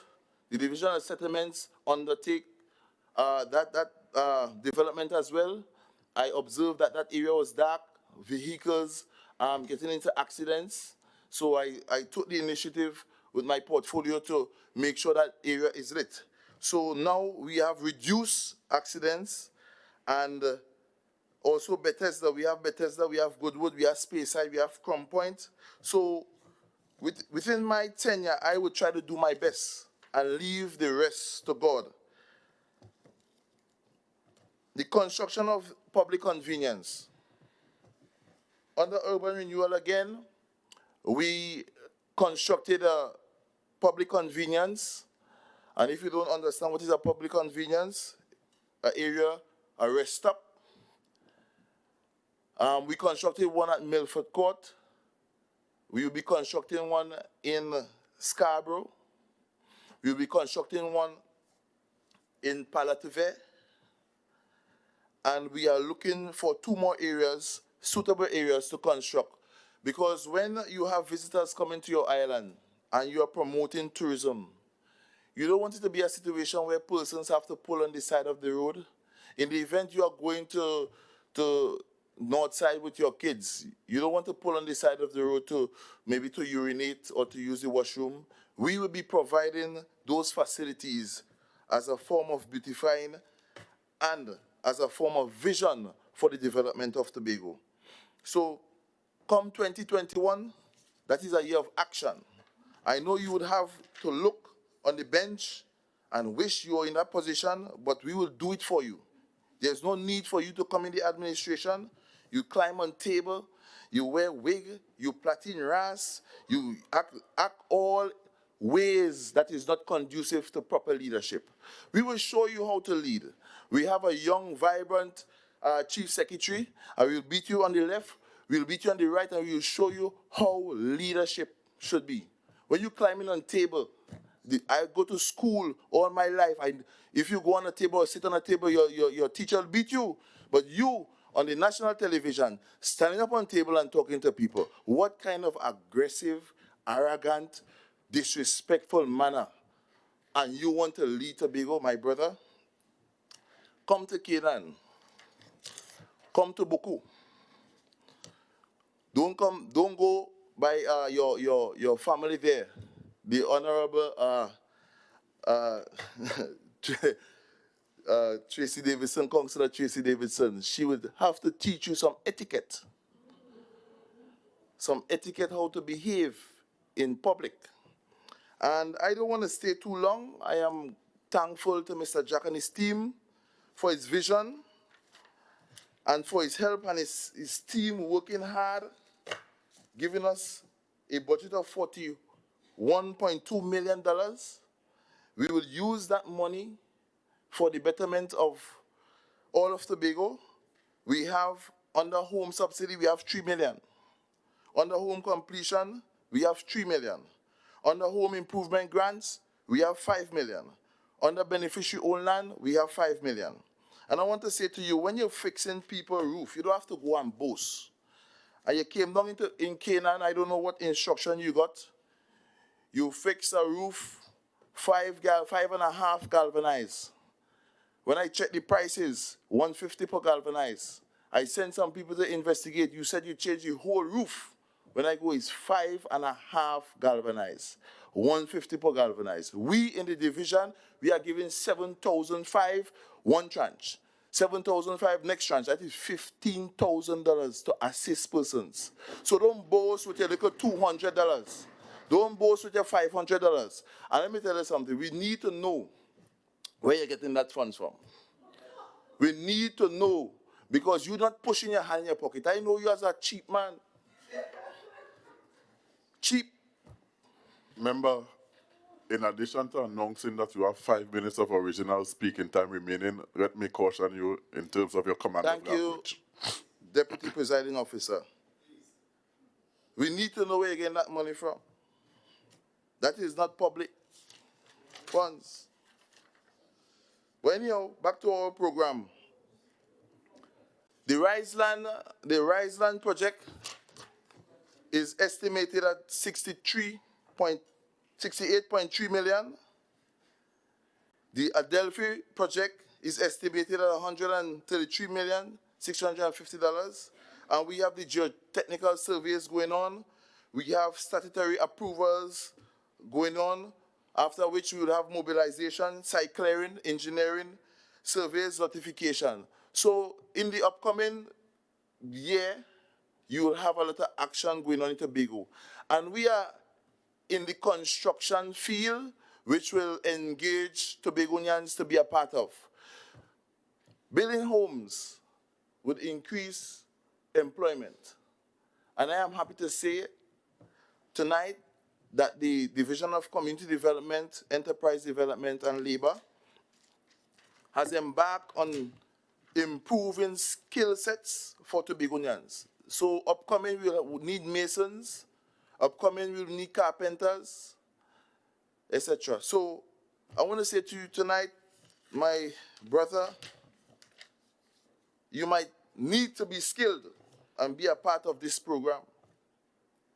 For the Plenary estate, we will be constructing 7 houses at a cost of $8.3 million with a retaining wall, maintenance of the wastewater treatment plant, landscaping of the area. So we need a $8.3 million for that to happen. And you are asking why we want $4.2 billion. We need money. We don't need money to buy expensive cars. We need money to help Tobagonians develop themselves, educate Tobagonians, motivate them. We want more entrepreneurs in Tobago. And a leader like you, I don't know. You say a lot of people are crying, children are crying, PDP. I don't know what they're crying for. Sometimes when you're crying, you feel it's joy, it's sorrow.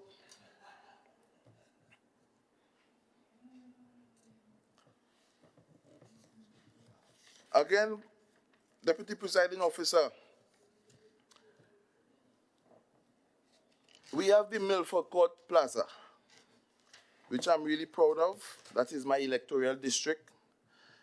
And we have some restorative works going on there. We have some paving to be done.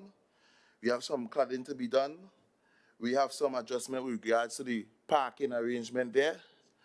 And I am proud to say, as the area representative for Canaan Bonaccord, I am motivated by the support I am getting from the people down there.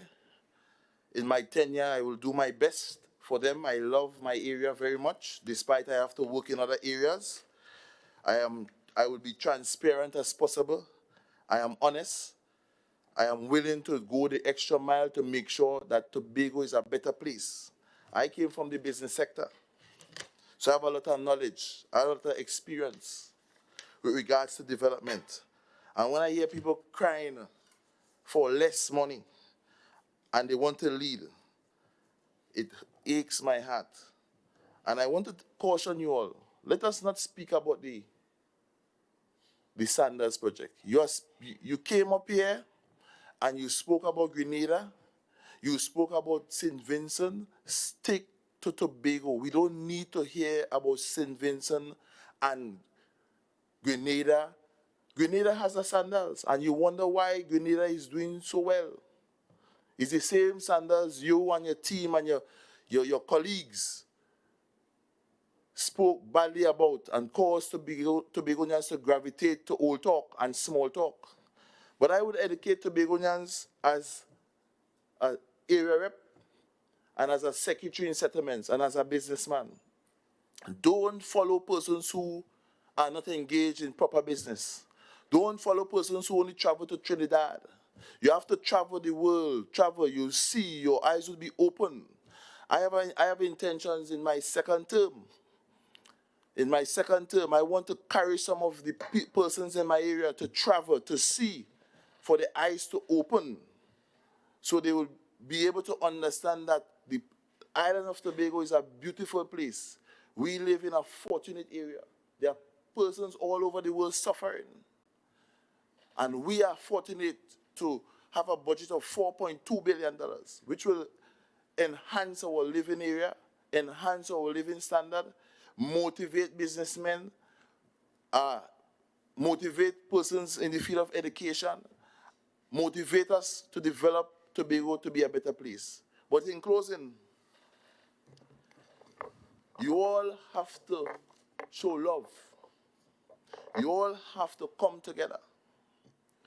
Tobago is too small for us to be fighting against each other. You are creating an impression that you love Tobago. But you should not only talk love, show love. Love is not money, love is caring. Don't be fooled by persons who encourage you to go against the People's National Movement. I want to say to you tonight, blessed are ye when men shall revile you and persecute you and say all manner of evil against you falsely. Stop lying on the PNM. The PNM is a party of class. The PNM is a party of integrity. And I want to say to you tonight, in my tenure here, I will do my best and leave the rest to God. I thank you.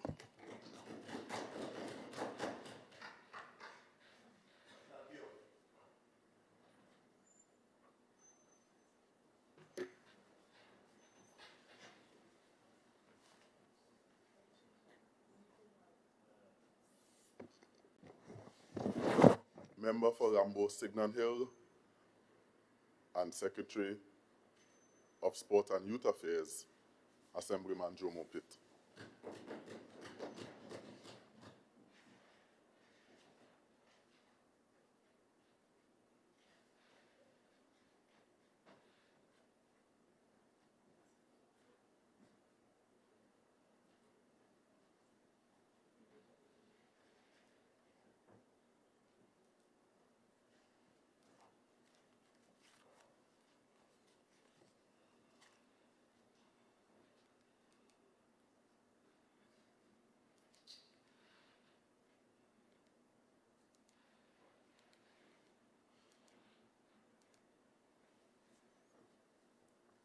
Thank you, Mr. Deputy Presiding Officer, for the opportunity to lend support to this debate.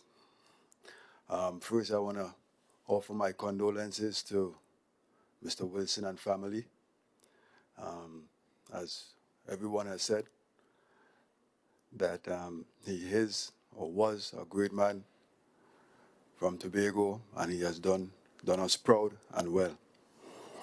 Having said that, and looking at the time, it's been a long day, exceedingly long night. So in my traditional way, I'll be very brief. One of my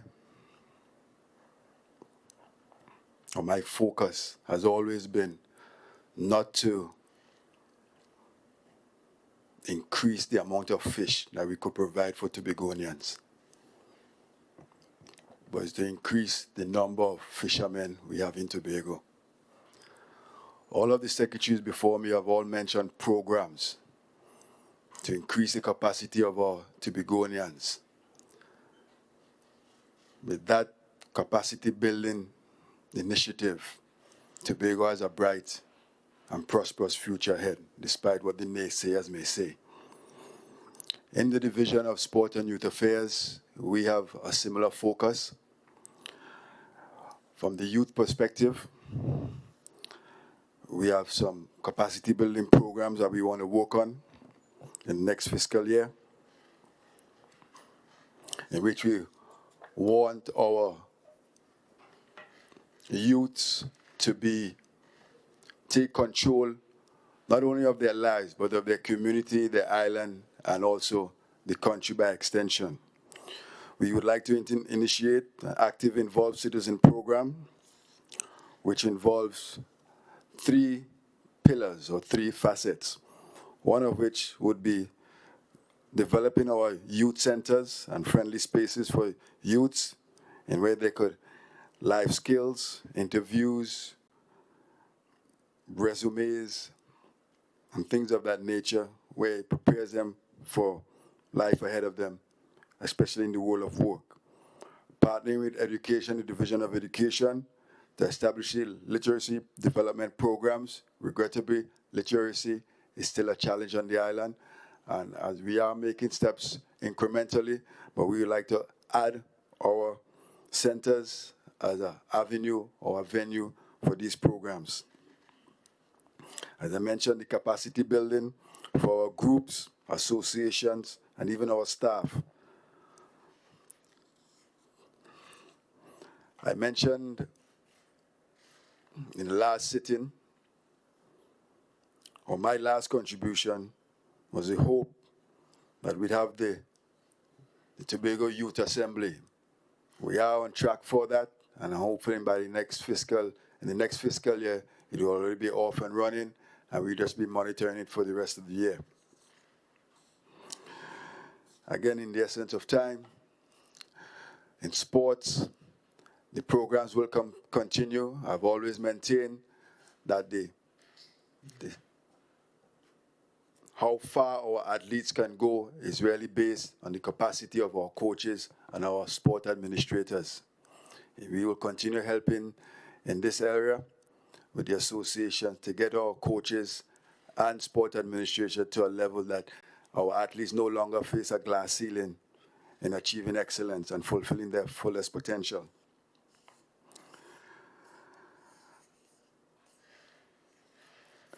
It is also our intent to continue our program with refurbishment of fields, and immediately that comes to mind Montgomery, Mount Grace, Mount Pleasant, pavilions. Again, refurbishment of these facilities, which will also include Table Peace, Plymouth, immediately come to mind. And I see the area representative for Canaan Bonaccord turns around, so I guess we can include Canaan Bonaccord, not to be left out. It's also intention to make the offices down at the Shore Park Hard Court available for our sporting organizations, so they too can have an office as opposed to the use of individuals' homes as offices for these governing bodies on the island. The lights on the hard courts and fields, it's our intention to change them into LED lighting, which in the long term benefits all.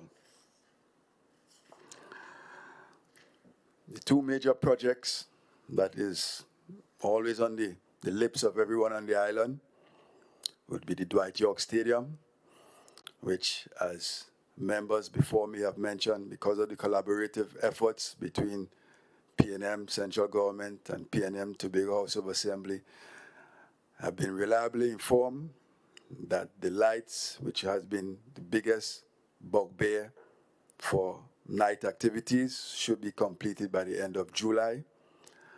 So having said that, we should have our stadium back up and running, and that should definitely provide an impetus for young athletes, young footballers to take advantage of this facility. Last but not least would be the indoor facility. It is hoped that by the middle of next month to the end of next month, the contract for that facility would be awarded and construction beginning soon after, I suspect sometime in the month of August. Against that backdrop, when I took office, or when I assumed office as Secretary of Sport and Youth Affairs, one of my pronouncements was that within my term of office, we would have an indoor facility in Tobago. And if we did not, I won't seek a third term in office. I was willing to step down. Regrettably, we've now started the project.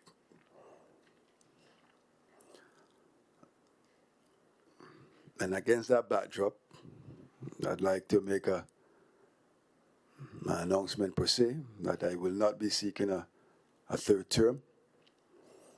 I gave a commitment and I gave my word that if I wasn't able to achieve a particular goal, I would no longer seek re-election. So having said that, I would like to thank everybody who supported me in my 2 terms. I'd also like to thank those who were against me, because they indirectly provided me an incentive to prove them wrong. Now, many people I like to single out, but I think I'll be safe and say the only person I really want to thank wholeheartedly is a gentleman by the name of William Sonny Mackenzie, who provided me as a role model as a youngster growing up and seeing him in the trenches. I dare say that he probably, in my estimation, will be the A representative of all time. If memory serves all of us correctly, he spent 1 term as in the majority, and most of his tenure in this house was at the opposition. It gives you an indication of the manner and the character of the gentleman. So Mr. William Sonny Mackenzie, I would like to thank you for providing me that impetus to get involved in politics. I dare say I ain't even come close to what you were, but I gave it my best effort. So against that backdrop, I'd like to thank everybody. Good luck and Godspeed for the future of Trinidad and Tobago.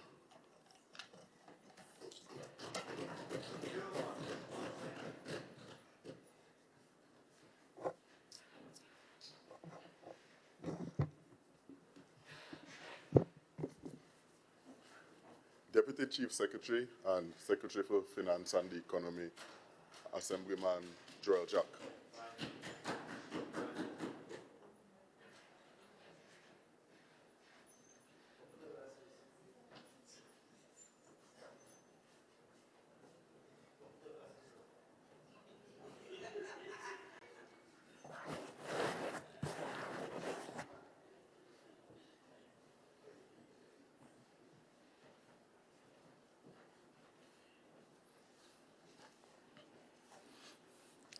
Thank you, Mr. Deputy Presiding Officer, for the opportunity to wind up today's debate. First of all, I want to start off by thanking Almighty God for His goodness and His grace, and for seeing us through another budget debate. I also want to start off in similar vein as the presiding officer in paying tribute to a giant, an icon, a distinguished son of the soil, an honorable Tobagonian called Mr. Neil Wilson. And I remember Mr. Wilson as a young public officer in the division of tourism. At the time it was tourism, enterprise development, housing, settlements. And I remember this giant of a man. He was always, in my eyes, larger than life, commanding and taking charge of our tourism sector at the time and transforming it and to really showing the potential of the tourism sector as a key driver of economic activity here on the island. And for his service to island, to country, and to the people of Tobago, and having served in this honorable house, I want to celebrate him this evening. He has been a mentor, a friend, a father figure to me, and I think all of Tobago should be proud of a son such as Neil Wilson. Secondly, Mr. Deputy Presiding Officer, I want to stand here this evening to thank all my colleagues, from the Chief Secretary, our new political leader, former Chief Secretary, and all secretaries around this horseshoe for their contribution, for their distinguished contribution to today's budget debate, and for really explaining to Tobagonians and sharing with the wider Trinidad community and to the rest of the world our vision, our intent, as we not only celebrate our achievement in the overall management of the COVID-19 pandemic, but we also celebrate the achievements of this administration during this term, and as well a continuation of our track record of achievement of this administration from 2001 to date. So I want to thank the dream team of distinguished secretaries and assistant secretaries of this People's National Movement administration for again supporting the vision of this great organization. I also want to celebrate another dream team, and this is my personal dream team in the division of finance and the economy, the division I have the responsibility to lead over the past few years, and to thank them wholeheartedly for their service, for their continued diligence, their support, their hard work, their tenacity, their motivation, always being supportive, their intellectual insight, and the robustness and the diligence with which they support me in executing my duties. And for this, I am grateful. And Madam Presiding Officer, you know, if you you shuffle a pack out of 52, you have certain probabilities that might arise, that you might have a different card and you might have a different outcome. But today, when I left home and coming to the house, we were all wondering what will happen, what will be the minority leader's presentation. Will he come prepared this time? Will his handlers, would they have provided him with sufficient cogent arguments to allow him to read from a prepared document? Would he have learned his lesson from the past 3 budget statements to really come and provide us with at least some semblance of a debate, some rationality, some coherence of thought, some intellectual debate, something with which, as a Tobagonian, we can all be proud of, to say that we took the people's business seriously and that he came prepared to do justice and to represent the people of Tobago, and more important, to represent the people who elected him to office, and as well as a self-respecting Tobago man, you'd want to come and say, I put some effort into it. But Madam Presiding Officer, to our surprise, he opted not to go with the theatrics as a response, but to allow Assemblyman Farley Gustin to provide a response. Madam Presiding Officer, I'm sorry to say, but nothing changed. Nothing changed. And that's why I have said before in this honorable house that everything rises and falls on leadership. And that's why in the People's National Movement, the leader really is the leader of leaders. Because we could stand proud behind our political leader and all past political leaders and not have to wonder or cringe or bow your head as to what they would say or what they would do. And that's the next thing that John Maxwell said, in that you have a leadership cap. And sometimes when you're following the wrong leader, you start to behave like the leader. You start to adopt the posture of the leader. And then what we saw today was someone who operated in a similar vein as his leader. And I want to address a few things, wrap up, and then let's get into the committee stage. Madam Presiding Officer. And let me say that I had no Tobago on Monday. I was feeling unwell. I was here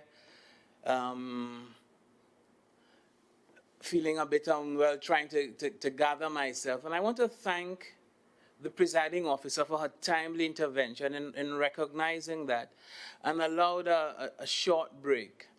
And when I got back on the second rounds, I was more of myself. Now, Madam President, also I want to thank you for that. I also want to thank the people of Tobago and the people of Trinidad for their prayers and their concerns and their support, and the rest of my family members. And I also want to thank them for the numerous concoctions and remedies that I got. I got some soursop bush. I saw abundance of sea moss. And of course, Mrs. Jack Major, I got my fish broth, my group ahead fish broth, to revitalize me the next day. So I want to thank everyone for their prayers and their concern. But Madam Presiding Officer, when the members started to respond, he tried to liken Mr. Duke to Mr. Robinson. I mean, I think as a Tobagonian, I was astonished to place Mr. Duke in the same category of Mr. Robinson. I think that's a travesty. And I want to urge the member for Speyside Charlottesville to again regain your moorings. Remember, how you started. Because when you started the first time, Madam Presiding Officer, I thumped the desk in error. Not someone on my side. I thumped the desk the first time he stood to present. And from since then, I have been shocked at the delivery of the young man. But again, when you're following a leader, an infamous leader like Mr. Duke, Madam Presiding Officer. Member, you will address by the electoral. The statement is withdrawn. Thank you, Madam Presiding Officer. But as I said before, everything rises on leadership. And the member started by wishing me bad, and that this will be my last budget presentation. So when someone wishes you bad or ill speaks you, or say negative things and sends negative energies to you, so I have to cancel that, and that is not my reward. But I declare I will be here next term and the next term after that to represent the people of Tobago. But I do hope that in the next term, he does not have political tabanka, that he's not somewhere on the outside looking in, wishing that he was in this house, because I know come January 2021, he has a very hard battle to face, and a battle that I know is not insurmountable, Madam Presiding Officer. But Madam Presiding Officer, I want to make this point, and it's a similar point that I've made the last time I was here. If on an exam I score 95%, I think that's an A. And if I achieve an A grade, Madam Presiding Officer, could you imagine the teacher running behind me to castigate me for 5 marks? Or if I score 85%, would the teacher be trying to embarrass me in front of the class for scoring 85%? And that is the approach by the minority side. They go into the budget, see what was not done or what was not delivered or what is missing, and they critique it. They say, you all didn't do that, you all didn't do the other. And I'm saying, look at our record of achievement. Look where we have taken this island from and what we have achieved to date, and assess us accurately, assess us objectively, and put together a program of work, a solid document, a comparative assessment and analysis that people can follow, that you all could print and put out and say, listen, this is my budget document. But don't come to this house half prepared with some hodgepodge, ill-conceived notion as to where Tobago should be going and expect Tobagonians to follow you. And I take serious umbrage to that, because you have young professionals sitting down, working hard to put together the necessary documents, and sitting back to hear somebody attempting to pull it apart without any serious thought or effort. And I think, Madam Presiding Officer, as I've said from day one, the people of Tobago, they're big and they have sense, and they're looking, and they have looked on for 4 years, and they will make the right decision when that time comes in January, and it's coming very soon, Madam Presiding Officer. But Madam Presiding Officer, somebody asked the question, how do we plan? Where do we get our ideas? You see, we don't pull them out from our hat, and we don't create figures. Because what we do, we have our socioeconomic development planning documents that guide us into what our areas of focus should be. And for the information of the members opposite, that current document is a medium-term planning framework that we have referenced in this budget, in the last budget, and in previous budgets, and that is a document that we have used to guide us along our development trajectory. But, Madam Presiding Officer, you know,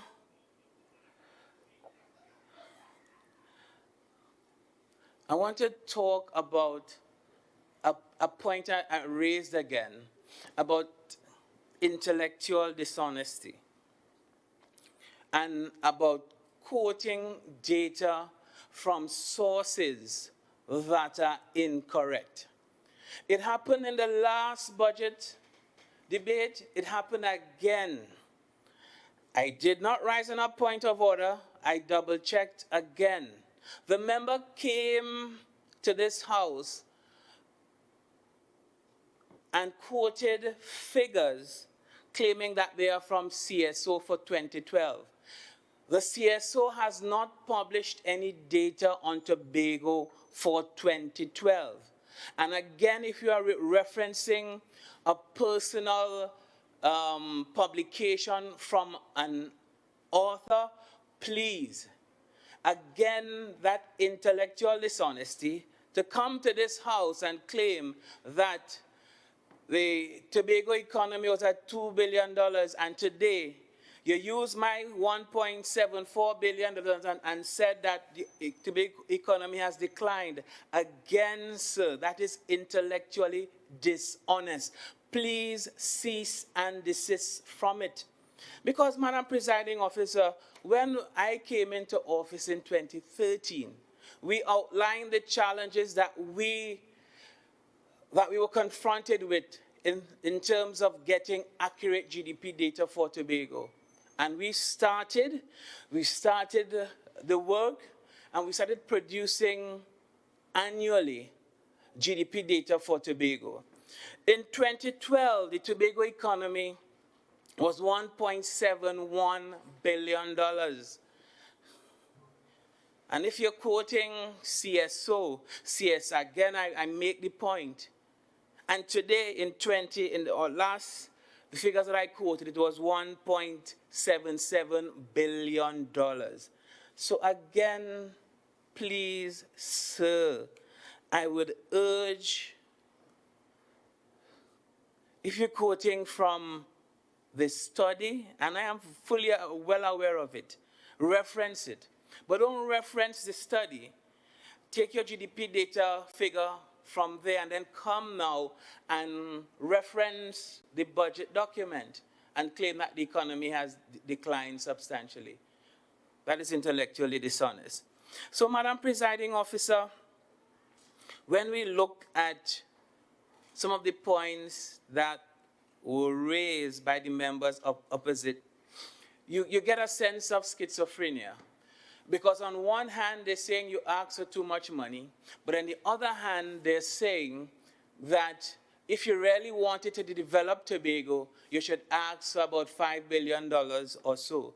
So please, guide me accordingly. Because what we have done on Monday and what we are completing this evening is our responsibility in accordance with the Tobago House of Assembly Act, which requires us to produce the estimates of revenue and expenditure for recurrent expenditure and development program expenditure, have a debate, pass a bill, and transmit the same to the Prime Minister by June 30th of each year. And we are about to conclude that. And we have done that ever so often. But if I so love Tobago, and it's an opportunity for me to obtain additional financing for Tobago, shouldn't we then therefore not outline in detail our work program and submit it for consideration? And then the question begs to be asked by Mr. Duke, which program you're going to cut out? Which program you want to sacrifice? Which worker, which department, which division, which initiative are you going to sacrifice to say, well, you should cut down the budget to $2 billion? Is that leadership? Is that vision?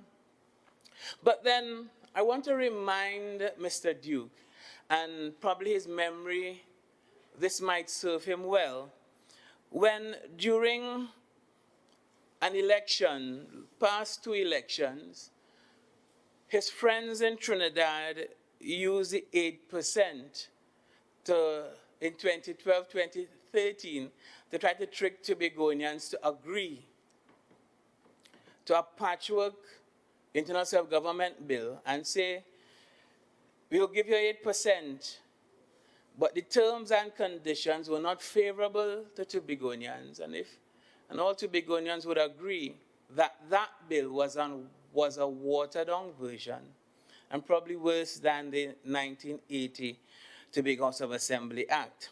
So I asked the members opposite, what is 8% of $53 billion? It's over $4 billion, 4.24 to be exact. So if in fact, as we have stated in the Internal Self-Government Bill, that we will be asking for 8% of the national budget, then in fact, that is along the lines that we're looking for. And the member went on to talk about revenues, Madam Presiding Officer, and messed up the entire thing. And saying that we want to put Tobago in debt.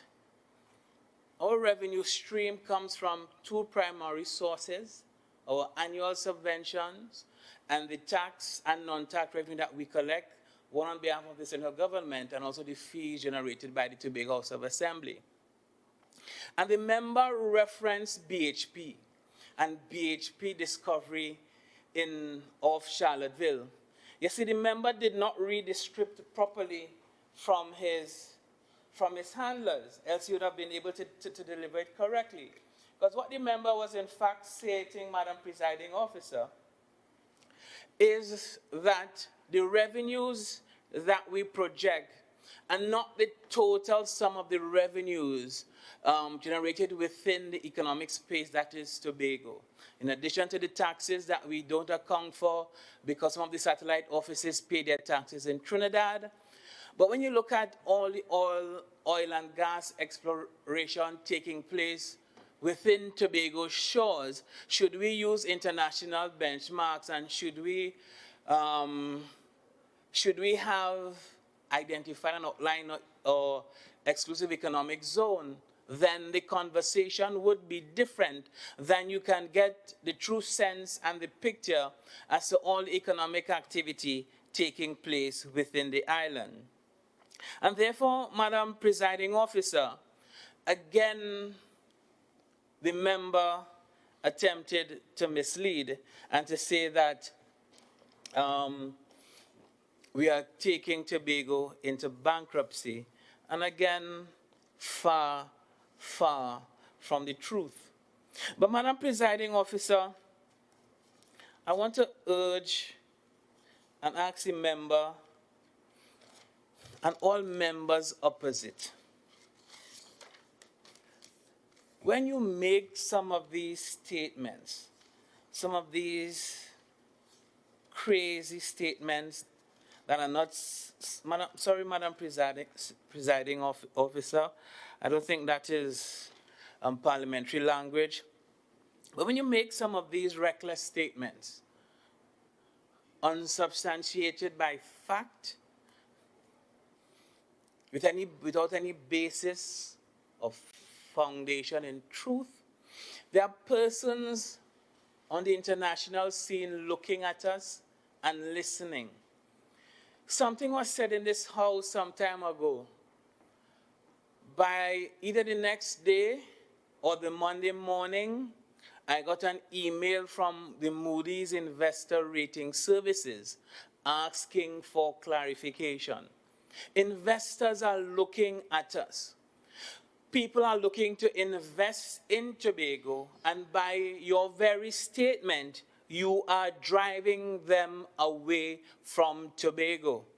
And I want to signal, Madam Presiding Officer, that Tobago is open for business, and we want investors to come here and invest and help us grow the Tobago economy, help us to facilitate economic diversification, and to help us facilitate economic expansion.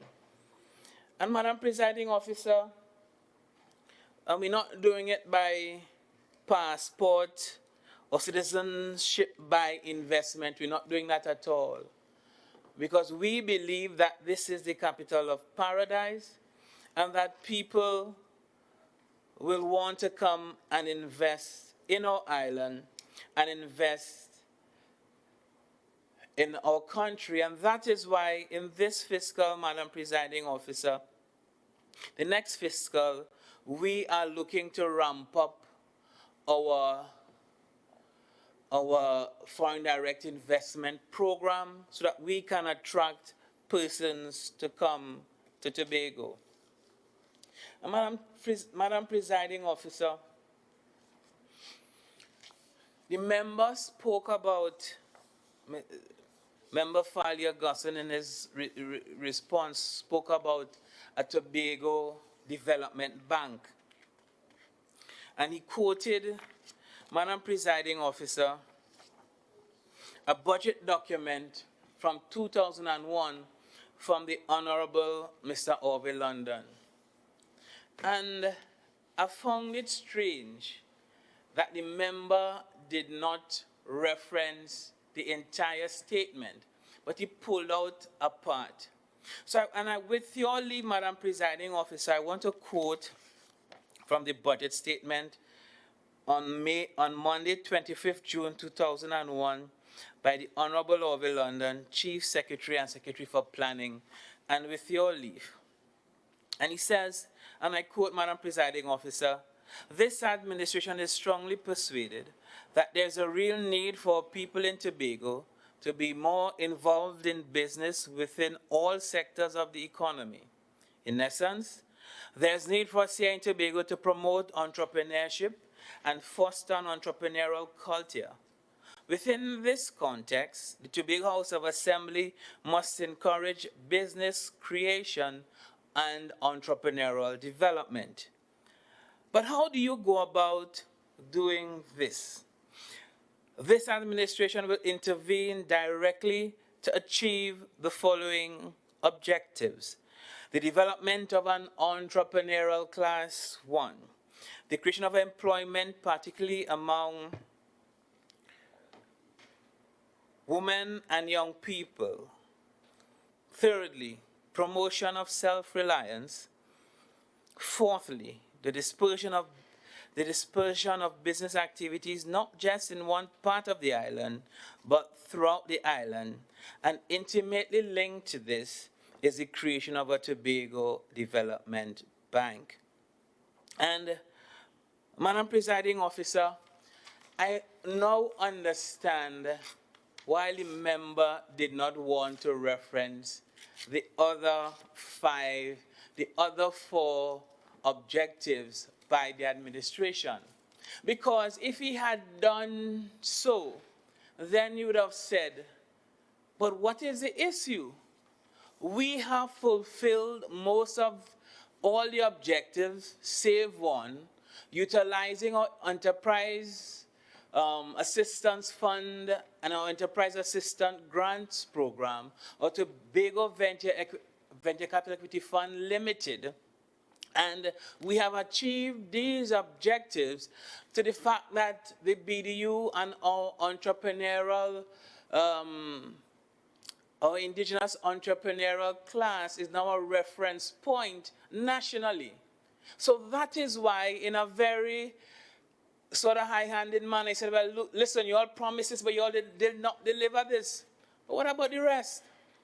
And what we have done since I came into office, Madam Presiding Officer, is that we have accelerated the pace of the island's development using alternative financing mechanisms.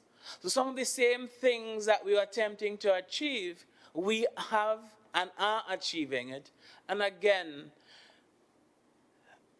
honest, intellectual, and objective assessment and objective intellectual debate. And this is what it calls for, and the member needs to be honest. And Madam Presiding Officer, going back to our manifesto theme of partnerships and partnering with being in close relationship with the central government, and to see that all that we have achieved, I want to thank first the Prime Minister for his support in advancing the island's development agenda and providing the necessary support to the Tobago House of Assembly. We have seen since 2015 the pattern of allocation to Tobago, to Tobagonians and the Assembly move from the bare minimum 4.03% to 4.4% of the national budget, and last allocation 4.3%. And moreover, Madam Presiding Officer, in this fiscal year, we have moved from the barest minimum of 4.03 to 4.3, and then we will be receiving additional support from the Minister of Finance to raise in the first instance $300 million to fund our development program expenditure for the first time in the history of the Assembly, and this is something that all of Tobago and all Tobagonians should be proud of. But Madam Presiding Officer, there was a deafening silence from the members opposite, as not one of them acknowledged this, and not one of them supported it. But again, what about the support from the government at the time for the purchase of the Pigeon Point Heritage Park, or the acquisition of the Cove Eco-Industrial Park, where we have put down a natural gas plant, or land acquisition so that we were able to expand Tobago's land bank to provide all the necessary houses for the people of Tobago. There was no acknowledgement of that. So a brother in the mango tree has delivered in the past and will continue to deliver, and this island's development momentum is assured because of a PNM government in Trinidad and a PNM government in Tobago working hand in hand to ensure that we achieve our development agenda. But Madam Presiding Officer, the Scarborough Secondary School, the long-awaited Scarborough Secondary School, and for those in development planning, the overall cost of the project is $200 million. And Madam Presiding Officer, everyone expects that project to straddle more than one financial year. So we announced the cost of the project, and in the estimates we accounted for $50 million, approximately 25% or a quarter of the cost of the project. But here is the minority side member saying that we're trying to fool people. If you don't understand project planning, if you're not aware of what is required in delivering big projects, please say so. We will explain it to you. But this is why we put the 50 in now, and should additional funds be required to fund the project within the current fiscal year, the necessary funding would be provided. But Madam Presiding Officer, as I wrap up this evening, today has been an auspicious day. And again,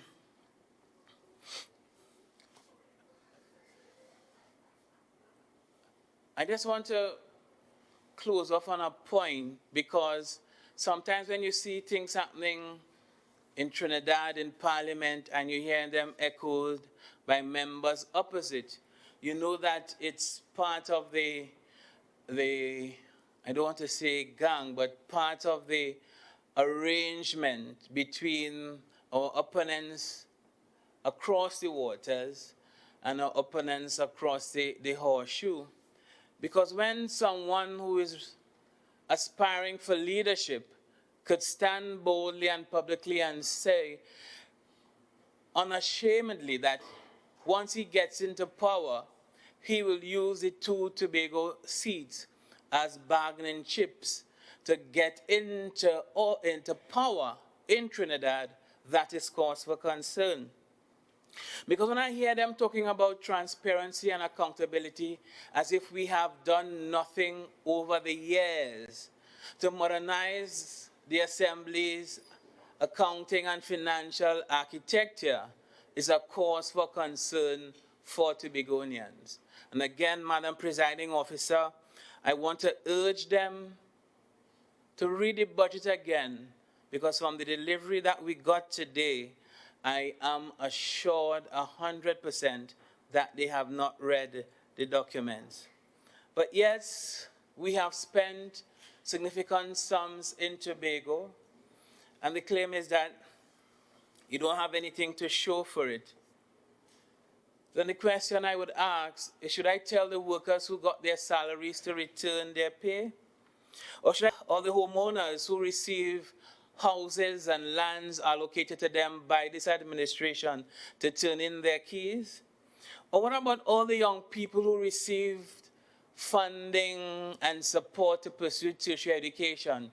Should I tell them that, according to you, member opposite, that it was not money well spent?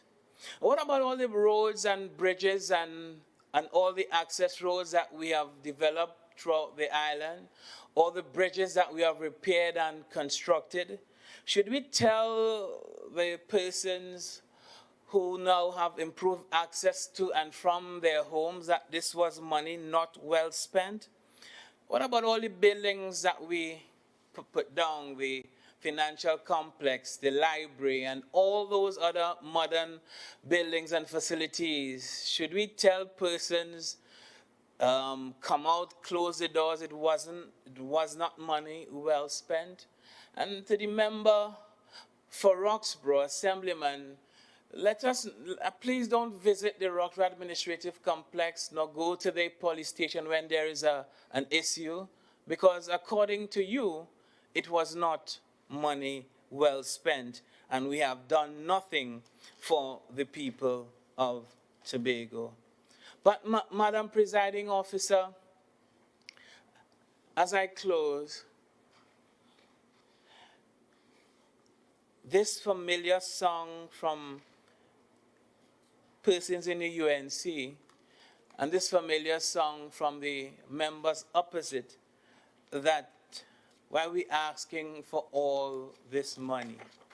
We're asking for this money so that we can continue to develop this beautiful space called Tobago, because we have a responsibility and a duty of care to leave it for our children's children and to preserve it for the next generations. And Madam Presiding Officer, with these few words, I will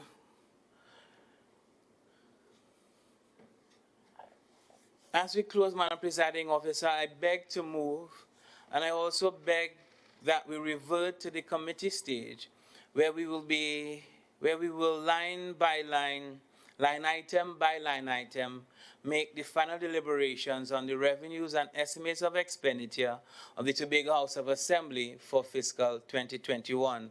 I thank you, Madam Presiding Officer.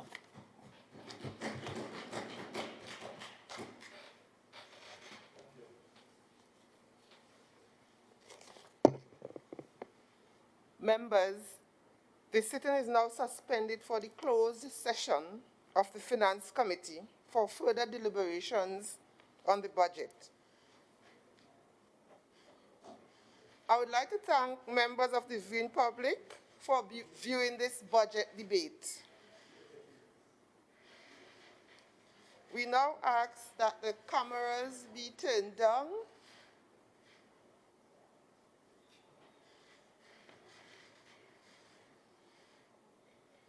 for the closed session.